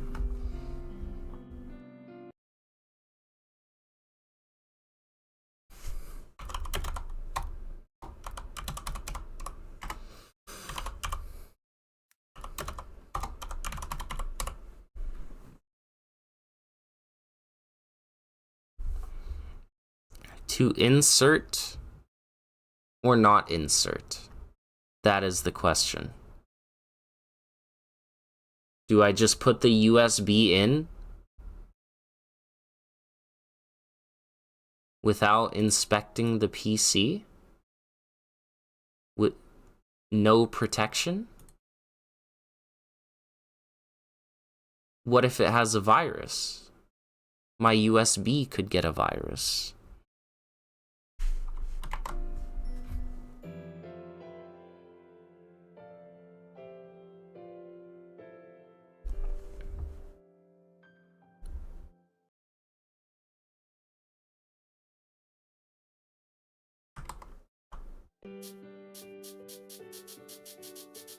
Alright, is looking like we're gonna insert it. If this has the whole world's information, then it'll lead me to Sanae. Be careful, if it lights up like last time. I think we'll be okay.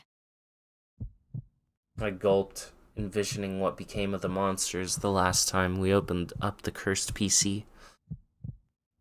I couldn't back down. For Sanae's sake, I inserted the USB stick. Then, the monitor's backlight changed to a blue hue and the laptop flew open.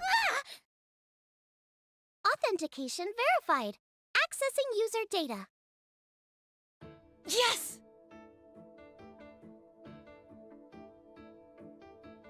So, I guess the point of talking about the world's key file is that's probably what's on the USB, right?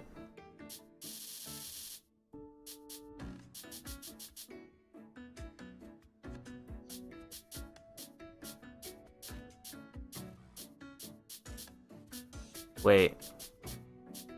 Huh?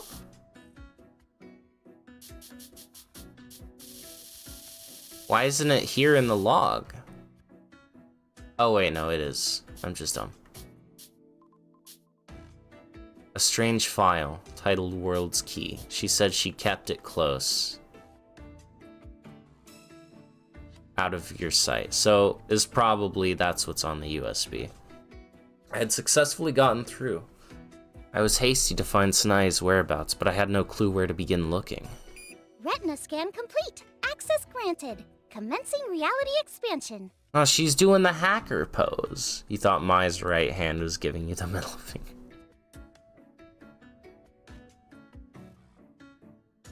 Huh? Reality expansion? What does that mean?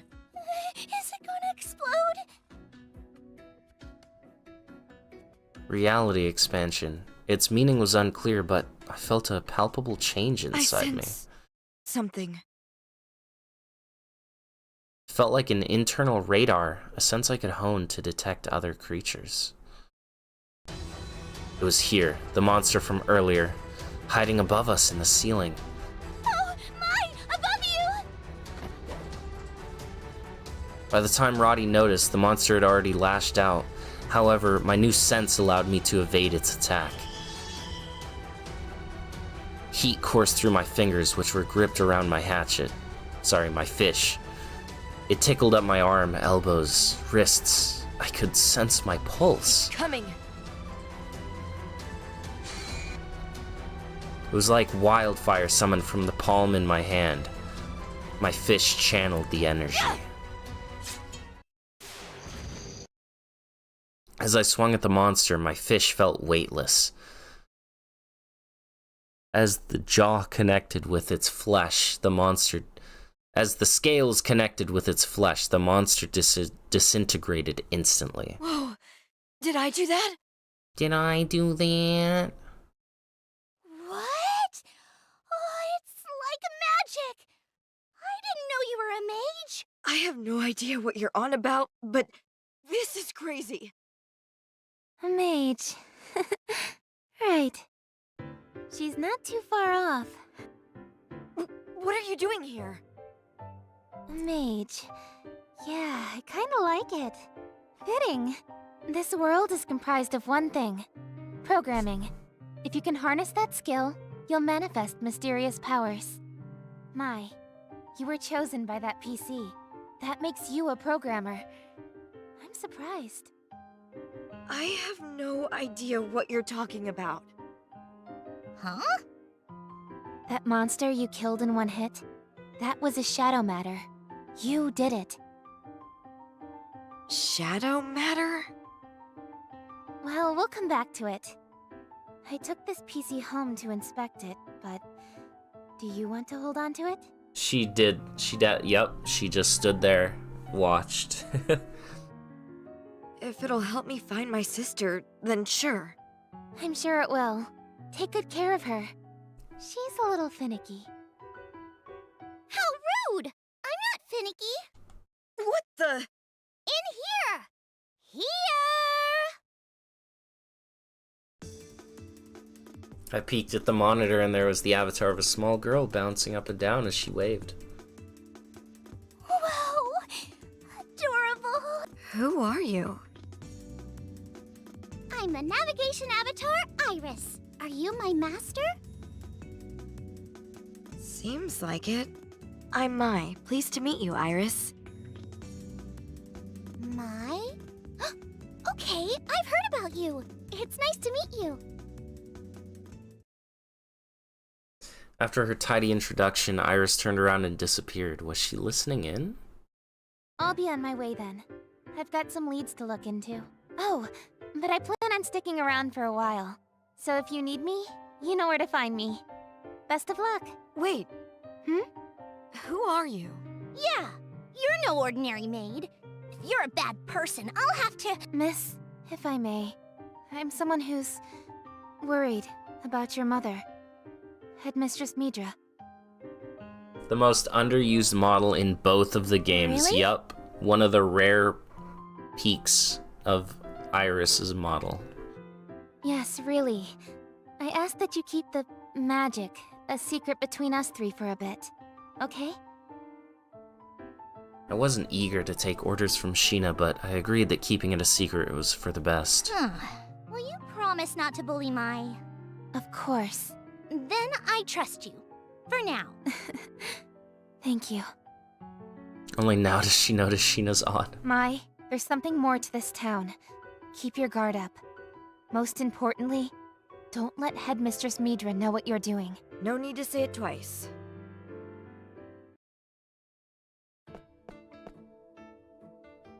I was hesitant to trust Sheena fully. Even after we departed from her house, my suspicions lingered. She's so mysterious. You think we can trust her? Well, she never told us who she really is. I looked back over my shoulder at Sheena's house. Its secluded location tipped me off that she intended to lay low too. Either way, we'll figure out soon enough. Let's head home. I got plenty for what I needed. Yeah, I'm pooped. With the laptop Sheena gave us in hand, Roddy and I returned to our dormitory. It was almost impossible for me not to break character before Mai and Roddy... Oh.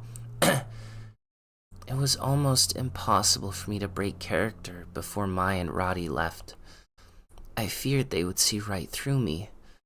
I was a ball of nerves.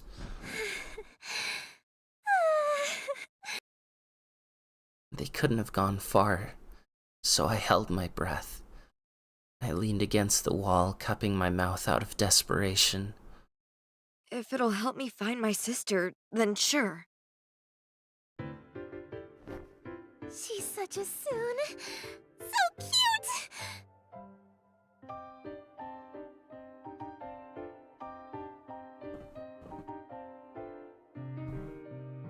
And my goodness, Roddy is an angel! Oh, adorable!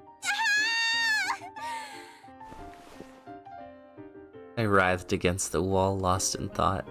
Could they be any more adorable? They are the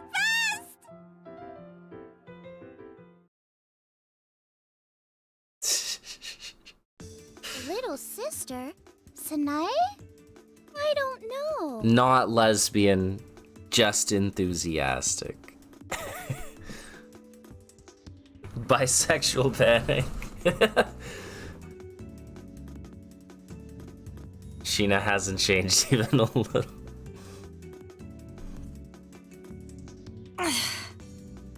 As soon as we returned to our room, I typed some terms to Iris, the navigation avatar. Her answers were useless. All of the world's information, my ass. Like I said, AR refers to augmented reality. Use the AR function to make your life easier. I know what AR means, but just how do you expect me to augment reality? Iris's explanations made sense, but I couldn't wrap my head around the concept of manipulating reality like a program.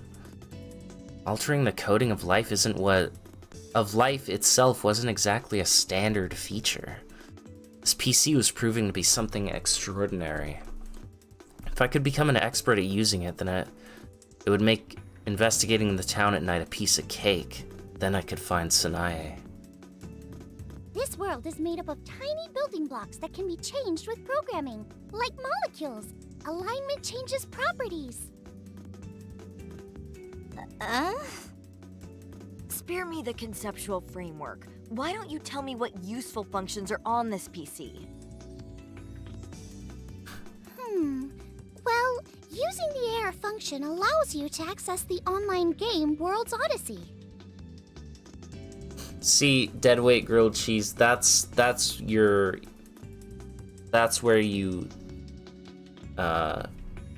folly. Because why does it matter what games you play? Who cares? It doesn't matter. You shouldn't care about what games that you play. If it's a good game, it's a good game.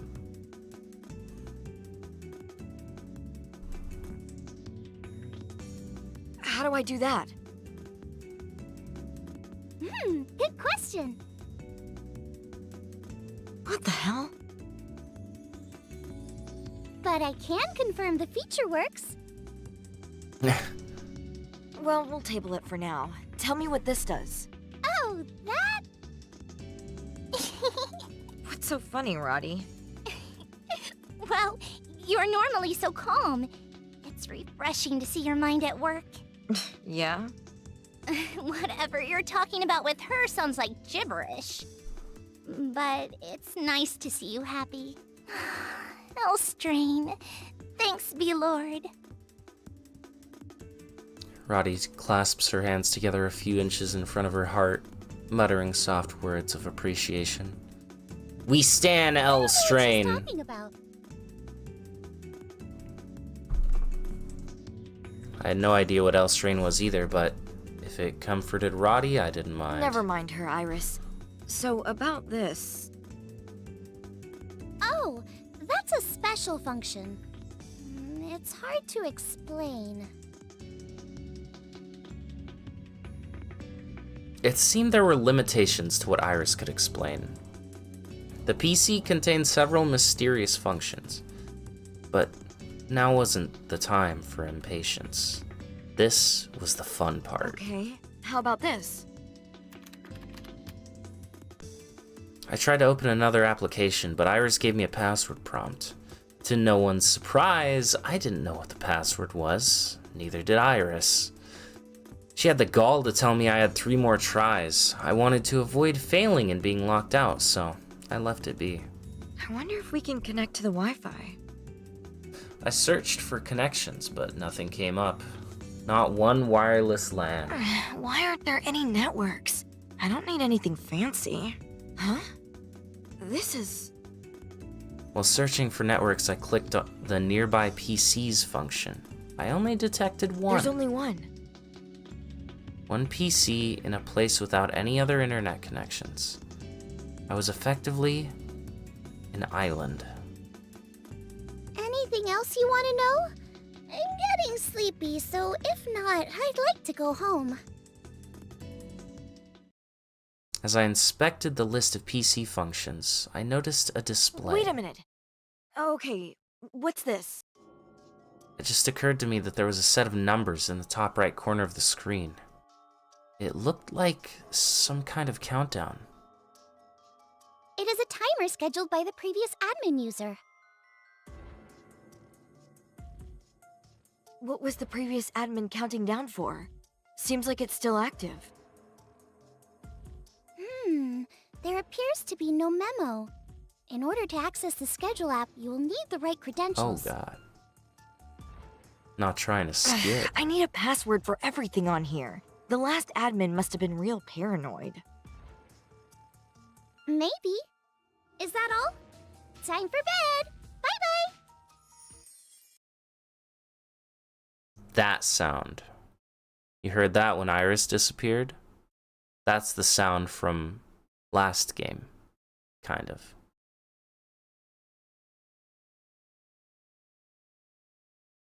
That I said to remember that sound? It was best for me to get some sleep as well. My eyelids felt heavy. If you're going to sleep, your bed's right there. But right here's so comfortable.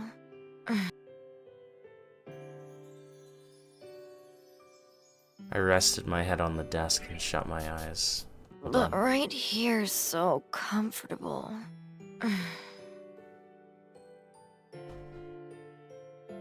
There's so much to investigate, I couldn't fit enough hours into the day. One PC in an area with network discovery on without internet or possibly intranet. Sus? Not sus. It's a magic PC. Throw your logic away. I don't know.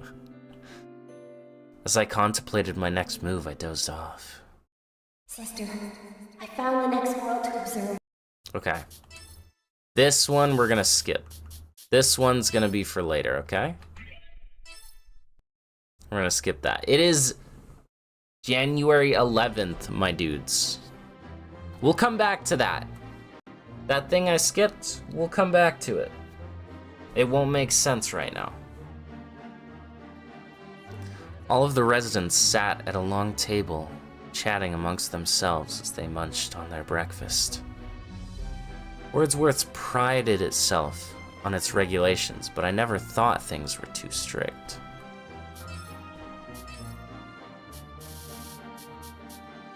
Yeah.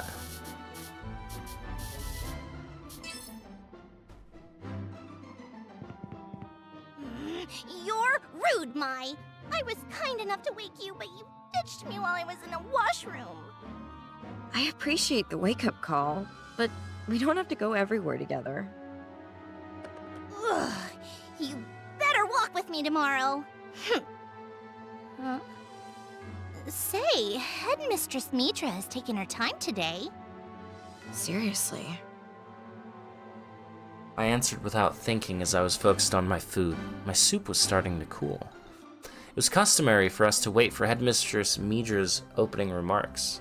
No one ate until morning prayer had commenced. Oh, there she is.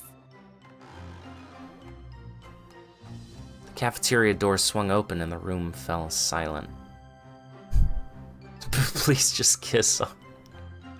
Our eyes darted towards Headmistress Midra, who stood tall in the entrance. I would like to introduce 3 of our new friends. Rah! I surmised the 3 girls being introduced at once were a rarity since the room shortly erupted in conversation. Headmistress Midra's height blocked the 3 girls walking quietly behind her, so I couldn't make out their faces. Quiet! Our guests might understandably be a bit nervy, seeing as they are unfamiliar with our institution. So please, welcome them. Wordsworth is one big, precious family. You mustn't forget that. Next, we will determine their placement. As Headmistress Midra continued, I locked eyes with someone who I noticed had been waving at me. It turned out to be the social worker who aided me after the incident. When I was utterly lost, she showed me kindness. I think that concludes our announcements. Now for our morning prayer. Close your eyes, everyone. Ready? Headmaid Shizu motioned for everyone to recite the prayer led by Headmistress Midra. At last we could eat. It's been a while, Mai. Have you been?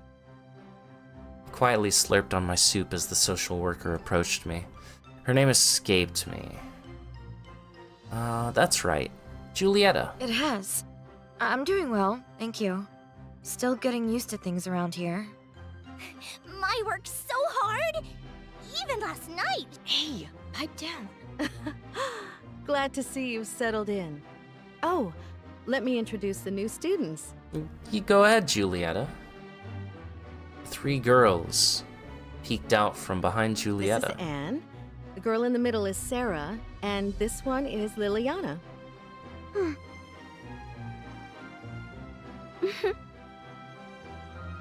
Both Anne and Sarah looked me in the eye, then quickly hid behind Miss Julieta.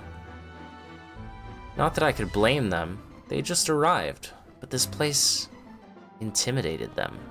Greetings. I am Liliana. Mai, was it? Pleased to make your acquaintance. Sure.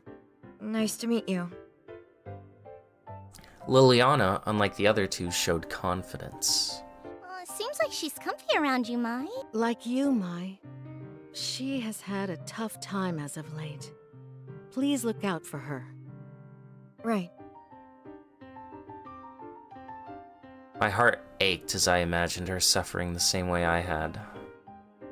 But Liliana wore none of her pain on her face. That alone concerned me. Liliana. Yo, welcome, BLXK. Are you okay? I'm gonna just call you can Saku talk from about now it if on, you I've like. decided. What's up, man?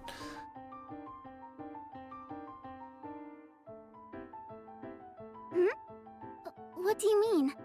I appreciate your concern. You sure? If you're okay, then I'm okay.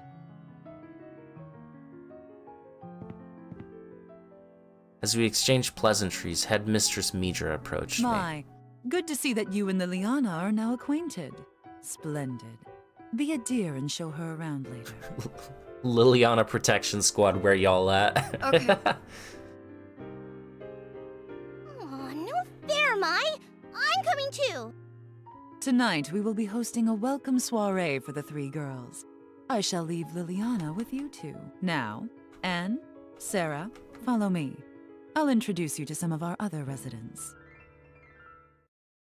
Headmistress Midra delivered her orders, then spun around on her heel as she walked away, leaving Liliana with us. A welcome soiree?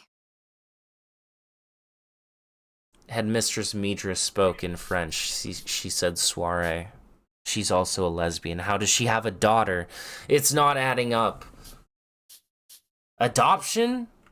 Maybe she's not the real daughter. Maybe she just treats her like a daughter.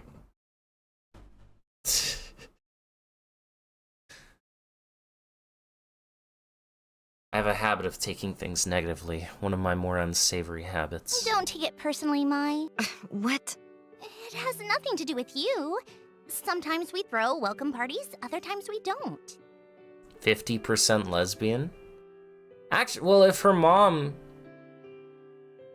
is French lesbian, then that would actually explain Roddy's French lesbian tendencies. So, it makes sense. She might be 50% lesbian, yeah. And a lot more of that got transferred to Roddy. Don't let it bother you. Okay. Roddy's words flustered me. Partly because I felt vulnerable, exposed really, but mostly because I was unaccustomed to kind words like hers. But if it still bothers you, I'll personally throw you a welcome party. One to remember. Oh, thanks, but no thanks. See you around, Liliana.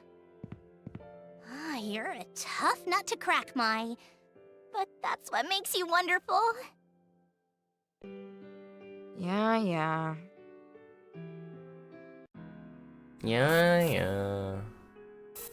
Let's talk to blue hair in the back alley. It seems kind of sus.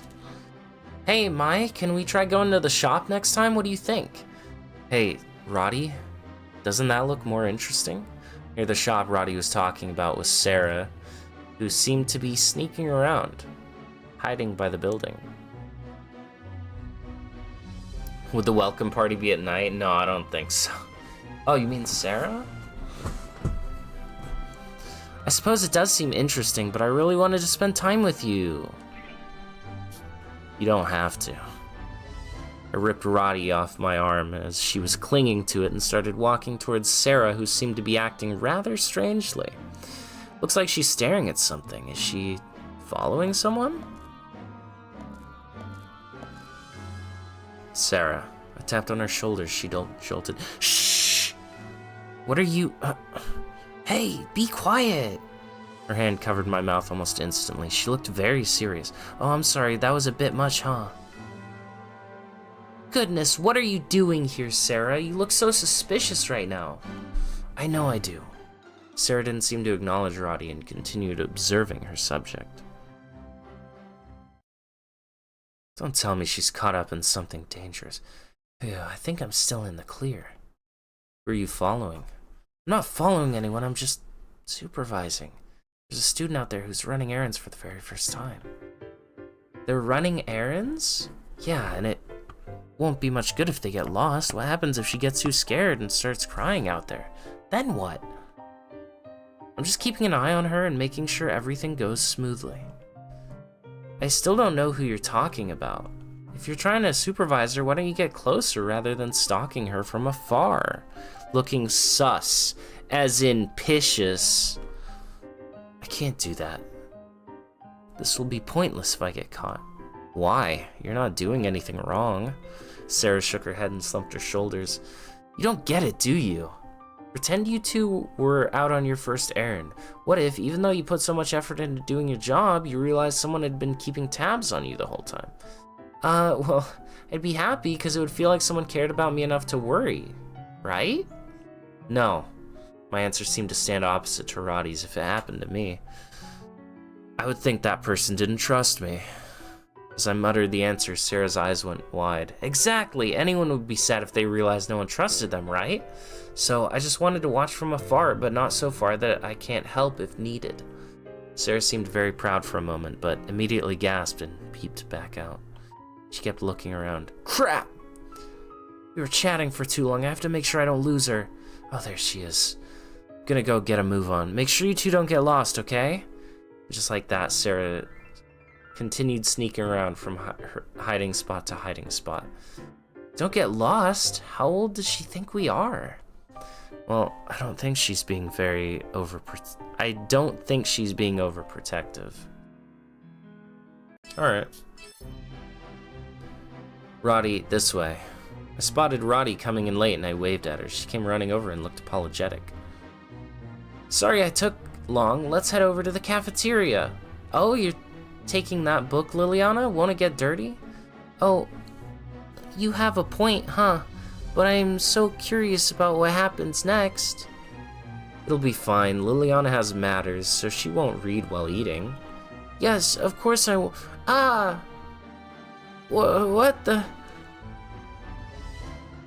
Sorry, you were standing in a place where it was easy to hug. I couldn't help it. Couldn't help it. Roddy sighed as she stared at Victoria holding Lily. Anna. Not again. Didn't I tell you it's not good to just hug someone out of the blue? Of course I remember. I'm not doing it to you, am I? Just please let me go. I need to pick up my book. Hey, don't start moving. It's dangerous, huh? Victoria lost her balance and stumbled. The moment she caught her balance, I heard a bad sound. No! When Victoria moved her legs, there came about her book with folded pages. Ah, that was bad luck.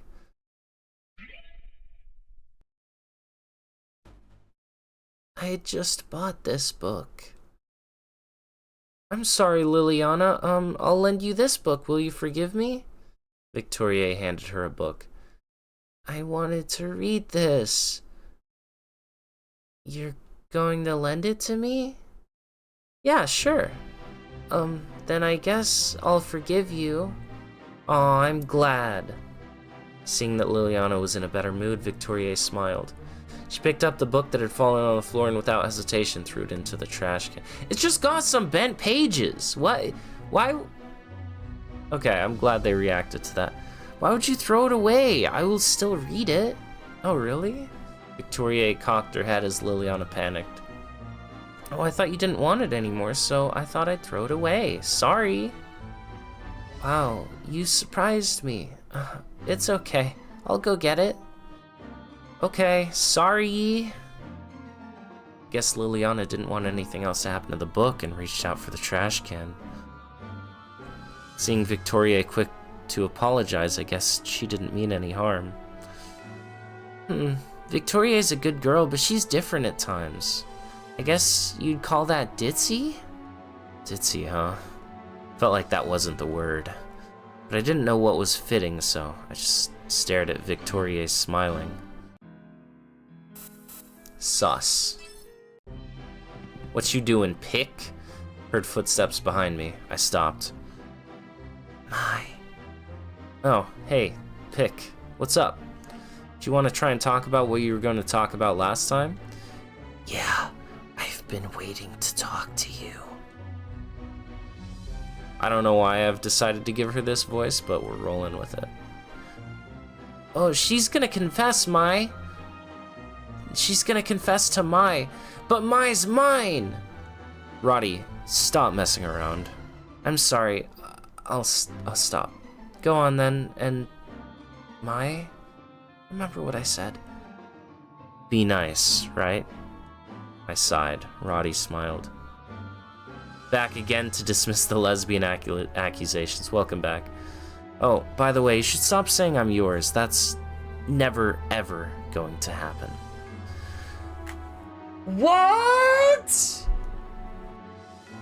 Though I knew what she wanted to talk, why she wanted to talk to me, I really didn't want to go. My footsteps felt heavy as I walked with Pick. We stopped at the corner of the hall and Pick bowed at me once again. She remained silent for a moment. I'm so sorry I was such a bully to you. I know that it was really messed up of me. But I'd like to ask for your forgiveness. She raised her head from her bow slowly. Her expression was clearly anxious and waiting on how I was going to respond next. Seriously? I can't erase that stupid grin you had on your face from that day. You expect me to just forgive you? You're really selfish, aren't you? No, you've got it all wrong. I wasn't bullying you because I wanted to. I didn't want to do it. I stared at her, my silent gaze beckoning her to continue. Her voice cowered as the words began to spill out. Vina terrifies me. I couldn't defy her. If I didn't look like I was having fun, she would have noticed and brought it up to me later. I was really mortified. If I didn't do what Vina said, who would know? Who knows what she would have done to me? So it's just I. Alright, I get it. What a waste of time. Pick's words were centered on herself. All she wanted was to walk away from this without a guilty conscience. I got tired of listening to her and just cut the conversation short. Pick looked at me, her eyes seemed hopeful. Does that mean you'll forgive me? Sure. Whatever. Are we done? Okay. Thanks, Mai.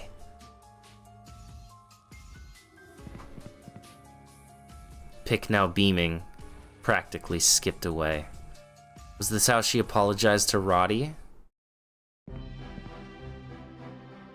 That was so nice of you. It seemed you two were able to really make amends. I shook my head as I approached Roddy, who was, as usual, welcoming me with a smile. That's so Ira. It's true, people do be like that. They're like, oh, sorry. But they just say it because, like, they want to feel better. You know?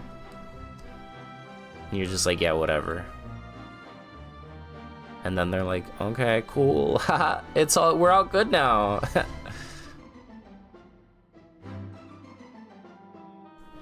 I mean, she repented. What more do you want? She felt bad and has been taking the time to apologize to everyone about it.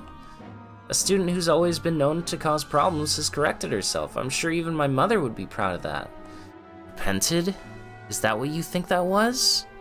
She wasn't trying to rectify the situation as much as she was trying to rid herself of a guilty feeling. Would she have said it the way she did if she really cared about how I felt about it? I recalled Pick's words and my brows furrowed. Roddy seemed confused. Huh? What do you mean by that? Nothing. Come on, let's just go.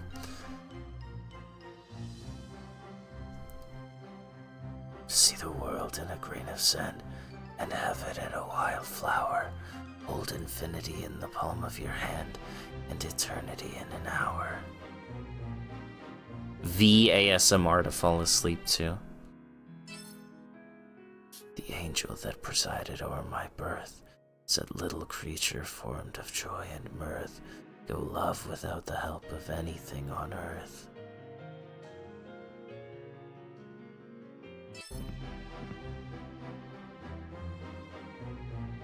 I'm sorry. Marie, I'm completely uninterested in an apology. What I want from you is an explanation. Yikes, someone sounds very angry. Sounds like someone's being scolded in the empty room. Didn't seem particularly unusual, and I tried to walk past the room, but Roddy decided to stop and listen. Hey, listen to that voice. Doesn't it sound like the RA? What, Abigail? I can't imagine that ditzy girl to be this angry. Door was wide open, something. They're called forbidden areas for a reason.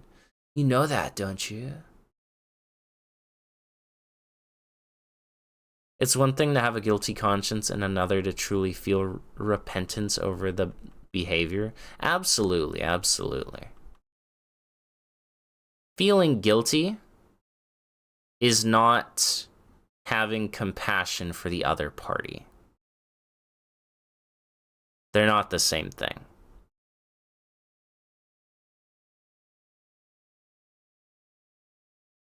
How will that put anyone to sleep? Just play the lines on repeat. I was just so caught up in my game of hide and seek. Marie's hands were gripped to her own skirt, perhaps in an attempt to stop them from shaking from fear. I don't enjoy watching people get reprimanded like this. Roddy, we saw who it was. Let's just go already.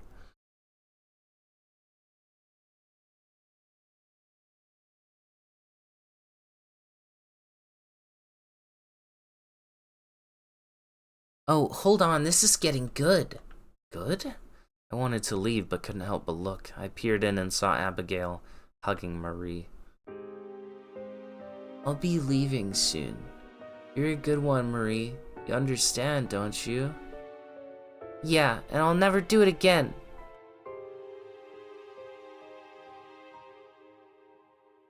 Abigail looked at Marie with such tenderness as Marie nodded in agreement.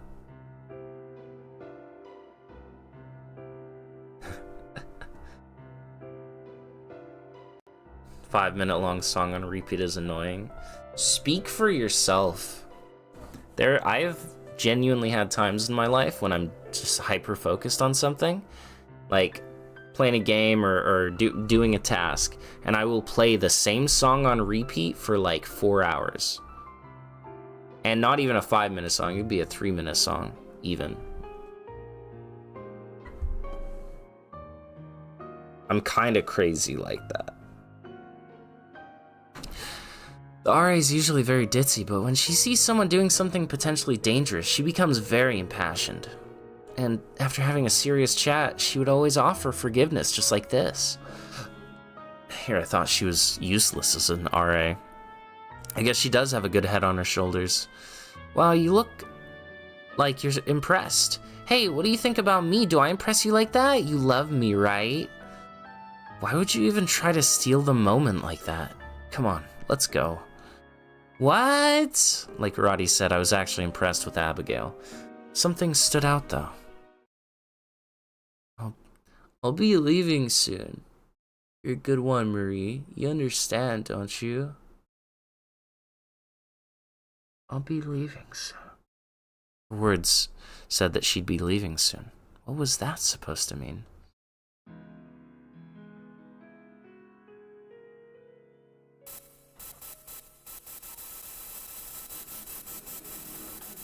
Like the person spamming International Love in VC yesterday. They played it 2 times. That's hardly spamming.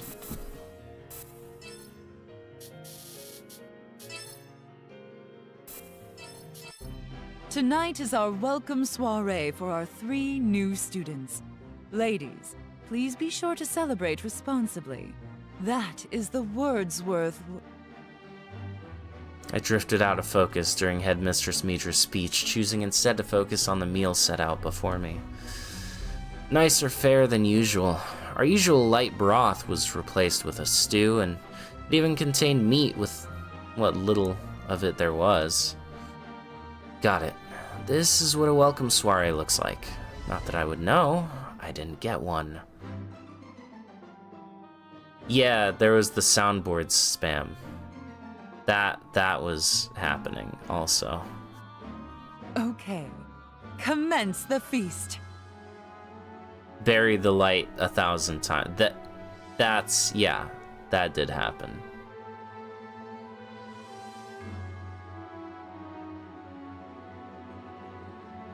Soiree followed the prayer immediately. Lively conversation bounced around the dining hall. Liliana, you have crumbs on your mouth. Here, let me wipe them off. Oh, I'm sorry, Ma. Thank you. You're welcome. Aren't you polite? My, I also have crumbs. Wipe them, please. Wipe them yourself. Ugh, so uncivilized. Come on. Such an exciting evening. Do you normally gather for meals like this? Yeah, we always eat together. But we're only allowed to be this loud for welcome soirees, though. Glanced around the tables, noticing that Anne and Sarah were being bombarded with questions from the upperclassmen. Splendid. How wonderful for me that I may dine with all of you this evening. Liliana, do you want more stew? There's bread, too. Roddy drinks some water. You're so thirsty. Thank you.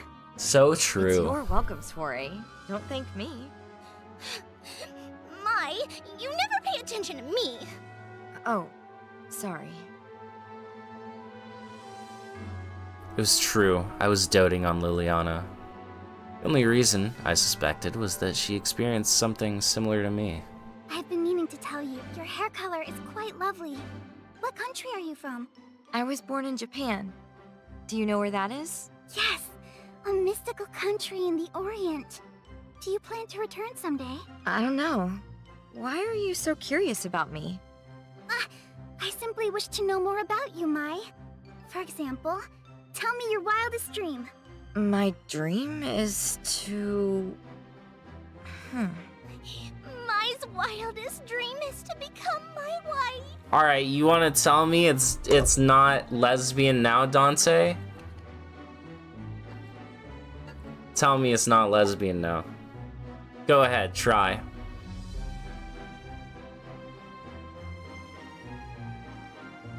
Try and convince me that this line is somehow a platonic friendship thing.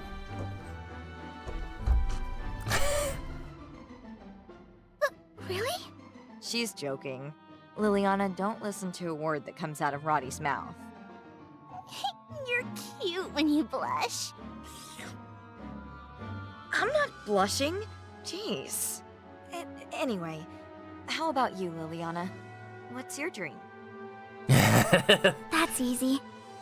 I wish to be an exorcist. An exorcist? My father was an exorcist. My father's profession was stressful on my mother. In order to avoid upsetting him, she was extremely strict on me. Even after my father died, my mother was unflinching. In fact, she only worsened when he died. It seemed her mind had left her long before. Liliana delivered her revelation nonchalantly, but even I could tell how much it upset her. I could only imagine what kind of physical and emotional toll Liliana felt at the hands of her mother. She said it herself. It was no. Mai said that she was joking. Roddy did not say it was a joke. Mai was just trying to brush it off. Roddy doubled down. If my father had never become possessed, none of that would have happened. It's all the work of a demon. Which explains why you want to be an exorcist. She wants to be a devil hunter. She wants to send demons back to hell. Indeed. One day, I hope to rid the whole world of monsters. I wish to serve the church. In truth, thanks to religious skepticism, I wasn't too familiar with exorcism, but I understood where Liliana came from. I could never take her faith away from her. Faith. What a strange concept. Hey, Roddy. Tell me more about this Elstrain business. Elstrain is the religion at the heart of Wordsworth. It's followed by Headmistress Midra and all of the maids. They say this town is right under God's watchful eye. You're not even... I sense the trepidation in your own words, Dante. You scarcely believe them yourself. As a certified woman that is gay.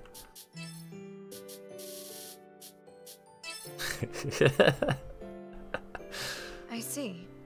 Do they follow any sort of doctrine? The Elstrain faithful believe it protects You have a their certificate bonds for with their that? loved ones for eternity. That's crazy. It's beautiful, don't you think? I don't have a certificate for being a guy. What the hell? Where's my certificate? Sure. It's like getting forklift certified. Like, I'm male certified. I'm female certified. Your birth's... Oh, shit. No, you right. You right. I do have one then. Okay. True. It is a certificate. I never thought about that. Can wrap my head around how they believed any of it given my lack of faith, but it was a nice sentiment. Of course. Elstrain. I am unfamiliar with that faith. It's okay, Liliana. I'm sure your faith is important too. Both of us can believe in different gods. Respecting that is what's important. Right. Different religions or not, if we learn to accept one another, we can accomplish anything. Exactly. Pleasure chatting with you, Liliana. Roddy and Liliana exchanged a determined handshake. Neither of their religions made much sense to me, but if the two of them can find common ground, so can I. Liliana, to your future as an exorcist. Cheers! After that, conversation flowed freely, rousing throughout the evening until the welcome soiree came to a close. What a lovely soiree. The only god Roddy believes in is Aphrodite. Indeed. Liliana sure knows how to act like a lady even with her baby face. I'm in awe. Indeed. What's the matter, Mai? I can't think about anything other than getting this thing to work. But I need the password. I just can't think of one. What should I do? You're telling me mages get stumped too, Mai?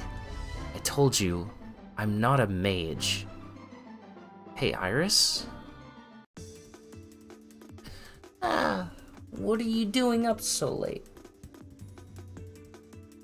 Seems like I need a password to get in. Can you help me out? Impossible. I've no clue.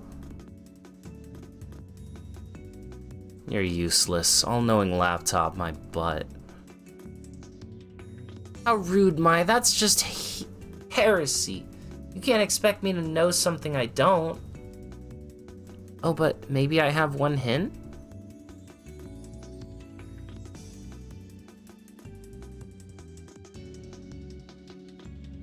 Kakyoin said if he met someone like Ollie, he'd marry her. That was a compliment, just saying she's really nice. Community MILF Hunter. I mean, he wasn't saying... It would be different if he was like... If he said to Holly, if he was like... If I met you when you weren't married, I'd marry you, or something. Like that, I don't know.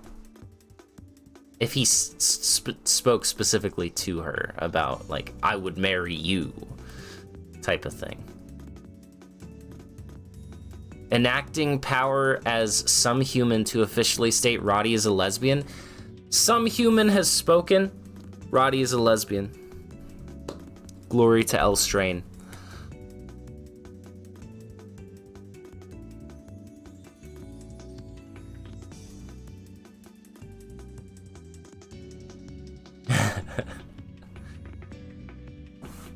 Here.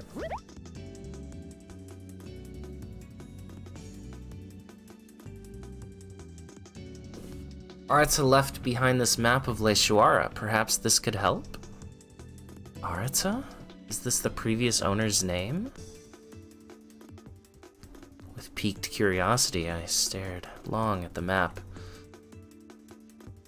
It's not the same because it's the difference between saying, you're very lovely, someone like you would be, you know, a fine match for me. Rather than directly saying to the person, hey, let's get together. That's the difference. I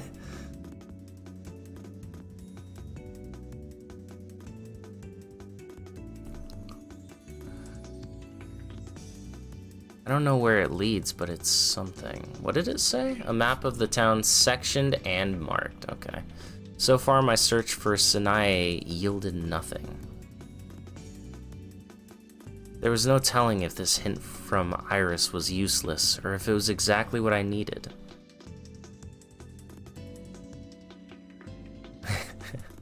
It might be like a language thing. I don't know. Just like a different understanding of how things are set. Now is no time to be picky. Every hint was worth investigating. Thanks, Iris. I'm logging off. Huh? Mai, are you thinking of sneaking out? Yes, if someone comes by, just tell them I'm sick. What? Hey, wait, Mai. I don't know what about that. Take me with you. It might get dangerous again. Even more reason. I'm your protector, Mai. Okay, sheesh. Come along. 1v100 scenarios are nothing but epic anime. Lied. A map. I've never been there. Oh, that's near the shopping district. So now... The game kind of doesn't... Oh, don't save over that. We need to return to that one. Game kind of doesn't tell you... Also, camp is a thing. shop, message, chats, etc. I am pretty sure I played my very first playthrough without rare for ever a customer in a place like this. without ever accessing the shop. I'll accept the mission.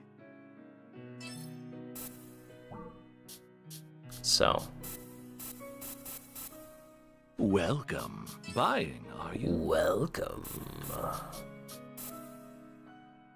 X-Vial? Why do I have so much money also? It's a little unsettling. It's better than the fish. But also, Will this thank you? I don't very want much. to have anything better than Will the this fish. thank you very much? The swiftness, defense, attack. Let's go with attack. And magic attack. Will this thank you very much?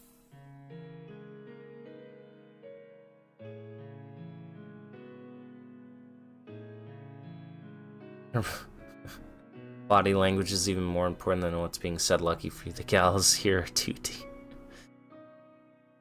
They split the novel aspect for the day and the RPG gaming for the night. Yes, yes. They kind of did that in the original when you would hop between reality and World's Odyssey. But there was still a lot of visual novelness within World's Odyssey, you know, so. They kind of, thank you. I say they very kind of did much. that, but they really didn't. Will thank you very Apparently I need welcome. that for a mission, so thank you. That should do it. Please, do be careful. Alright, so now apparently Let's head out. I may get soft locked since I have now visited the shop. So I may have to restart the game at some point, but we'll see. I don't know if that bug is persistent in my copy of the game. But apparently that's a bug that props up for some people. That's... Nighttime scares me. Maybe we should turn back. Head back, Roddy. I'll go it alone. Hey, kidding! I'm not leaving your side, so... Shh. Is that... Someone's here. Find cover. Right. He'll surely be mad. If Headmistress Mitra finds us, she'll lock us in our room for good. Sounds like torture. The first one did have a lot of talking in the game, yeah. What are you doing up so late? The old man snuck up on me and Roddy, causing us to scuttle back. I feel so stupid doing exactly what I cautioned us against. Girls your age shouldn't be out this late. I'm sorry. It's dangerous. Get off to bed. Want me to escort you home? Thanks for your concern. We'll hurry back. I gave him a curt answer, took Roddy's hand, and took off in the opposite direction. You seem freaked back there. What he said was fine, but something about him was off. So, regardless of if something about him was off or not, Mai just, has a fear of men. She just hates men, so that's her thing. I bet he's just concerned. Didn't you see his eyes fell out of focus? His arms were limp. He seemed lifeless. So weird. It was the same for everyone we passed. Had you ever seen any of the people from the afternoon before, Roddy? No, I'm sure they're just strangers is all. Maybe, but whatever. Forget it.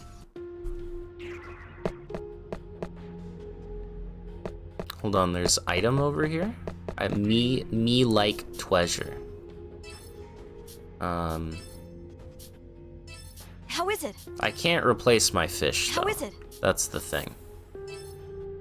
How is it? Does it That's fit me? not what I bought. I think I bought the laser gun. How is it? Does it fit me? No, I didn't. What did I buy? The lightning gun. Does it fit me? That's what I bought. How is it? Does it fit me? Buy. How is it? Yes. Does it fit me? It does fit you. You can stop saying that line every Something's 2 here. seconds. I'll take this. Okay, it was only money, and I have a ton of money. Worthless.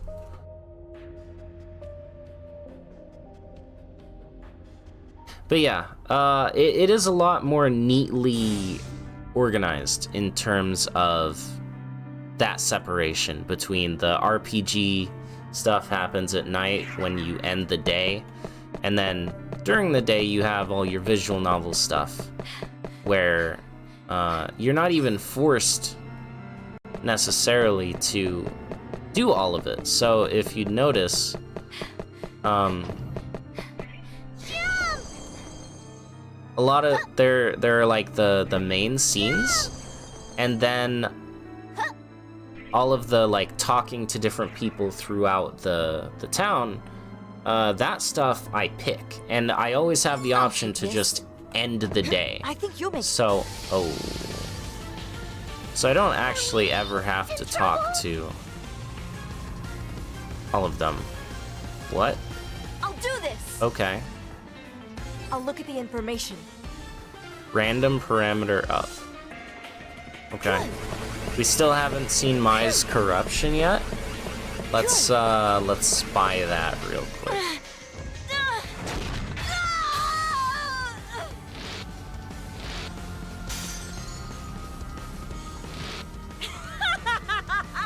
Let's go. And then she says, "Let's go." It's pretty good. And then her move, Deus. That's not what I wanted. Deus.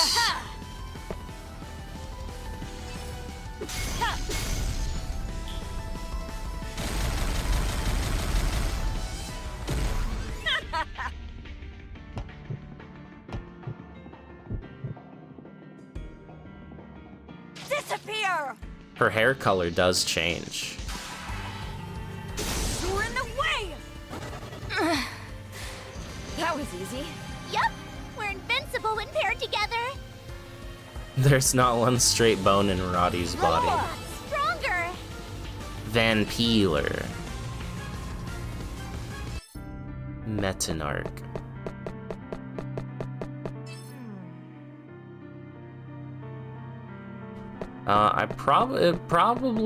I think I should be going the other way, but it's fine. Oh man, could it be this wall is fake? Whoa.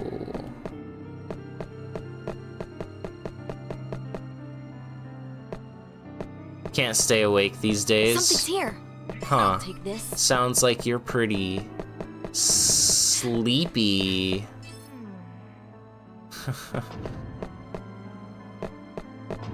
Okay, okay. Yeah. Oh. Damn it. I thought I had it. Let's go. My turn. Okay, that's fine. Its weakness is He's sun. Sphaltia. all right. Yeah. That's cool. Leave it to me. Fly away. Power's overflowing. Super knockback. This was super easy for me. I see. Then from now on, I've gotten stronger. You blink and the stream is already up. Alright, well. There seems to be something this way, maybe. Still don't think it's the right way to go. So I don't know why I'm continuing to go this way, but hey. Judging from the map, it seems to be a bit more south. Oh, just a little. Maybe this is the right way. And there was just a save point Roddy, over there that I chose not to interact with. Maps, man, I tell you. feel like I've been Something's getting here. more and more I'll do this. directionally challenged. Must be something in the water. Turning the freaking frogs gay. It's down this path. Welcome to the shopping district. Who knows what this map's leading us to?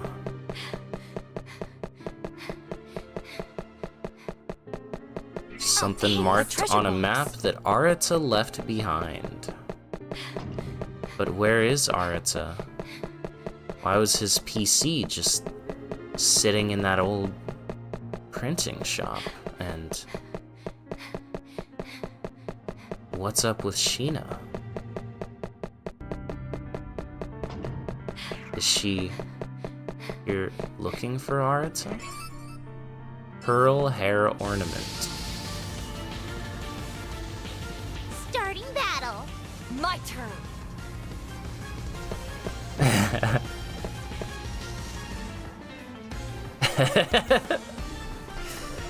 Bro got abandoned even by Sleepy. All right. No.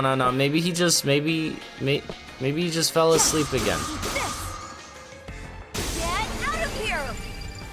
You know, Defeated. it's possible. I don't know if it's possible.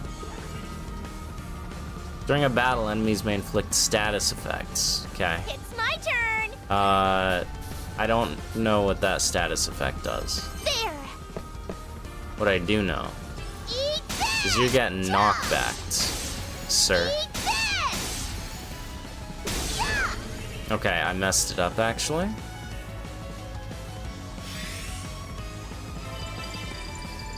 My turn. Kill the doll with the fish. All right. Yeah. Eat this. This is it. Soul Spear! There we go.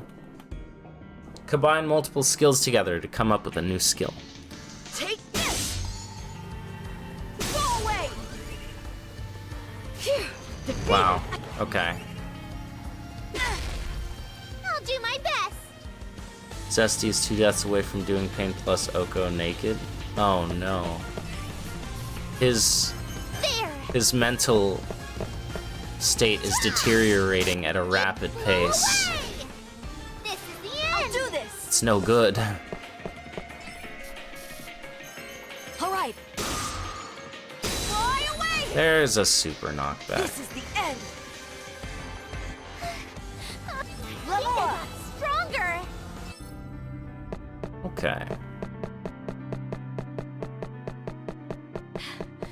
But there's probably treasure right here. Yeah. Worthless money. Because the game gave me... So, in the OG, the game gave me pretty much everything. I had, like, Do it. a ton of consumable items and things like that. This game, I have no consumable items. They just said, take all the money in the world. Literally 1 digit of money off from the maximum that the game can even display. Which seems a bit overkill. There's nothing over here. But I have it, I guess. Save A point. save point. Also, my literally A says, save point. oh, a save point. Like it means anything. Hey, a treasure box. It doesn't. It's just game for game purposes.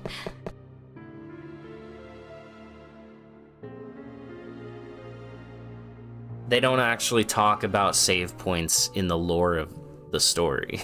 So. Oh, I remember where we're going now. The town outskirts, huh? I wonder how much farther it is. This place makes my skin crawl. I think the boy has shown up somewhere. That's okay, I'm gonna just keep running.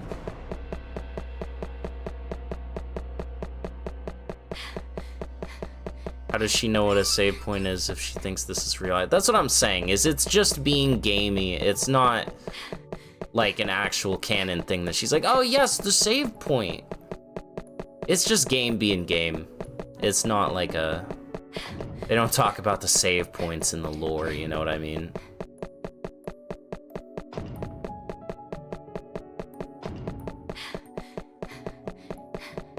Is the second game better in every way than the first? Or is there some stronger points for the first?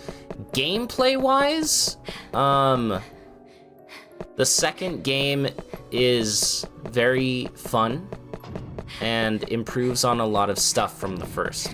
However, they do change some things, such as the flash system, which is you do a certain skills in a certain order, and they give you a chance to learn a new skill, right? Like I did in one of the previous battles here.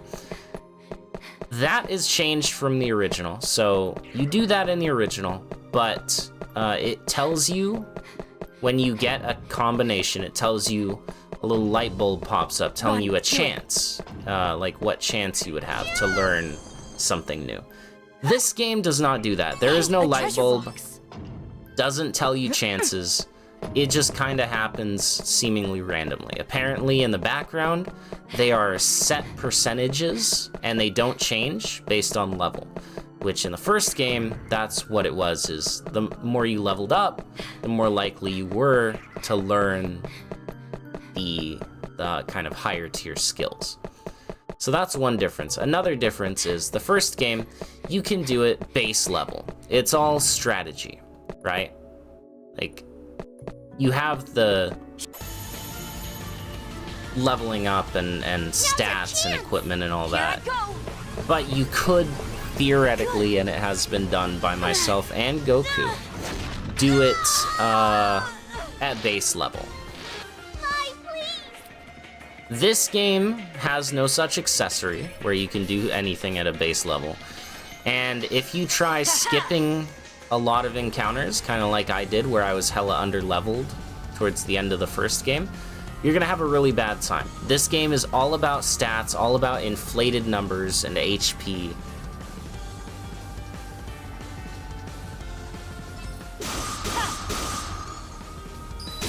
It's a whole thing. So, it's pluses and minuses. We won pretty easily. But in terms of a majority of general things, it is just very much more refined, right? What's going on As a sequel should be. The areas are pretty. They're a bit more expansive. Make big number go bigger. Yes. The enemy designs are really creepy, which, I mean, even to that, nothing against the enemy designs of the first game. They were really good. I just have more of an affinity with the enemy designs of this game because they make my skin crawl. Alright, so what are these weak to? All right. Souls. Oh, Soul Spear. Bro, all my homies love Soul Spear. I'll try this. Paradigm Shift? Here I go! Power's overflowing. What did I do? Powered up. See, like, I learned that. It didn't tell me there was a chance to learn that. I just kind of did some attacks that I wanted to do. There! And then I learned something, so. Bang! Eat this! Yeah! Here I go. What was that? All field bugs will be changed randomly. Okay.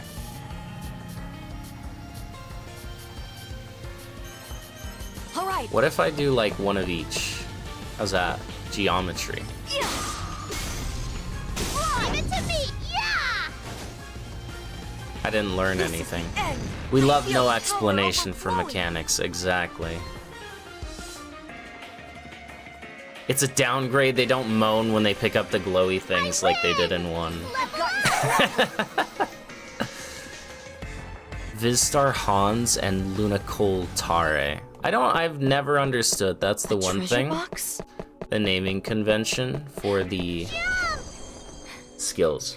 I'm sure that it has some sort of, Roddy, you know, do it. reasoning. There roots in some sort of language, perhaps, but I don't know it.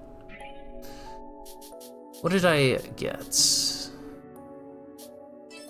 Mighty Ring. Oh, that's amazing. How is it? Yeah. I think you'll make it, Roddy. I think you'll make it, Roddy. Something's here. I'll take this. Another revive. We love those.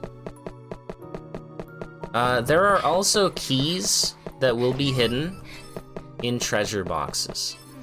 And unlike the first game, where it showed you where keys were on the map, this game doesn't do that. So a lot more exploration will be seen from me, because I don't remember where the keys are, what boxes they're stored in. Treasure box? Conjury bracelet? So I'm gonna be getting a lot of stuff. 80 magic attack? Screw defense. We'll go with this. I think you'll make it, Who Roddy. needs defense when you've got magic attack? No!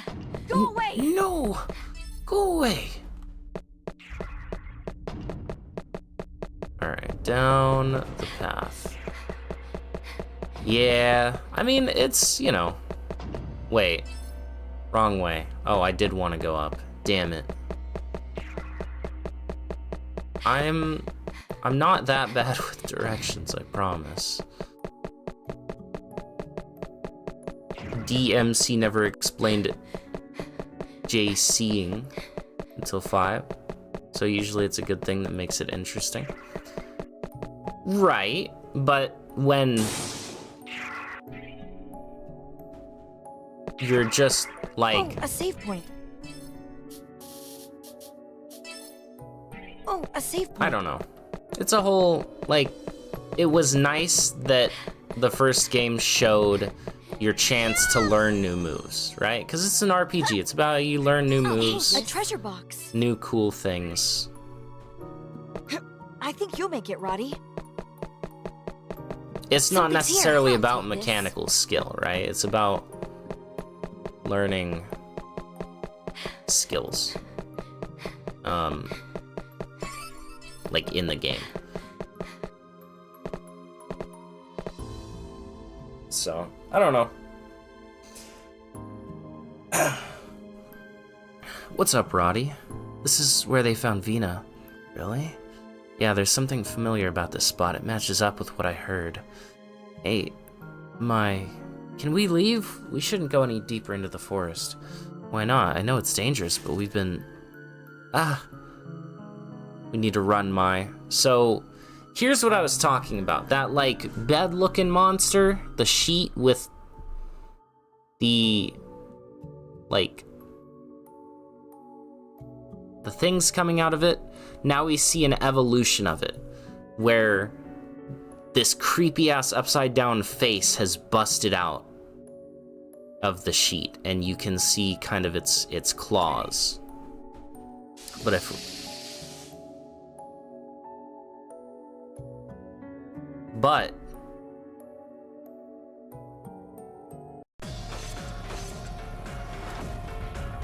we look, Pressure! My turn. I'll look at the information. we can see that its claws are actually feet and hands. This is just a person upside down with this stuff bursting out of them. And they've just like, it's so creepy. Phew. Good. You know?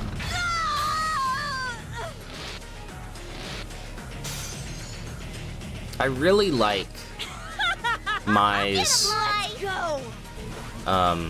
glitch design in this. I'll kill you. 15,000 sun, so we're looking for Spaltia. Okay. Yeah! My all in this! Cool. We won pretty easily. Yep, doing good. Easy enough.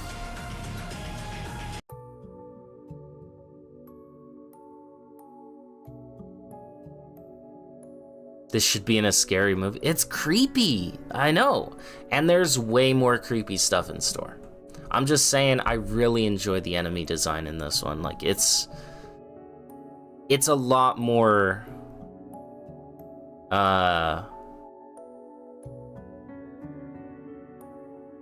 like, traditional horror, if that makes sense, than the designs of the enemies in the first one, which were more just glitched out, kind of indistinguishable, like, animals and things of that nature. I'm fine, Mai. Sorry, I told you I'm your protector, but you're the one protecting me. No problem, as long as you're safe. The perfect here to kill everything vibe. Silent Hill looking designs. Waiting for the OST to get real. Do you not enjoy the that boss track when I was fighting that thing? It's one of my favorites. There's some good tracks in store yet, though. This monster's a shadow matter, right? I found a crumpled piece of paper next to it, like someone crushed it in their fist. Yeah, more ambiguous, right? Whereas this is like, you can look at any one of the creature's designs and kind of understand the creepiness of it, right? The inherent, like, disturbing factor of it. Was this here before? Huh? What is it, Mai? I found it on the floor. I unfolded it, but all that was written were mysterious numbers and symbols. Looks like rubbish to me. It might be. Something clicked. I took out the laptop and entered it into the PC. Password accepted. Verification complete. My shot in the dark worked. Fireworks lit off in my chest. I struggled for so long to find a clue. It was nice to move forward at last. 2 doesn't have guard A? Alright, well. Yes! Now I can access a new system. Really? Nice, Mai. Roddy, do you even know what I'm talking about? Nope. Figures. But if you're happy, I'm happy. With a grin from ear to ear, she threw her arms around me. Her gesture was kind, but foreign to me. Affection was something I never really got. But I didn't mind. It's January 12th. My chat's a bit slow. If you're talking about the one on screen, yes, because it updates every couple of seconds, every few seconds. What I'm looking at is the actual live feed of the chat. I don't use the chat that's on the screen. People just like having it there. Like, I take it away and they're like, where'd chat go? So, it's just there for posterity. More so than anything else. Oh, morning, Mai. Scratch the morning glory. From my eye, stretching out my arms as Roddy peeked her head out of the bathroom with a smile. We were out late last night battling the shadow matter. I wish I was back in bed. Come on, get out of bed or you'll miss breakfast.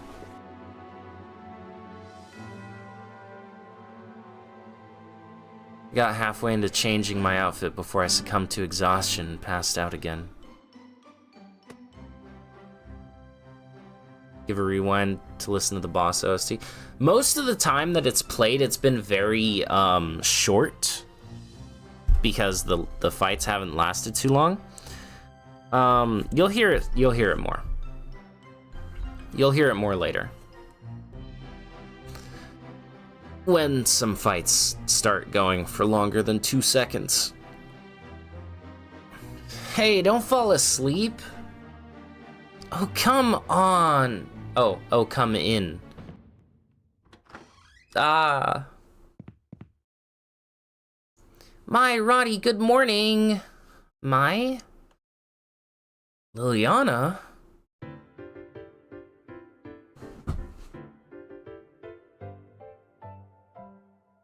Roddy suddenly lost her balance and toppled over me, making for an awkward entrance for Liliana.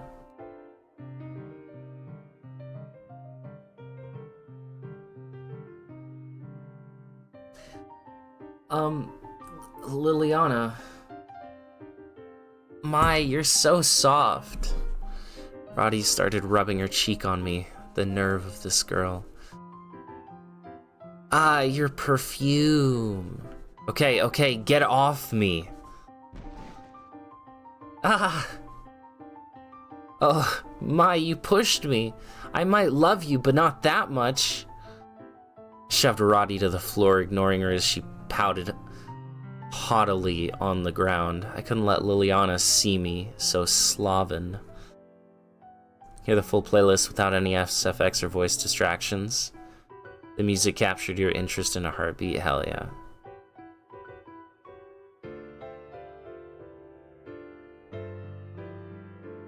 Sorry, were you still resting? Argument?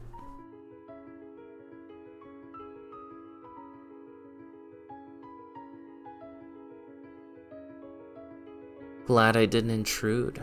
You never do. You're always welcome here. You won't get out of bed no matter how many times I pleaded. I ignored her. So what do you want? She just said she doesn't love her that much. No, but she said she said she loves her, but not enough to let her push her around. That's all.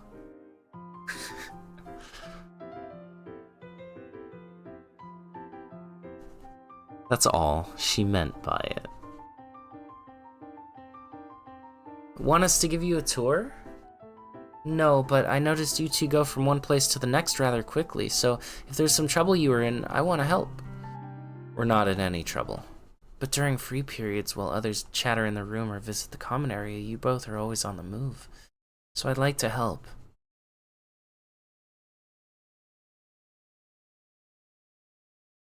It's not unnecessary fan service, deadweight.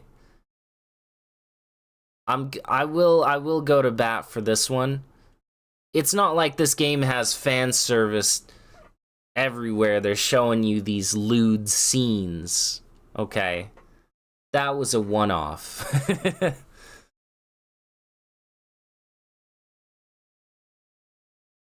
I will go to bat for that one.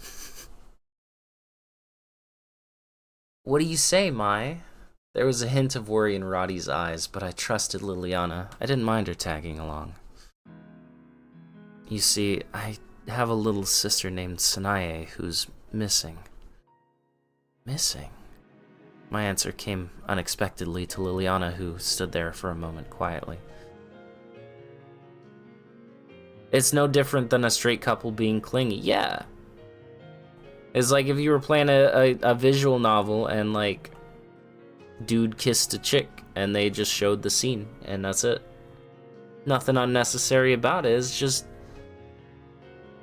It's getting you to care for the characters, right? It's building them up. If they were just story straight, plot point, what reason would you have to care for these characters, right? You gotta have the downtime, you gotta have the endearment, you gotta have the little goofy moments like that. You know? It's all part of the build-up. My answer came unexpectedly, stood there for a moment quietly. I enrolled here to look for her. Supposedly she was last seen here. So here I am with no sign of her. I've been looking for clues.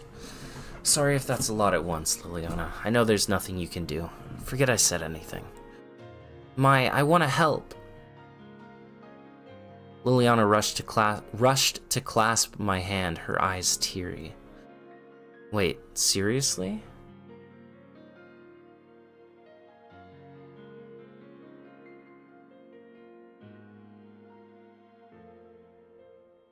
Yeah, you just open up to me in a way I'm sure few others have seen.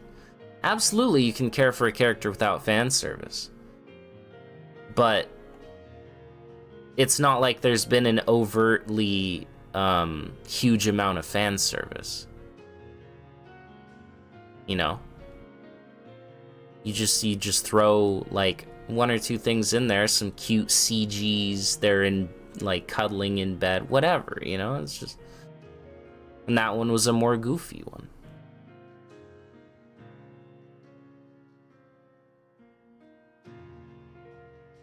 Yes, you just open up to me in a way I'm sure few others have seen. That means so much. It inspires me to help you however you need me. Also, by the way, check it out. Something I don't think was pointed out when Liliana first showed up. Butterfly design. Look it on her sleeve. Butterfly. Based. Right? That was the consensus with Celica. Butterfly design equals based, I think. Like, her design isn't based around it, but she's got a butterfly there. Liliana was dead serious, but I was conflicted. I couldn't lie to her, so I decided to let her in. Why doesn't she join us for missions that aren't as spooky? The Flutterby.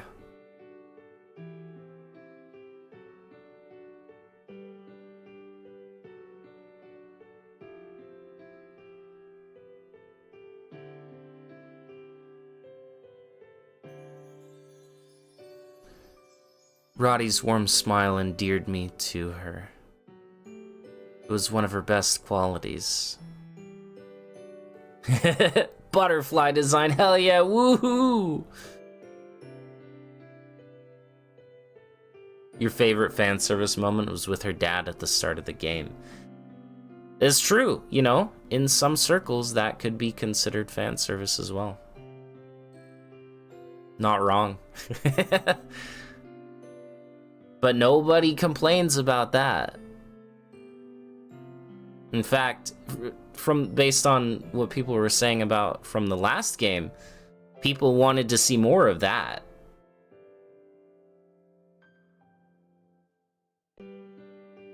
So. Okay, Liliana, I'd love for you to join. Okay, ready when you are. Oh? Okay, that's a lot of people. Alright. I guess I should have apologized. I'm so dumb. Why don't things work out? Where's that voice coming from? I heard someone muttering as soon as I walked into the cafeteria. The incessant hushed chatter remained in the air, and I wondered what gloomy soul was behind it. Then I saw Mary. Wait. I don't remember the voice I had from Mary. God. I wish I never... I don't remember. She's just getting generic voice. Actually, no. I've decided Mary is gonna have a Tommy Wiseau voice. God, I wish I never said anything to those things. If only I was honest with myself, I would... Oh, hi, Mai. Oh, it's Mary. As I was trying to pick up on what she was saying, Roddy tilted her head.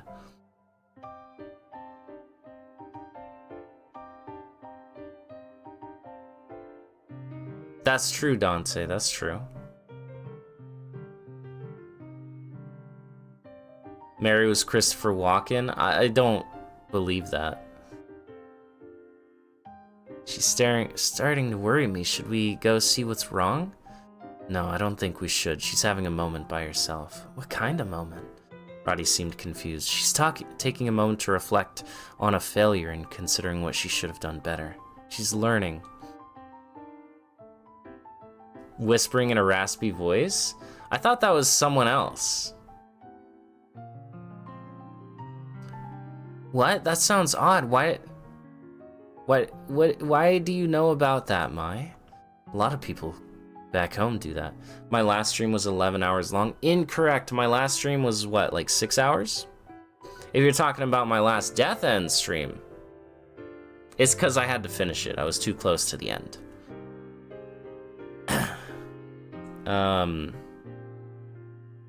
I was too close. It had to be done.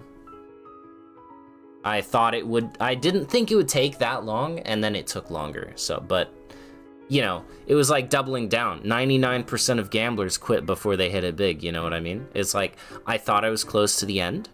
I thought there were was like an hour or two left. I went an hour or two longer.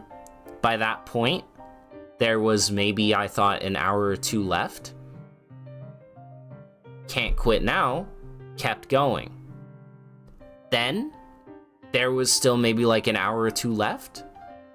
I was like, well, I've already gone 4 extra hours. I can't quit now. You know what I mean? It was that kind of thing. A lot of people back home do that. A time of self-reflection, huh? Wouldn't you just get more depressed if you did that? Sometimes, Roddy. Roddy, you're being too loud. The random guy. Oh, you mean the lady from the Auntie Allie? That talked to Al? Yeah. I tried to warn her, but it was too late. Oh, hi, Marty. Oh, hi, Mai and Roddy. How long have you been standing there? Here we go. Oh, I'm so sorry. I didn't hear anything. It's okay. Lying. Mary's face went pale. Her hands were shaking. Alright, later, DMC. Take care. I didn't mean it. I didn't hear anything, right, Mai? When you said that, you should have apologized. It was a lady, yep. What? Why did you tell her?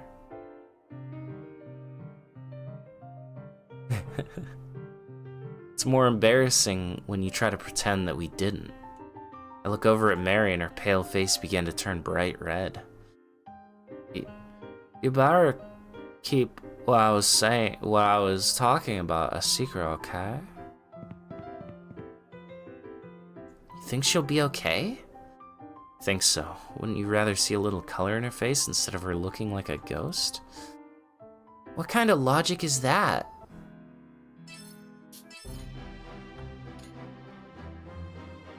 I didn't get the impression that Charlie hailed from a prestigious family. Well, it's just a small printing company, really. I bumped into Charlie and invited her to eat with us. I started to learn a bit about her family's background. Why'd you come to this dorm, though? The company doesn't exist anymore. My parents were tricked by some mean people and their business folded. Our family split up shortly after that. The business got folded.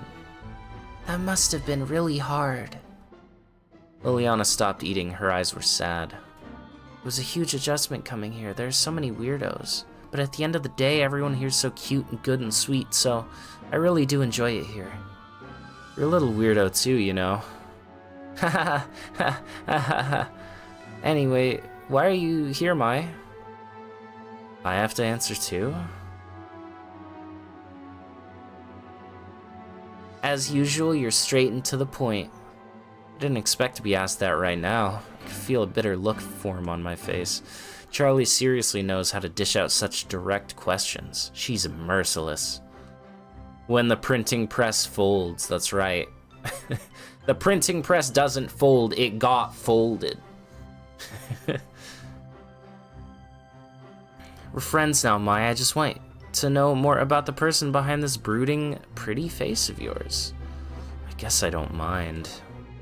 I came here searching for my long-lost sister, Sanae. This was the last place I heard she was, but at the end of the day, I haven't been able to find her. Sanae? Yeah, I haven't heard that name before. I've asked people in town too, and so far I haven't found a trace of her. If you ever hear anything, I'd appreciate it if you let me know. I doubt I'd even ever find any hints. I was looking at the ground as I got through my words. When I looked up, Roddy and Liliana were both staring at me. Charlie was lost in thought, but eventually she spoke the unspeakable. Mai's percentage of lesbian is still being calculated. You got a lesbian calculator, you're just punching in events, and it's like determining a number. If you've already looked so much and haven't found a hint of her, well, maybe she's no longer here? Charlie! I mean, there's no information, right? How do you know she didn't get in some kind of accident before coming here? What are you trying to say? My heart froze. I glared at her, inadvertently directing all of my anger towards her in that single moment. Charlie gasped. Oh my god, I'm so sorry. God, I said too much again. I'm so sorry. I have the tendency to speak my mind. I don't mean to, but I'm sorry, Mai. I took a few deep breaths. I refocused myself. I didn't want to direct any anger towards Charlie, who was apologizing profusely. She really doesn't mean any harm. At 36% right now in climbing based on your calculations. Curious. God, just watch it. Okay. I did think she was crass when I first met her, but I didn't know to this extent. Although I guess I appreciate it more than her delicately tiptoeing around the subject. Are you okay, Mai? Yeah, I'm fine, thanks. Oh, Charlie, you got all quiet now. Mai is 1% and Roddy is 5%? Nuh-uh. No.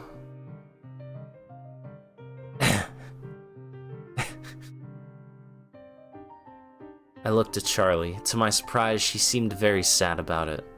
Honestly, what am I gonna do with her? Okay, I was really annoyed by you saying that, but... honestly, Charlie, I appreciate how you don't hide anything going on in that mind of yours. Oh, thank you for saying that, Mai. She got up and hugged me, almost knocking me over in my chair. Okay. You two made up already. Aren't you glad? But how long do you plan on hugging her for? Mai only lets me hug her for so long. I'm just so happy. I'm glad she doesn't hate me. Everyone was lively again. Closer to 47% climbing with the more she opens up to Roddy. It was immediately 40% based upon extreme hatred of men.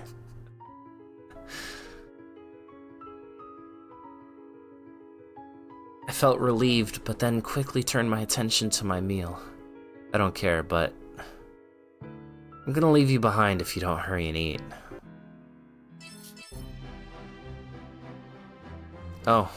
Liliana saw Victoria walking on the other side and stopped. At the same time, she began to back up. She seemed alert.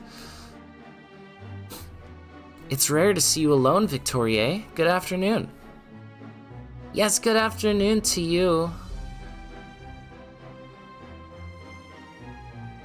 Roddy walked up to Victoria and she smiled. The next moment, she took Roddy by the arm. Ah, hee, got you. Not again. Even Roddy is prey. Roddy gave a sympathetic stare to Liliana. It seems like Roddy was actually trying to resist. Stop! Hurry up and let me go! Okay, sorry. Victoria let Roddy go and gave her another innocent smile. You're not the one I want hugging me right now. What are you gonna do if Mai gets the wrong idea? What wrong idea would that be? Well, you know, that I'm cheating or something. I don't care about you enough for that to affect me. What? That's so messed up. Anyway, Victoria, why do you always have to hug people? You hug anyone that comes your way. Really? But today I only hugged you because, well, it's you, Roddy. What? What do you mean by that?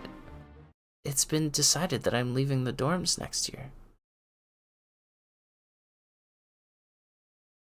Are you hugging people because you're gonna miss them? Yeah. The one thing I was missing is the feeling of Headmistress Midra hugging me. So I tried to see if it would feel the same with you, Roddy, but I guess it's just not the same. Headmistress Midra? Yeah, I was hoping for Headmistress Midra. Wait, why would my mother come up here? Oh, maybe Victoria is interested in the headmistress in a different way. Wait. You said you liked Chitsuba too. That's just weird. Why is it weird? I just genuinely want to hug both the headmistress and Chitsuba. She looked like she really didn't understand why it was strange. Victoria tilted her head. Maybe her mind is too innocent to think of it that way. She must have completely different values. It's not my place, but I think you need to consider people a little bit more. Is that so? I'll try my best. Have you heard the new lore that Ada is schizophrenic in RE6? That's not new lore. That's been like that since they added co-op to her campaign. Does she understand? Beats me. Whatever. Whatever will be, will be. Que sera, sera. Even if she didn't mean harm, it doesn't change that she's hurting people. If she doesn't realize it, then there's nothing you can do. Victoria Ace. Let's go.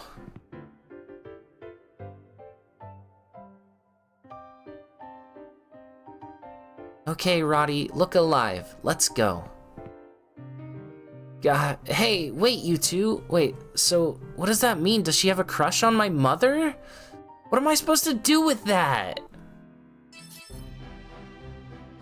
She's here again. I bet you anything she's here for you, Mai. I have nothing to talk to her about. As Roddy suspected, Christina came straight for me from beyond the hall. Hello, everyone. Hello. Good afternoon. Are you here for Mai? Yes, I am. What do you want? Well, I was hoping you might do me a favor and switch with me for bathroom chores today. The bathroom needs cleaning. The only reason I asked what she wanted was so she would get the hint and move on. Didn't expect her to make demands like that. What the hell is she talking about?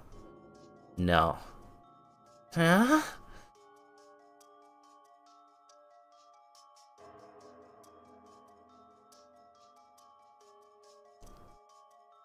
I gave her a cold stare as I refused. This really got to her. I could see it in her eyes. She's the one who offended me here, not the other way around. Can you ask someone else? And why can't you do it? Although, her even asking me this was completely inconsiderate. Maybe if she was a good person, I could consider it. Christina didn't waste any time turning my follow-up questions into an opportunity. She smiled and began to tell her story. The bathroom's way more filthy. Obviously, I don't want to do it. I just don't have the stomach for that sort of thing. I knew it. An idiotic reason. I didn't expect much more than that. I sighed. So that said... Yeah, no. What makes you think I'd feel any different about that? I cut her off and she was direct with it. She didn't take this very well. Excuse me? Christina? It'll be okay, Liliana. You know how Christina is. Liliana was a little startled with how much Christina changed, but Roddy's composure seemed to soothe her enough. You have to switch with me! Why do I have to do that? What do you mean, why? I was nice to you the other day. I told you you can talk to me anytime, and I even gave you snacks. So her friendly gesture was a vibe. A vibe? No, that is... Her friendly gesture was a bribe. Christina was making a scene, accusing me of not understanding the situation. She was throwing a tantrum like a child. You forced that snack into my hand without even asking me if I wanted it. You also said I didn't have to pay you back for it. I was just being humble. Anyone with common decency would return the favor. Roddy, Mai's about to get angry too. Alright, that's enough, you two. What do you mean, you two? Christina's the one having a fit. Roddy, don't you think she's being rude? She didn't even thank me for what I did for her.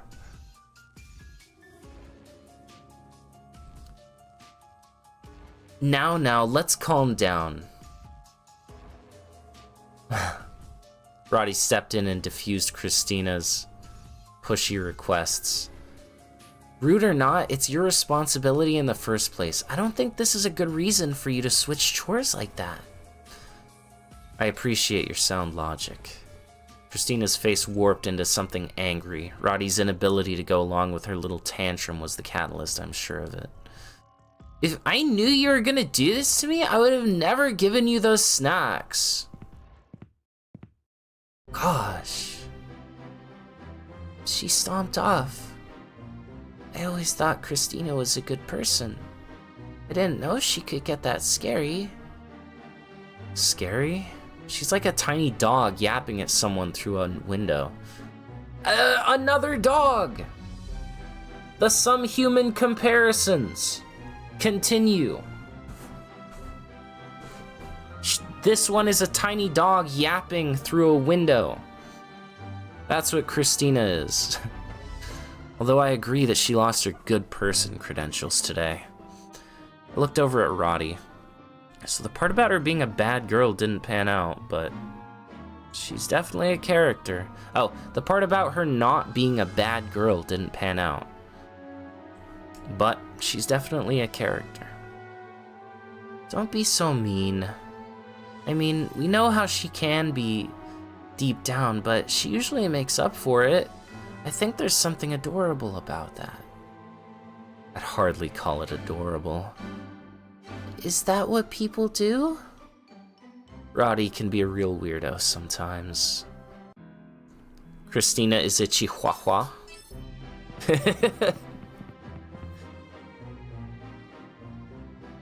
Chris Wawa.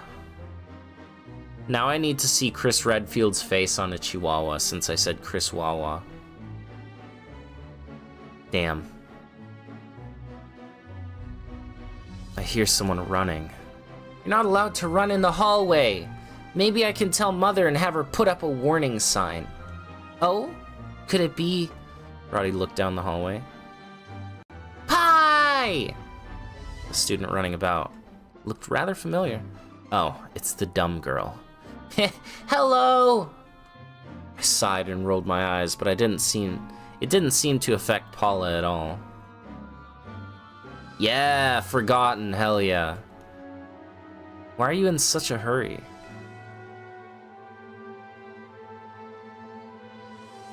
I ran into Liliana over there, and she told me that you all were here, Pi.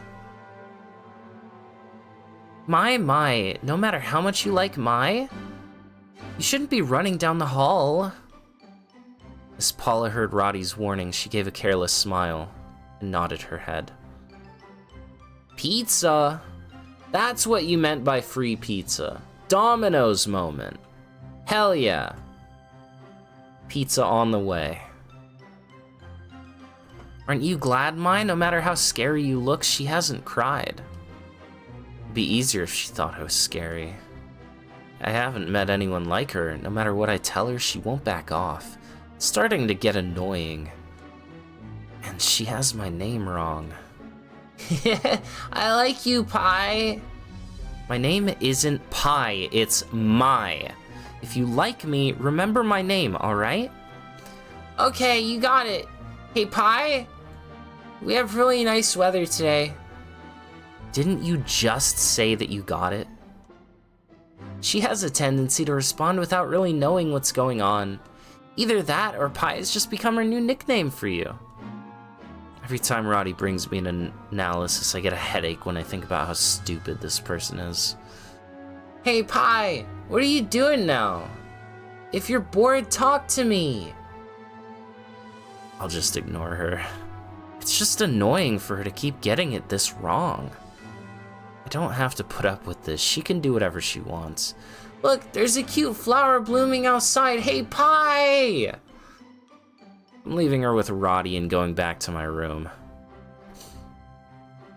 As I began to walk away, Roddy grabbed me by the arm, stopping me. Mai, I know where you're coming from, but I don't think you should ignore her like that. No, I'm not talking to a girl who insists on calling me something so ridiculous. She won't care anyway. I looked at Paula, who's having a very one-sided conversation. Hey, what kind of flowers do you like, Pie? Oh, what else? Oh, would you rather eat than have flowers? Hi. I'd rather eat. Hey, Pie. Pie! Pie! Mai, you could at least respond to her. Roddy's voice changed all of a sudden. We could hear Paula begin to sob. What? Pie is ignoring me. Why is she crying now? She's been unfazed this whole time. I started to panic and looked at Roddy for support. Roddy sighed. She started to rub Paula's back as she was sobbing. Well, you see, Paula was neglected by her parents. Whenever she realizes someone's ignoring her, they act like they don't care about her, she gets like this. My mouth was wide open in reaction to hearing this. God, you should have told me this from the get-go. I can relate to the feeling of being neglected by your parents. I didn't know her situation, but I feel a little guilty for adding salt to the wound. Paula, listen. I looked into Paula's face and made sure that we were making eye contact. Hell yeah. What? I'm Mai. M-A-I. If you call me by my name, I won't ignore you. Okay. Mai? Paula, still crying awkwardly, said my name. That's right. If you give me the respect of calling me by my name, I will talk to you from time to time. Okay. Okay. Thank you, Mai. I was worried about what you might say, but I'm glad you made up. Roddy looked at Paula warmly and patted her head. Suddenly, I no longer found Paula's running around us to be annoying. Damn. Still annoying. Shouldn't reinforce those bad habits. Oh, just the people I was looking for. Standing in the hallway corner was the headmaid, looking me dead in the eye. Suddenly, I recalled my dream wherein headmaid Shizu dragged Vina out of the dorm before midnight. I couldn't put my finger on why, but I found her suspicious. Best not to make it known, though. Us? Yes, none of you were in your rooms, so I began to wonder where you'd gone. From time to time. Headmistress Midra sauntered out from behind her, followed by Anne and Sarah.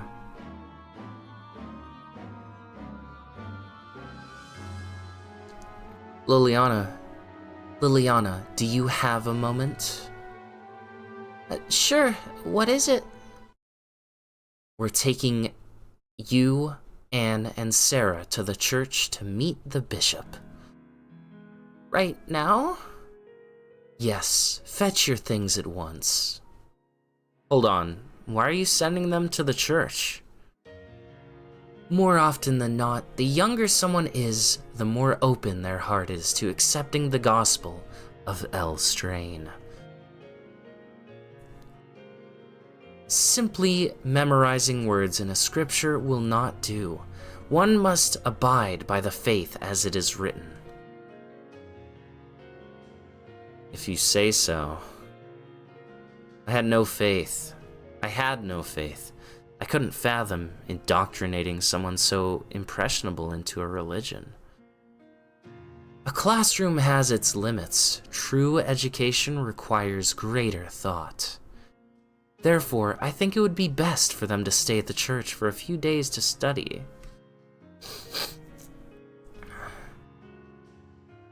If you want to live at Wordsworth, then you gotta have Elstrain in your life. Someone just joined the stream. Are they lesbian? No context. Are they lesbian? I need help. If you say so. Oh, I don't want to be separated. Don't cry, Anne. If we kick up a fuss, we'll be kicked out of here too. Don't worry, Anne and Sarah. If you behave, you'll be back in no time. Are you okay with this, Liliana? I'm sad I won't see you, Mai, but this is the perfect chance for me to pay my respect to a different god. Headmistress Midra, how long will they be at the church for? If things go smoothly, then I'll see to their return in 3 days. It's nerve-wracking enough coming to Wordsworth for the first time, but now they're being moved to another place. Must be tough on Anne and Sarah. They're still finding out their place. Everyone needs somewhere they belong. Anne, Sarah, and of course Liliana, don't forget. This place is your home now. We're here. Be good, and we'll be there to get you when the 3 days are up. I promise. We can come back? Duh! I'll bake you a yummy cake to welcome you back. Anne and Sarah, are you ready to show everyone how good you are?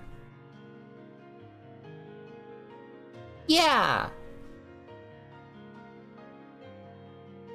Don't worry, Liliana. We'll see you soon. Best of luck. Okay, I look forward to returning in 3 days. Splendid. Now, you three, follow the head maid. Make us proud.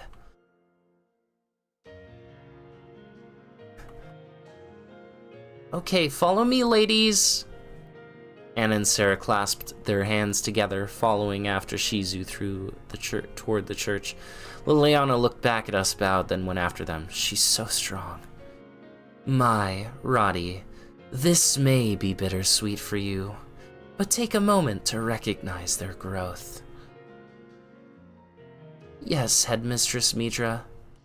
Okay. I wasn't as willing to play obedient like Roddy was. I'm returning to my chambers. I suggest you both do the same. Headmistress Midra spun around on her heel and departed. A chill raced down my spine. Something about Headmistress Midra's expression irked me. It was so cold. Mai, come on, let's go! Okay. I must have imagined it. I took a deep breath and followed Roddy. Hey, Roddy, do you think those three were taken to the church? Well, considering that you were told that they were being taken to the church. It's exactly as the headmistress said. Students who come to Wordsworth also come to learn the teachings of Elstrain. But I didn't go when I first got here. Not that I would have if they asked. I wasn't asking out of jealousy. It doesn't always happen. Some children are chosen to attend the church. It's all part of Elstrain's plan. So if God chooses you, you're expected to heed? Yeah. Talk about higher callings. I was a newcomer, but Liliana and the others were called at once. What's the deal? Perhaps you'll get the call to Elstrain too. No, I'm sure of it. Sure. Roddy's encouragement was met with half-hearted affirmation. Truth be told, nothing sounded worse than being forced to attend church. I stared out the window just so Roddy couldn't watch me brood. But I spotted something. Something illuminating the night sky in the distance. Oh shoot, Roddy, look! What? Is that a fire? Wait, what? The church is over there! What? I'm gonna go check it out. Wait, I'll go with you! We quickly changed into our uniforms and bolted out of the room. Do you think Liliana and the others are okay? I hope so. We have to get there to be absolutely sure. Okay. Forced to attend church one time. Slept through the whole thing. Church isn't for everybody. Oh, That's just how it be.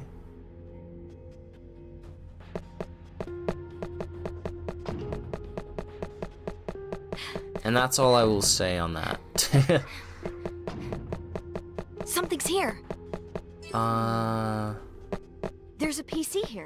A PC, you say? Not using it. Oh, I have to use it.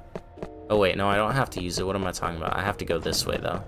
Big fatty can't squeeze past the light post. Words. Look at the smoke.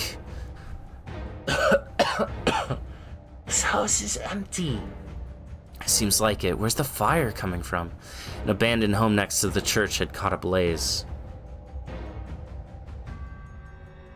Was it arson? Who did this? Whatever the case, I was relieved no one was inside. Mai, you're too close. Watch out.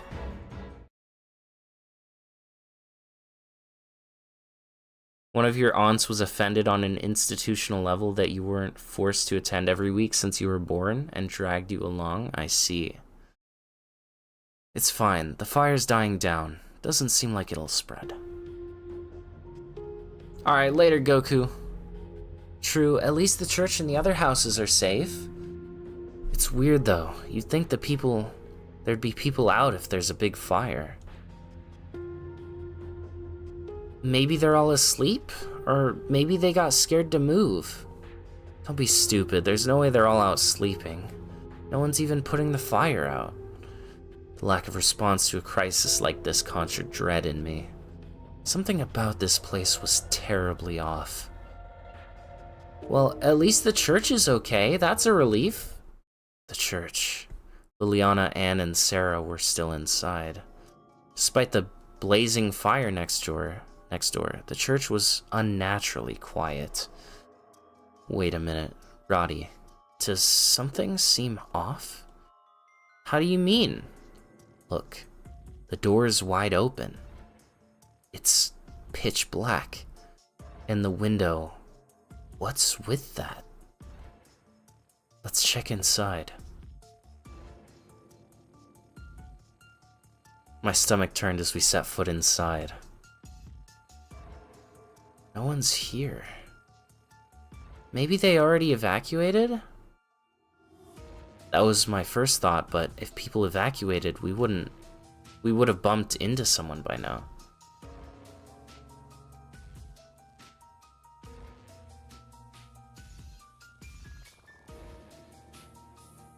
Maybe they went into the woods.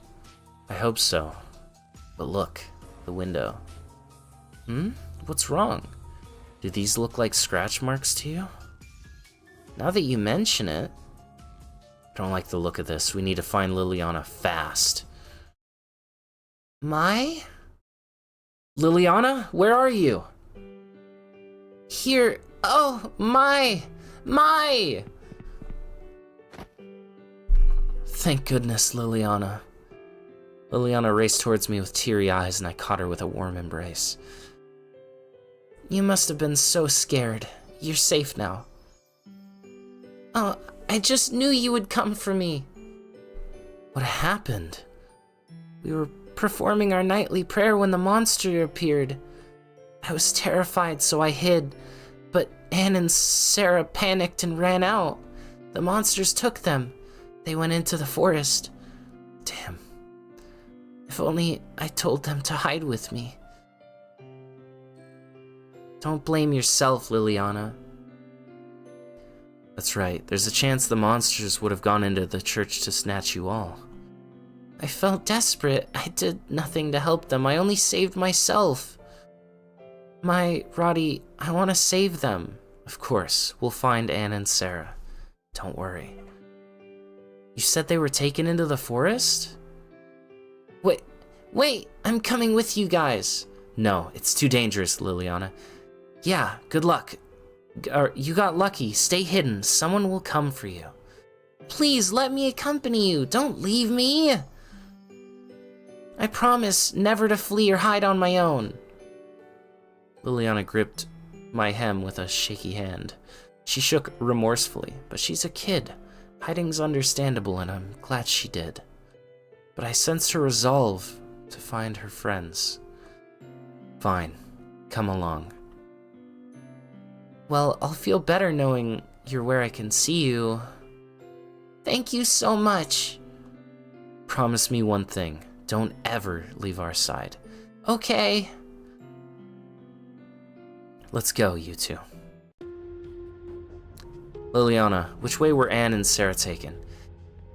In the woods, that way. Down here, proceed with caution. Wait a minute. Oh, that was Roddy. Oops. What's up, Roddy? We need to hurry or they could be taken further. I know, but we can't just leave the fire. I guess you're right. The fire around the deserted house is dying, but it's still burning. The embers were called by the wind, wafting into the smoke like fireflies. Those houses are gonna burn. If we act now, we can save them. Should we put it out? I don't see any townspeople out. Seems safe to assume that means no help with the fire. The fire's at the house. Didn't seem like a risk. Besides, Anne and Sarah needed our help. We were running out of time. What should we do, Mai?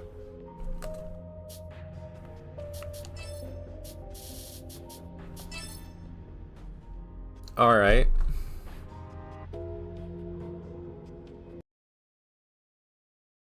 Choice time.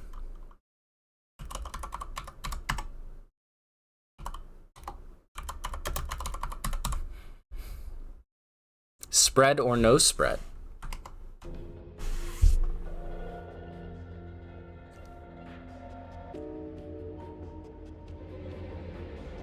Do we think it may spread to the church or that it won't spread?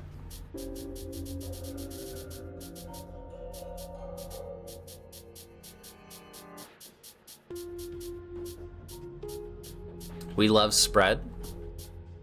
Like Nutella spread. That apparently is disgusting, but whatever.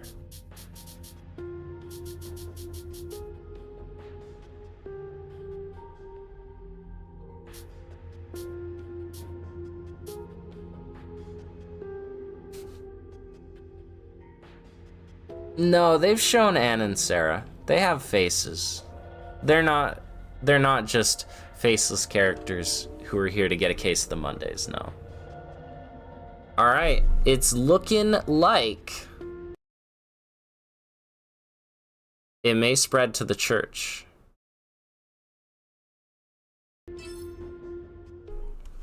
Let's put the fire out quickly. I remember seeing a well back there. I see it.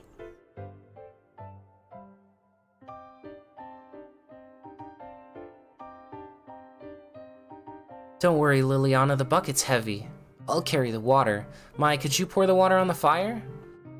Sure. Tell me if you tire out. We can switch off. Then I'll carry the water to Mai. Alright, here we go. Oh, there were only 3 votes. I think I know who voted for leaving the fire alone. It's finally out. Bucket relay's no joke. Heavens, I've lost my breath. Okay, that took longer than I wanted, so let's rush to the forest. We gotta save Anne and Sarah. Alright, time to rush to the forest. I'm gonna be honest, I don't remember the repercussions of choosing certain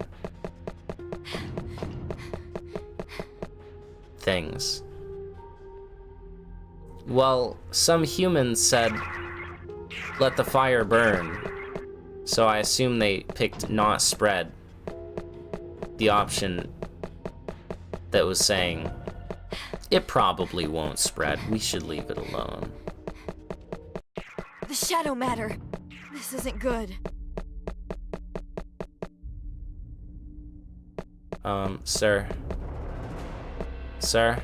Sir. Okay. Get juked. Time to engage lurker mode. You're gonna go laugh at the Chris Wawa image for 20 minutes now? Oh, I'll be right there with you. What am I doing?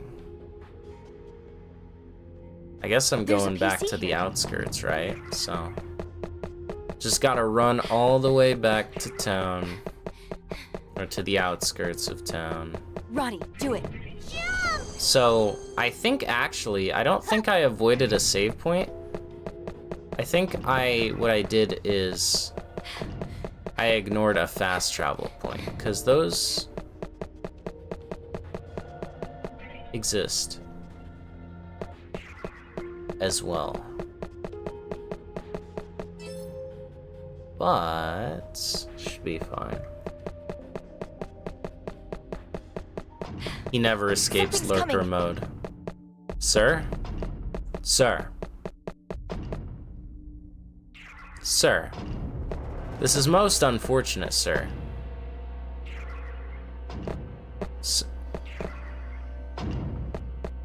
Oh! He did some weird, like, glitch. Oh, use teleport stone, see? I could just teleport. Oh, a save point. It's actually super convenient. And I should have done that from the start. Oh, a save point. Let's go. This forest gives me the creeps. We may have been out late past midnight. The forest was barely recognizable to me. Liliana nodded in agreement. This may not surprise you two, but this area, they call this area the Cursed Forest. I couldn't tell you how many children get lost in here. They warn us that children disappear if they wander in too far. We're not supposed to go there. Disappearance is just like the rest of the missing persons I found at the publisher. Were they connected?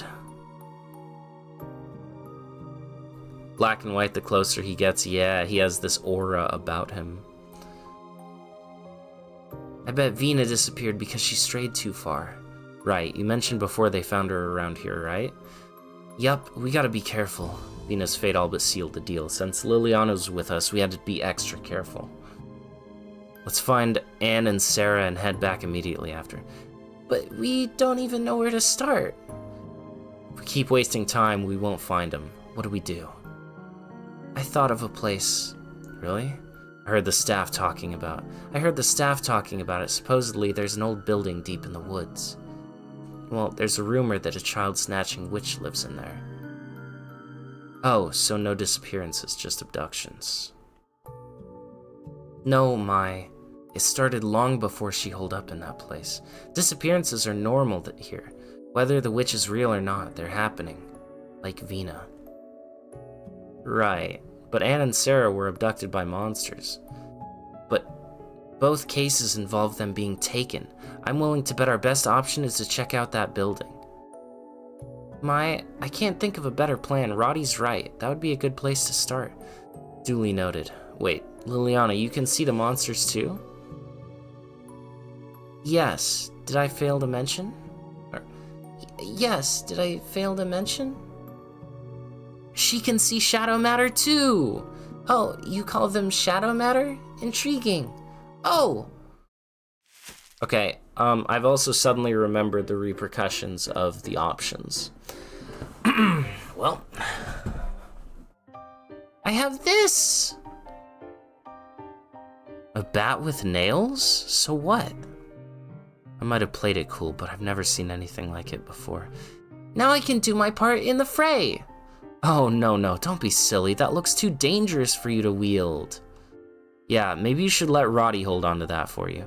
I'm not a barbarian, Mai. I use a gun. I don't want to burden you. Please let me help.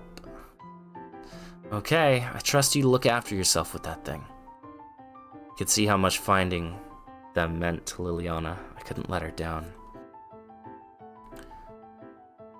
Promise me you won't be naughty. Of course. I let her keep the bat because it was better than nothing. Just hoped I did the right thing. Although I did wonder how she managed to sneak that thing in here. Liliana is now among us. No! Go away! Sir? What's going on here? I need a special item. Okay. This is where the puzzliness begins. I guess I'll search over here for that special item. I think you'll make it, Roddy. Or I'll just go No, this way go in away. general. Sir.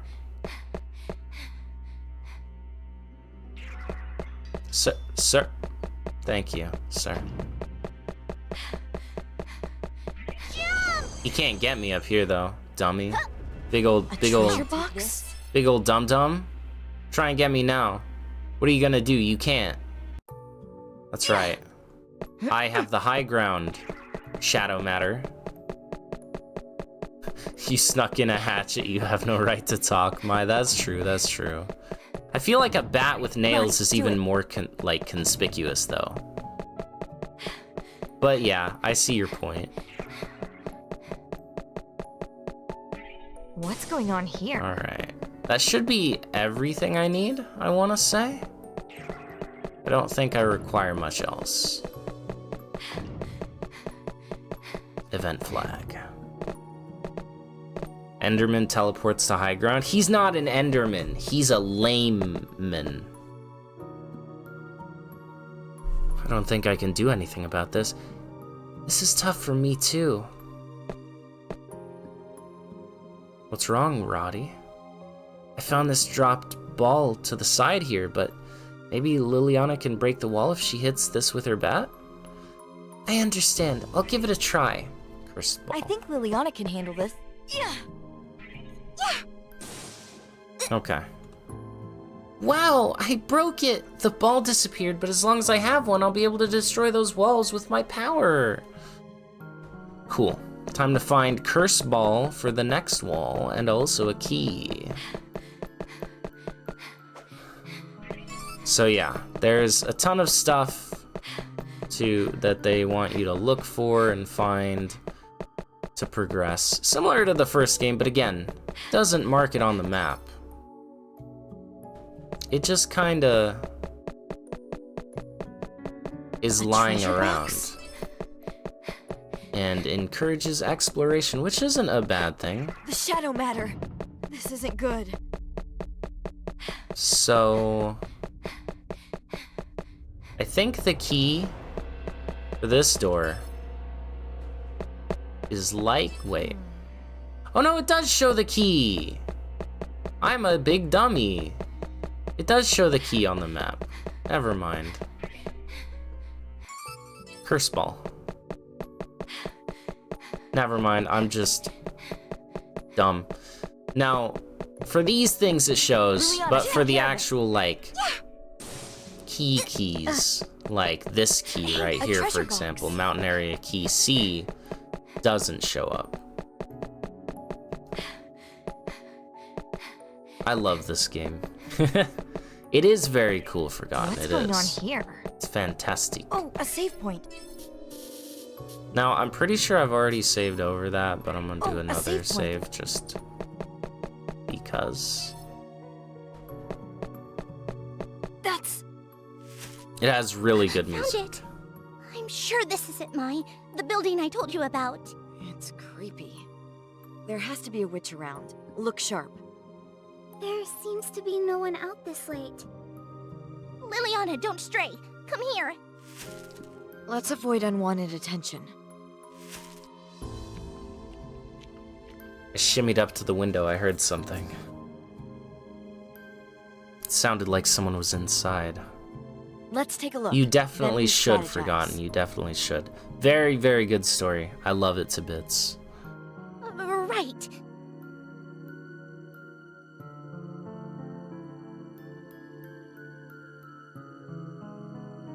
Something intriguing about a small child wielding a weapon of mass destruction. And she wields it well. Hold on. Beyond this window, there might be a monster, yes? That's right.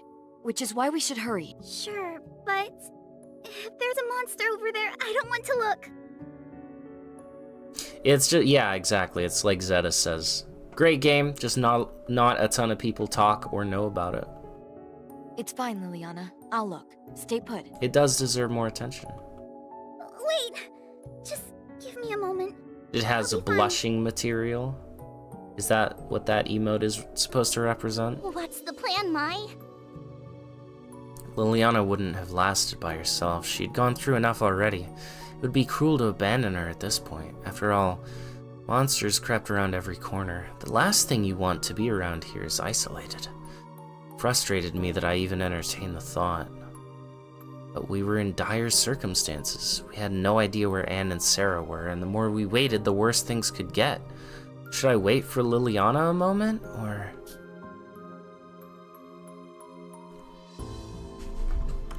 Alright, this one's an interesting choice.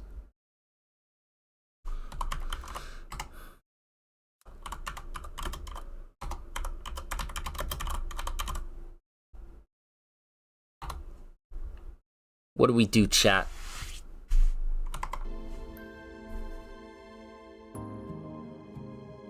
Added to the wish list, nice.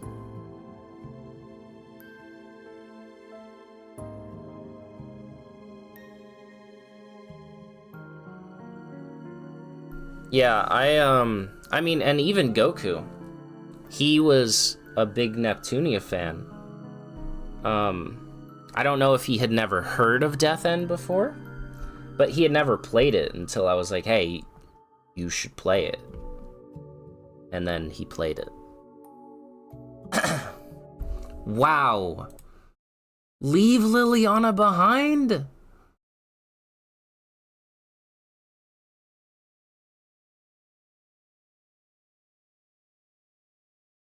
$50-50? Okay. I guess that means I'm the tie-break vote.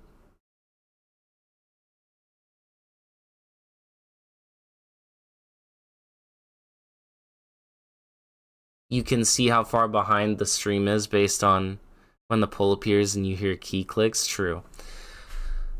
I mean, okay. We're gonna wait for Liliana. That's my choice. Okay, fine. I'll wait.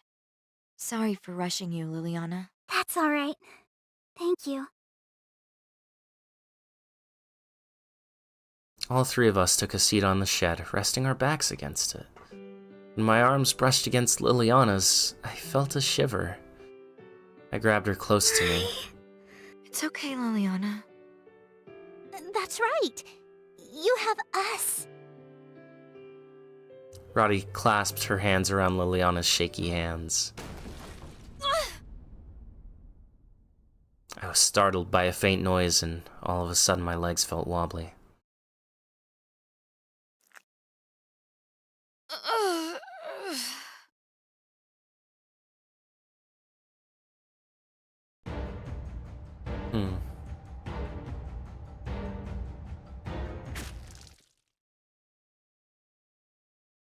I heard a monster growl, and it struck the back of my head as I fell to my knees. I was ready to pass out, peeling my mind out of my brain.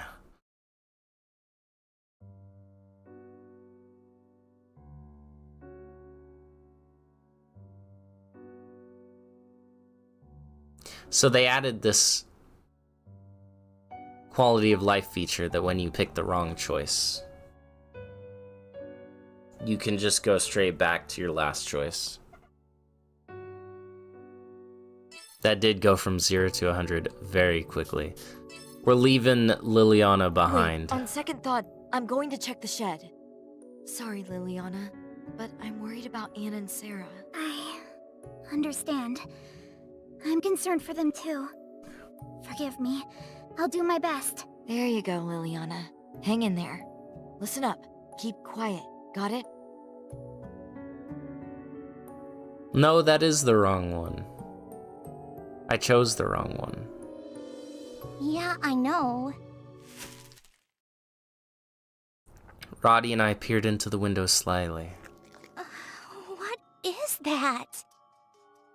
As Roddy muttered in my ear, I tried to make out whatever it was we were witnessing. Inside of the shed was a lit candle illuminating a circular star-like pattern on the ground. It had to be for some kind of ritual. What in the world were these girls into? Anne! Sarah! Oh, that's them! We must save them! Wait, Liliana. Something's there.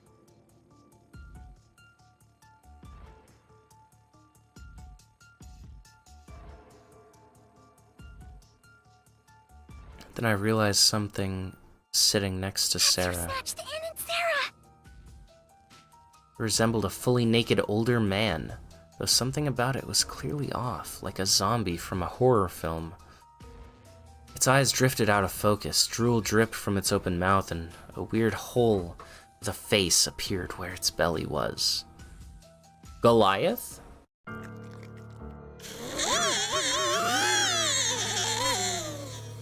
This is the sound we heard earlier. Sarah! Just awful. This must be the devil's work. No!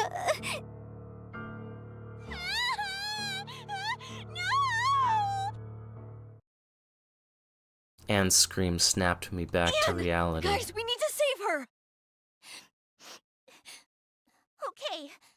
I won't let him hurt her. Okay, let's save her. I'm breaking the window!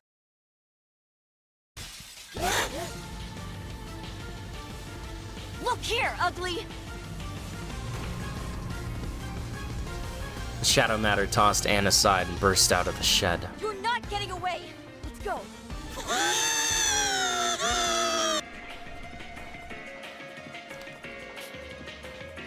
Shouldn't have put out the fire? Nah, it's fine. Okay, I thought I remembered what putting out the fire did. I still don't. Ultimate Rod. Squeaky Hammer! Doubling healing magic effects, but also double SP usage. Or a wrench. I really want to just conk people with a wrench, but I will refrain for now. How's this?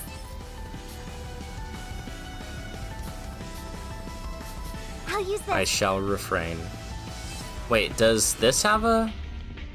Doubles physical damage, but SP usage is doubled. That's why my stuff's been costing more. Okay. I didn't actually realize that about the fish. I could use the Monster Hunter weapon instead. Silver hatchet, but the only difference is it's a color palette swap. Whatever. It's fine.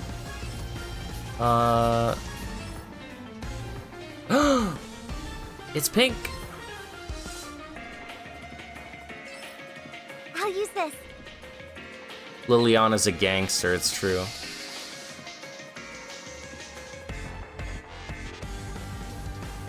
Who gave the small child a nailed bat? She snuck it in. Look at this creep. What pressure? I'll do this! I'll look at the information. His name is Kidnapper. He is Sun. He's a moon boy. Good! Phew. Let me glitch out real quick. Good! Yeah.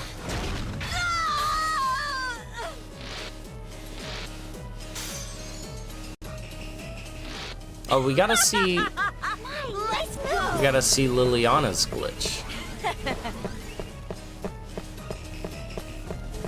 Okay. Well, it's alright. So he's Moon, so I need this. Ha-ha! Ha-ha! Get out away! Okay. Do our best!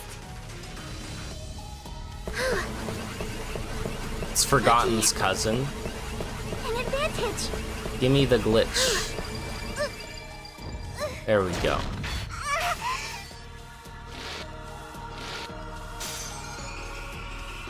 I will annihilate all demons! Kill them all! She said it. She's gonna annihilate all demons.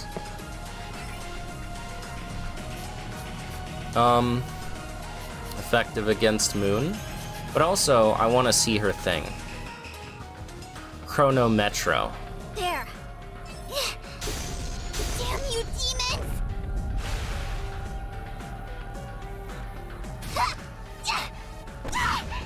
Annihilation! I forgot about that. I'll do my best! I forgot that she does the Lucky! pose with the explosion in the background.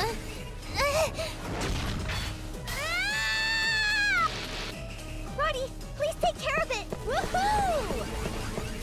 Like, this is a lesbian glitch mode. It's just, you can just tell. Woohoo! Sorry, not sorry. Yeah! It just is.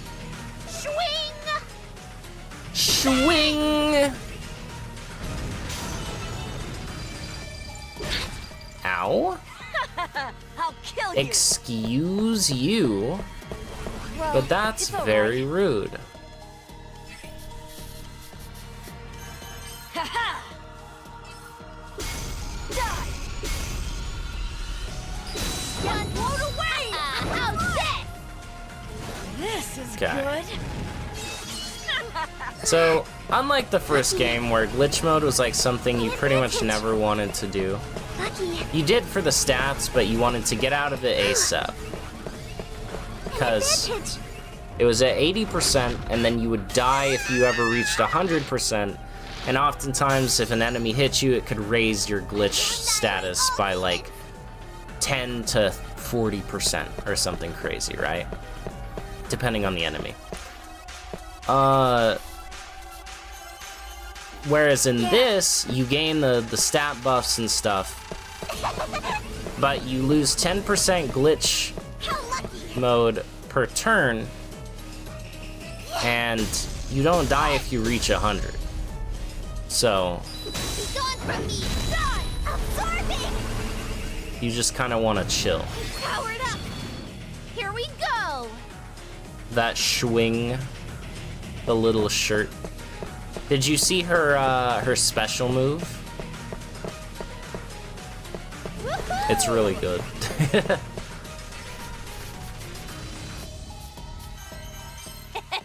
Wait.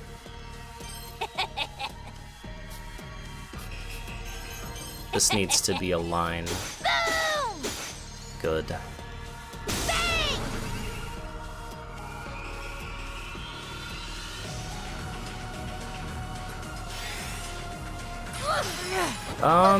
Okay, well, Not gonna make it!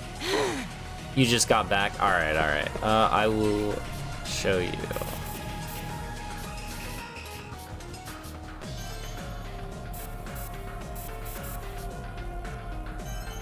Ha-ha!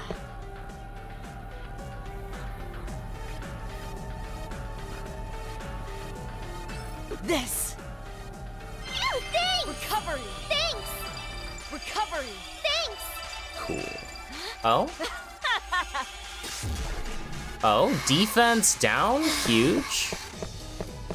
Alright, let us show her special move.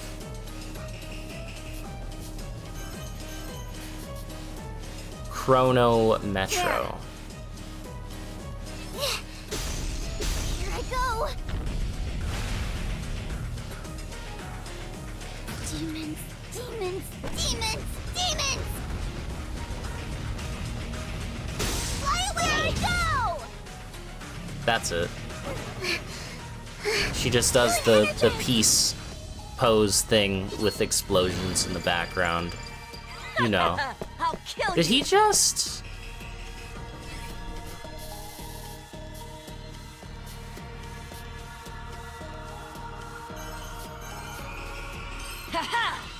Okay. Well, Got a death wish. maybe I'll learn something new from this. Got a death wish. It's my turn. Nope. Okay. Oh, what the? Getting info. I changed them all to the same thing?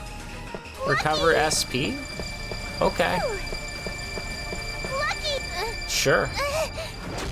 MF did just, in fact, full heal. I'm leaving it to you. You prefer Rotten's glitch attack more? I'm gonna be honest, I don't remember Rotten's glitch attack. Let's see. Let's see it. Why not?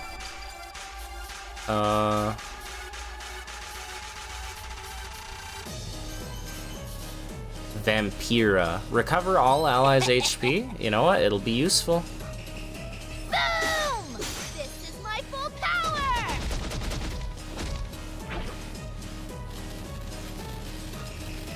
Oh, that's right. I remember now. Ah!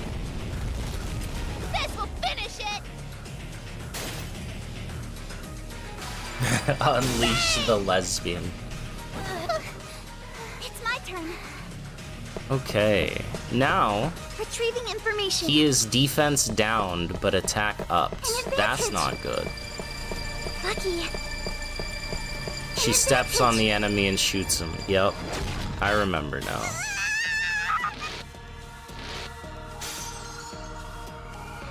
will annihilate all demons. Not to death, Ariana. Time to take this bat and swing it. That's definitely lesbian. I knew it. Alright, Trally Sharp. Give me more attack. I don't know if you can get more attack, but give me more attack.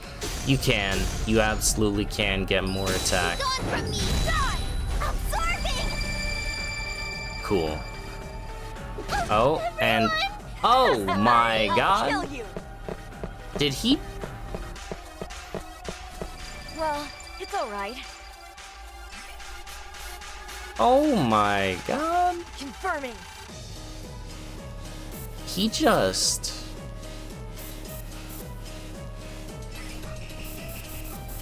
Okay. I don't have a ton of Osiris bombs. That's not good. Haha. This. Ew, thanks. Die. 1K... Yeah, one hit KO at full HP. I'm going. It's okay though. Because we've got There. Liliana on the case. Be gone from me. Die. It's overflowing. See, It's powered up. she's on the case.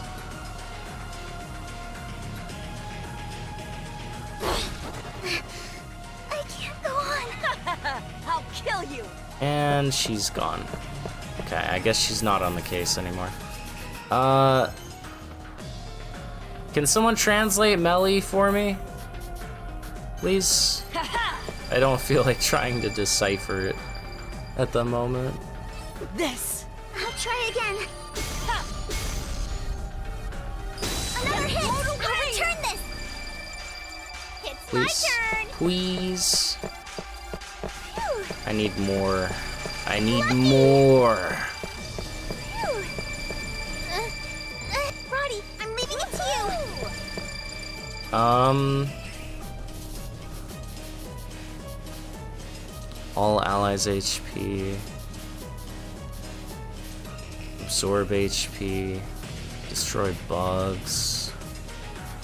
I guess I'll use this. You stream consistently for half a day. How do you do it? Take this. Yeah. Take this. I don't know. I'll kill you. I just do it, I guess. It's not like... not really something I think about. This. Now's when it really starts. I put my all in this. Let's do our best. That's what happens when you don't farm for like an hour in an RPG. I've taken some encounters, but I have been running past a majority of them, so it's understandable. It is understandable. But this dude's dead as hell, okay? Trally sharp, because I'm convinced that the damage is worth it. He's gone from me. God! Absorbing! Sir? Sir, please don't. Sir! Sir! Sir! I'll kill you. I'm gonna end it here. This will be the end. Ha ha!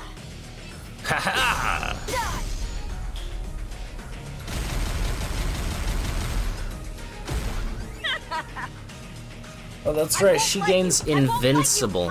I forgot about that when doing this. Another one. You had a spelling mistake earlier. You've been infected by melliness. I win. It's pretty easy to get really into a game when streaming. That's true. That's true. Yep, doing good. It's, yeah. It's like, I guess to expand upon that point and me saying that I don't really think about it. It's something that I don't think about because I'm playing the game, I'm talking to you guys, I'm into the game, into, you know, talking with chat. I don't really look at time, right? I know some people, they're like, I mean, and I've been there too, where like I have something to do later, so the stream can't go for X amount of time, can't go super long. That's a little different, obviously. You're a little focused on time. But I feel like the amount of time that I am streaming is never something I'm focused on. Alright, later, Forgotten. I'm never like, oh, it's been 2 hours. I should end the stream soon. I just play until I'm tired or until it feels like a good stopping point.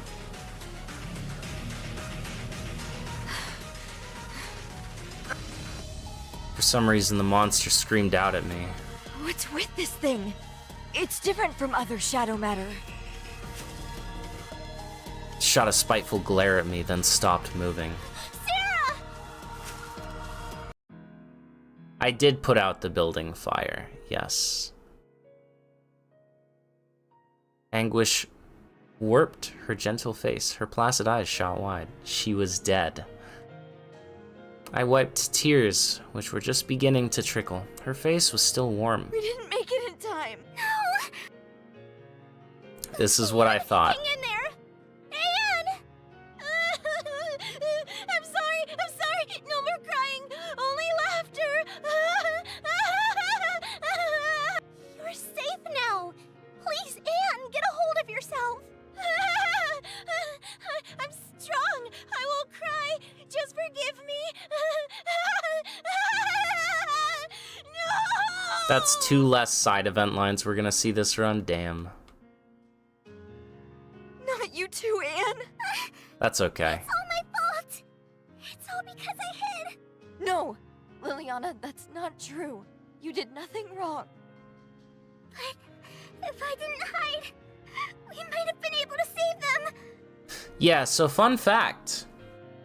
I did not, in fact, leave the fire like you wanted, some human, but taking the time to, put out the fire got Sarah killed. So. Yep. Liliana, don't blame yourself. Mai's right. None of this is your fault. But My, let's head back! If we stay here, the monsters may return! You're right. Sorry for losing it, Roddy. Hey, I don't blame you. I'll take Anne, okay? You look out for Liliana. Sarah... Anne... Come on, Liliana. Grab my hand. Let's go. Come, Liliana. We're almost there. Sarah died and lost her sanity. Yup. All right. I'm fine. Huh? That's...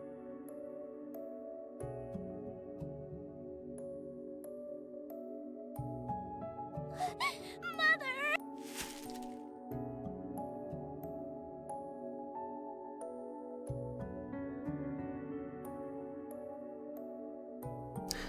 Wanted to increase the... I'm gonna be honest, at the point of the choice, I did not remember that that's what it did.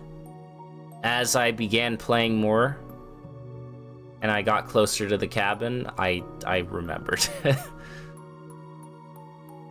Near the entrance of the forest, Headmistress Midra and the maids were gathered. We searched all over for you girls. Yes, we were so worried.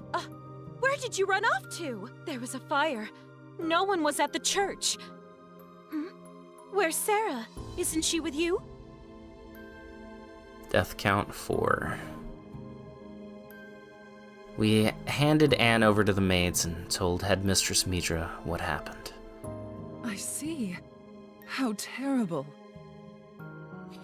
We tried our best, but we couldn't save her. Indeed, you all did wonderfully. Seeing you now, I can tell you fought quite hard. But the burden falls on us as adults to act when necessary. Forgive us for being too late. Mother! You could have reminded me. It's all good. Not an issue. It doesn't change anything. Yeah, we might see a couple less scenes, but that's the consequences of the choice. And also, it's what chat voted for. Rock level 300? Wow. Hell yeah. Some human been grinding. Will Anne be okay? I will take full responsibility of her and give her the appropriate care.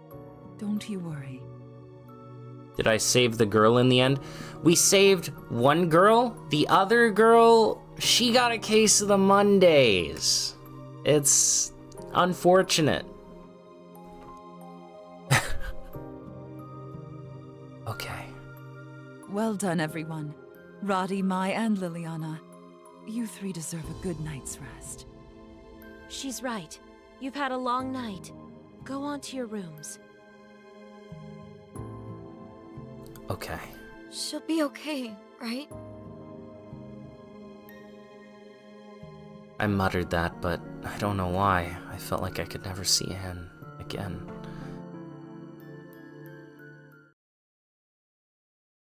It is the 13th of January, my dudes. Is Anne in the hospital? Is it that bad? Before we could reach the cafeteria, Headmistress Midra stopped us to provide news about Anne's condition. Yes, the trauma from her experience is one that will take some time to process. Our humble town cannot give her the treatment she needs, so I arranged for her to be sent elsewhere. Something tells me you wished to check in on her, but sadly, she's not here anymore. Keep her health in your prayers. Sure. I have faith she'll return. Regarding the culprit, I believe it to be the work of a pervert. Oh. Liliana seemed to take the headmistress's word for it, but it seemed all too convenient for me. The culprit created a distraction by setting a home on fire, then abducted the girls. Their actions sicken me to think you had to bear witness. I regret to say that the forest has something of a reputation for disappearances.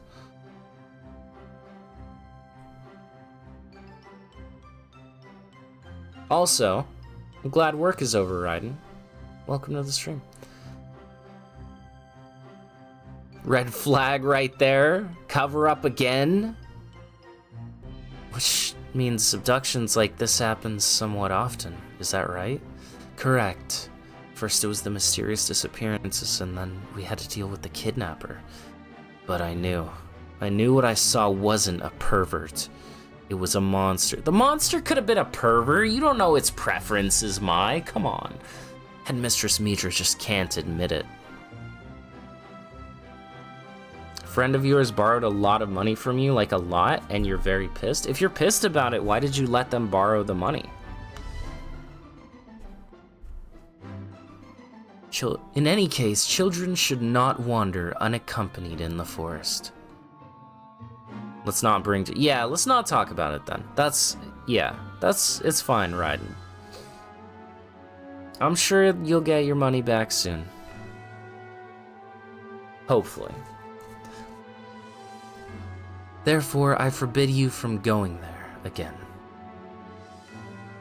Now, let's pray and ask for the mercy of Elstrain to protect us in these times. Then our meal will commence.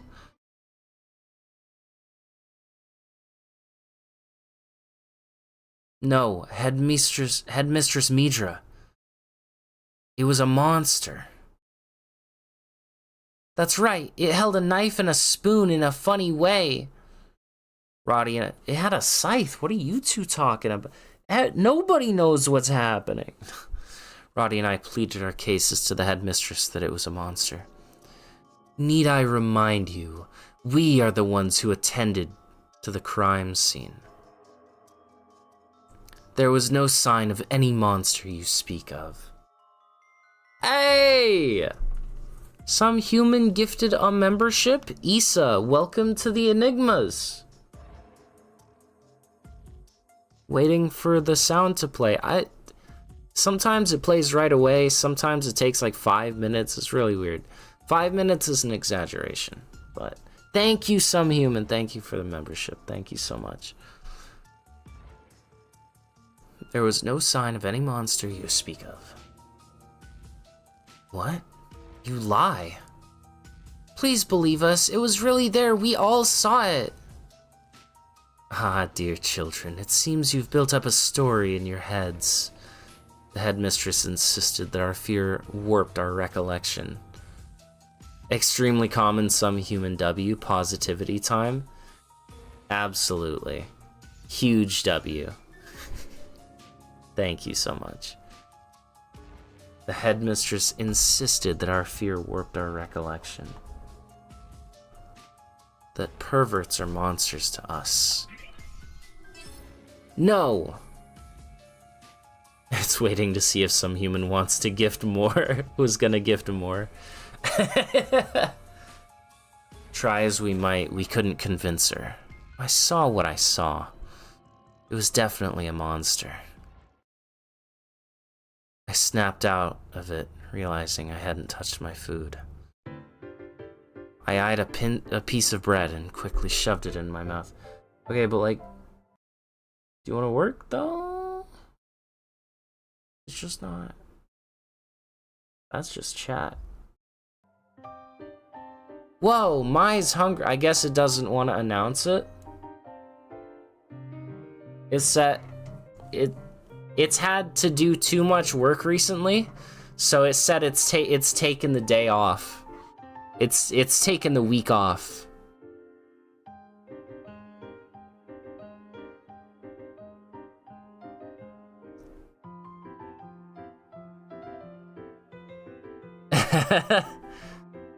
Some Human gifted another membership.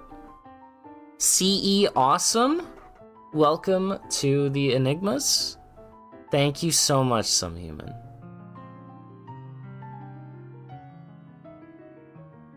Thank you very much. Some Human has made it do too much work, and so I guess the sub messages are refusing to show up now. I'll have to look into that.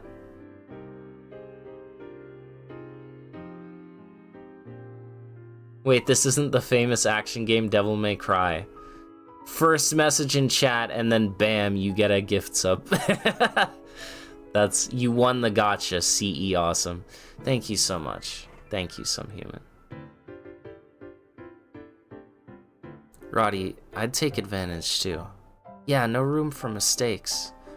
It really doesn't want to show up, does it? I'm gonna have to look into that after the stream.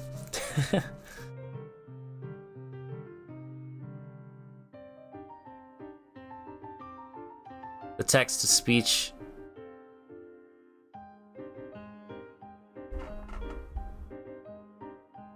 Something. Oh, the text-to-speech weeps in fear every time you show up. Yeah. It's on a smoke break right now. I don't know what's going on. That's very sad. We don't get... I guess I'll have to do it in its stead. Issa, what you lack is this. Gifted membership. CE Awesome. This isn't the famous action game Devil May Cry. No. But what you lack is this.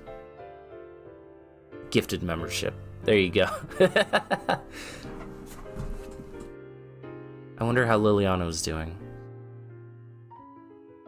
The last stream you watched before this one was where Some Human and Hidame were having a gifting contest. Yup, that did happen. Liliana, don't be too hard on yourself. Right, what you saw was horrific. Take time to rest. You sure you're okay? This only further cements my desire to become an exorcist. I'll never let this happen again.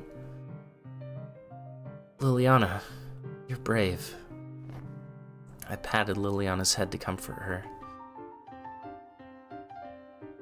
Mai, I'm sure your dream will come true, but if you ever find loneliness too tough to bear, you're welcome at my room anytime.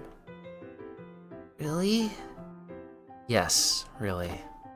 Thank you! I'm so grateful for you. What? Liliana, no fair! How come you get to hug Mai? Roddy, when are you gonna quit being jealous of Liliana? But I want you to pat my head and hold me tight too! Huh? Why don't you hug Roddy too? Life is cruel! It'll be me one day. It'll be me! It should have been me! Thus, Roddy made known her plan to compete with Liliana, which brought Liliana back to her smiling ways. I wasn't in the mood to investigate, but I was too wired to sleep. I couldn't shake the sight of the monster we saw. Before, when I fought the Shadow Matter, I regarded them as simple monsters. But what we saw in those woods seemed so real. Almost human. That is a real and accurate number, Some Human. Yes, you have. Something about this town is off. I'll snap if I stay too long. Hey, Mai? Roddy, you can't keep hopping in my bed.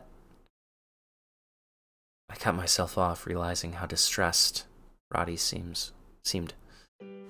Okay, fine. Thank you, Mai. Roddy slipped gently next to my side, resting her face on my arm. I felt Roddy shiver next to me as we both gazed into the ceiling. Beneath the covers, I searched for her hand, entwining our fingers in locked embrace. Supporting lesbian behavior. He kind of seems that way, Dante. Kind of seems that you're whatever. Cuddling argument. Holding hands while cuddling argument. What's the matter? I'm scared. They all tell us to obey curfew, so it wasn't until the other night when I saw what really happened. But lately, even I've noticed how weird things are in Lake Shawara. It seems like there's something behind all the child disappearances. Sorry, I shouldn't have involved you in this. No, don't apologize. I'm the one who wanted to go. I didn't keep my promise. I told Anne and Sarah I'd bake them a yummy cake. What did they do to deserve what happened? They were so young. I can't believe it. It's awful. Roddy dug her face into my sleeve and began to sob. She put up such a convincing front with Liliana that I hadn't realized how upset she was. I wrapped my arms around her. Mai? It's fine. Let it go. Mai... Roddy's sob became a wail as I held her close.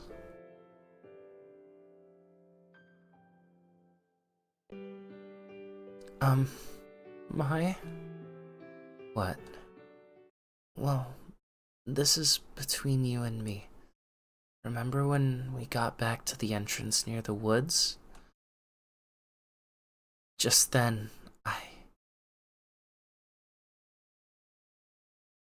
I saw something inside my mother.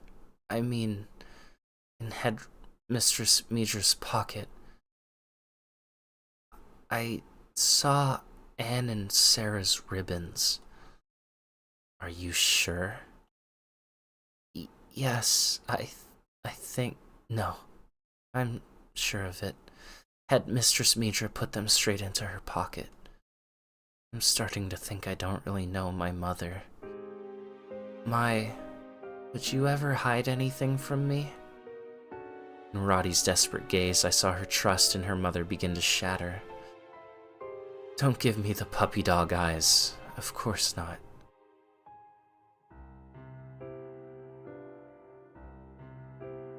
Is Anna 0.5 on the death counter because she was sent to the hospital? I mean, she was sent out of town, so we don't know what happened to her. But the assumption is that she's alive, just really mentally fucked up right now because of what happened. Oh, what a relief. I'm lucky to have you as a roommate. Hey, hands to yourself. Shh, me. Shh, me. She's finally asleep. Sheesh. But I understood. She had no idea what to believe.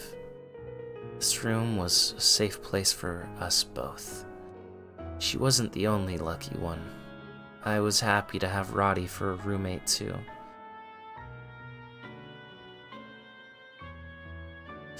Shh, me.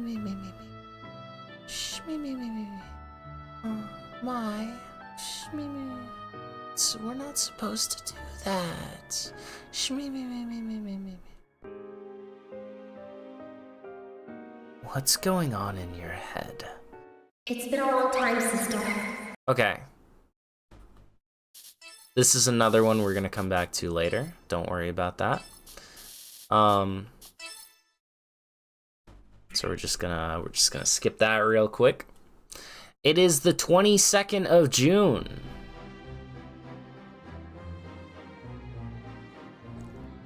She was dreaming about something they're not supposed to do. Argument, Dots? No, I'll back you up with an argument this time. She was dreaming about them breaking in together and taking the records of students so they could see if Mai's sister was actually in the records. Which they're not supposed to do that, so that's what she was dreaming of. But they covered up Vina's death. I mean, that's true, but we know that Anne didn't die. They covered up Vina's death, they didn't kill Vina. We know that Anne was rescued safely. Sarah's dead, guaranteed. Anne was rescued. We don't know if they killed people. We just know they cover stuff up. So, I would say Anne is confirmed alive at the moment. After certain events, Mai is now calculated to be 52% lesbian. This morning, like the others, began with a sermon from Headmistress Midra before breakfast. How long has it been? Some time had passed since I first enrolled here, but Sanae's trail was still cold. Sanae, where are you? She couldn't have left town, I thought. She had to be here. The alternative was frightening. When I inspected the recent country records provided to me by the social worker Julieta, everything indicated that she was here. Could she have transferred to another town? It's possible. But still, it puzzled me that no trace of Sanae had appeared since I arrived. I'm coming. I promise. Huh? My, you're spacing out. Aren't you hungry? Oh, no. A lot's on my mind is all. Oh, are you lovesick? I knew this day would come. What? Stop pretending I don't exist. One of these days you'll know how I feel. Yeah. My, you've been ignoring me more than usual lately. That's not true. But thanks for the concern. I'm fine. If you want to count her not being around as a 0.5, then sure. But I don't think that I would count it in the death counter. If you say so, then I'm happy. My, no matter what, I'm here for you. It's a little early for romantic declarations, don't you think? I wanted to brood, but I couldn't help from cracking a smile. Roddy seemed to soften up after this. Oh my. You're so shy. That's what makes you so cute. Roddy, put a lid on it. What? Many thanks for our meal. Many thanks for our meal. Elstrain! Hello, Roddy. Do you have a minute? As we finished our meals, we were approached by two of the other residents. I think her name was Victoria Millet. Hello. And Chitsuba Aidin. I knew her to be very timid, enough so that I had never seen her speak to anyone except for Victoria. What's up, Victoria? That was a formal entrance. Are you here to tell more scary stories? No, that's not it. There's something I'm curious about. I thought you might have some information. So, you see... You're acting weird. What is it? Well, I'm just working up the courage to ask. You know how Headmistress Midra and Headmaid Shizu are always together? Do you know what kind of relationship they have with one another? Victoria's tone seemed hurried. Chitsuba, on the other hand, on the contrary, stood there stoically. What do you mean, what kind of relationship? It's clear as day. Headmistress and headmaid, right? No. I'm not asking about their positions. I'm asking on a deeper level. I want to know their history, how they came to be. That's what I'm asking. Victoria, this is all you talk about lately. What? Every student gets curious about teacher gossip. I don't. Hey, Roddy, you're the headmistress's daughter, aren't you? You know what really goes down, don't you?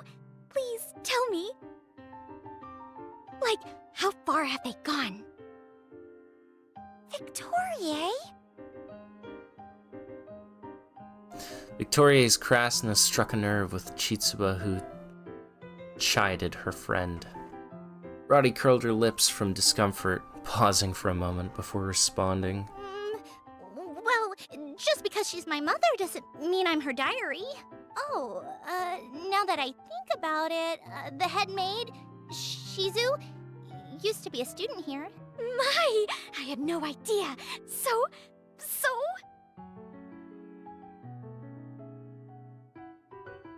Victoria's eyes sparkled as she inched closer to Roddy.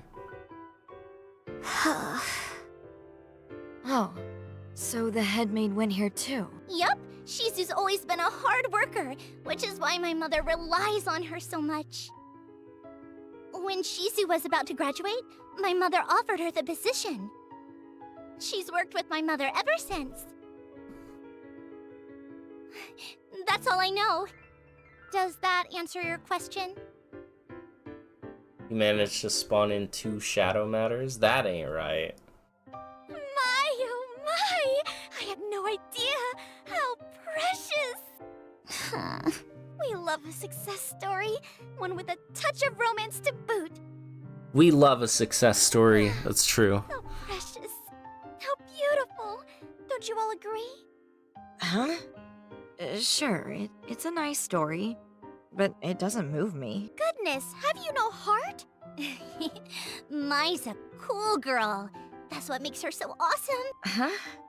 Fair enough. Oh, but Chitsuba, you get it, don't you? Oh, yeah, I get it, Victoria. But I knew you would. Best friends forever. Right. While on the surface, Headmistress Midra and the headmaid are friends, I'm certain they possess a closeness none of us see. Their bond stretches greater than the ocean, one that will last the test of time. Ah, how heartwarming. If only I could join. Oh, what's the matter, Chitsuba? Sorry, I have to go. Chitsuba's mood suddenly shifted with a glum expression. She stormed out of the cafeteria. Huh? Chitsuba! Hey, wait for me! She ran off. That's so unlike her. I wonder what's up. Maybe she's stuck in her head. I noticed her demeanor change while Roddy was speaking. Yeah, you're right. She's acting funny. Oh, could it be? Roddy? Hey, Victoria! Chase after Chitsuba this instant! Huh? Chase after her? Yes, trust me! But that doesn't explain why Chitsuba ran off. Don't worry about it. Follow her, and everything will reveal itself. What? Really? If you say so, Roddy, I'll run after her. Man, what could it be?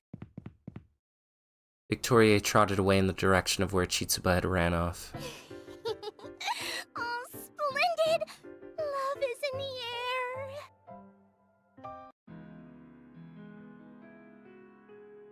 air.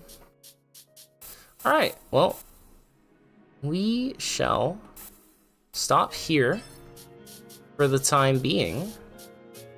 What is this? Chapter 4? Chapter 4. I believe there are 10 chapters? Yeah, there's 10 chapters. So, kind of like halfway through the game, actually.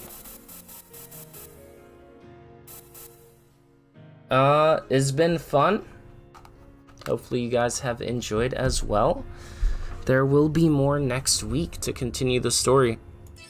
So far, not much in terms of twists and turns, just kind of like, you know, the mom is sus. No word on Mai's sister.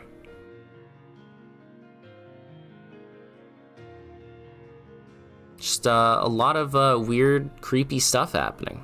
So, and also Sheena's here, and there's Arata's laptop, but he's nowhere to be found. Odd. We'll get into more of that next time. Yeah, take care, everyone. I will catch you guys on Sunday for probably DMC2 Bloody Palace this time. Hopefully it doesn't crash. Take care, guys. Have a good one. Peace.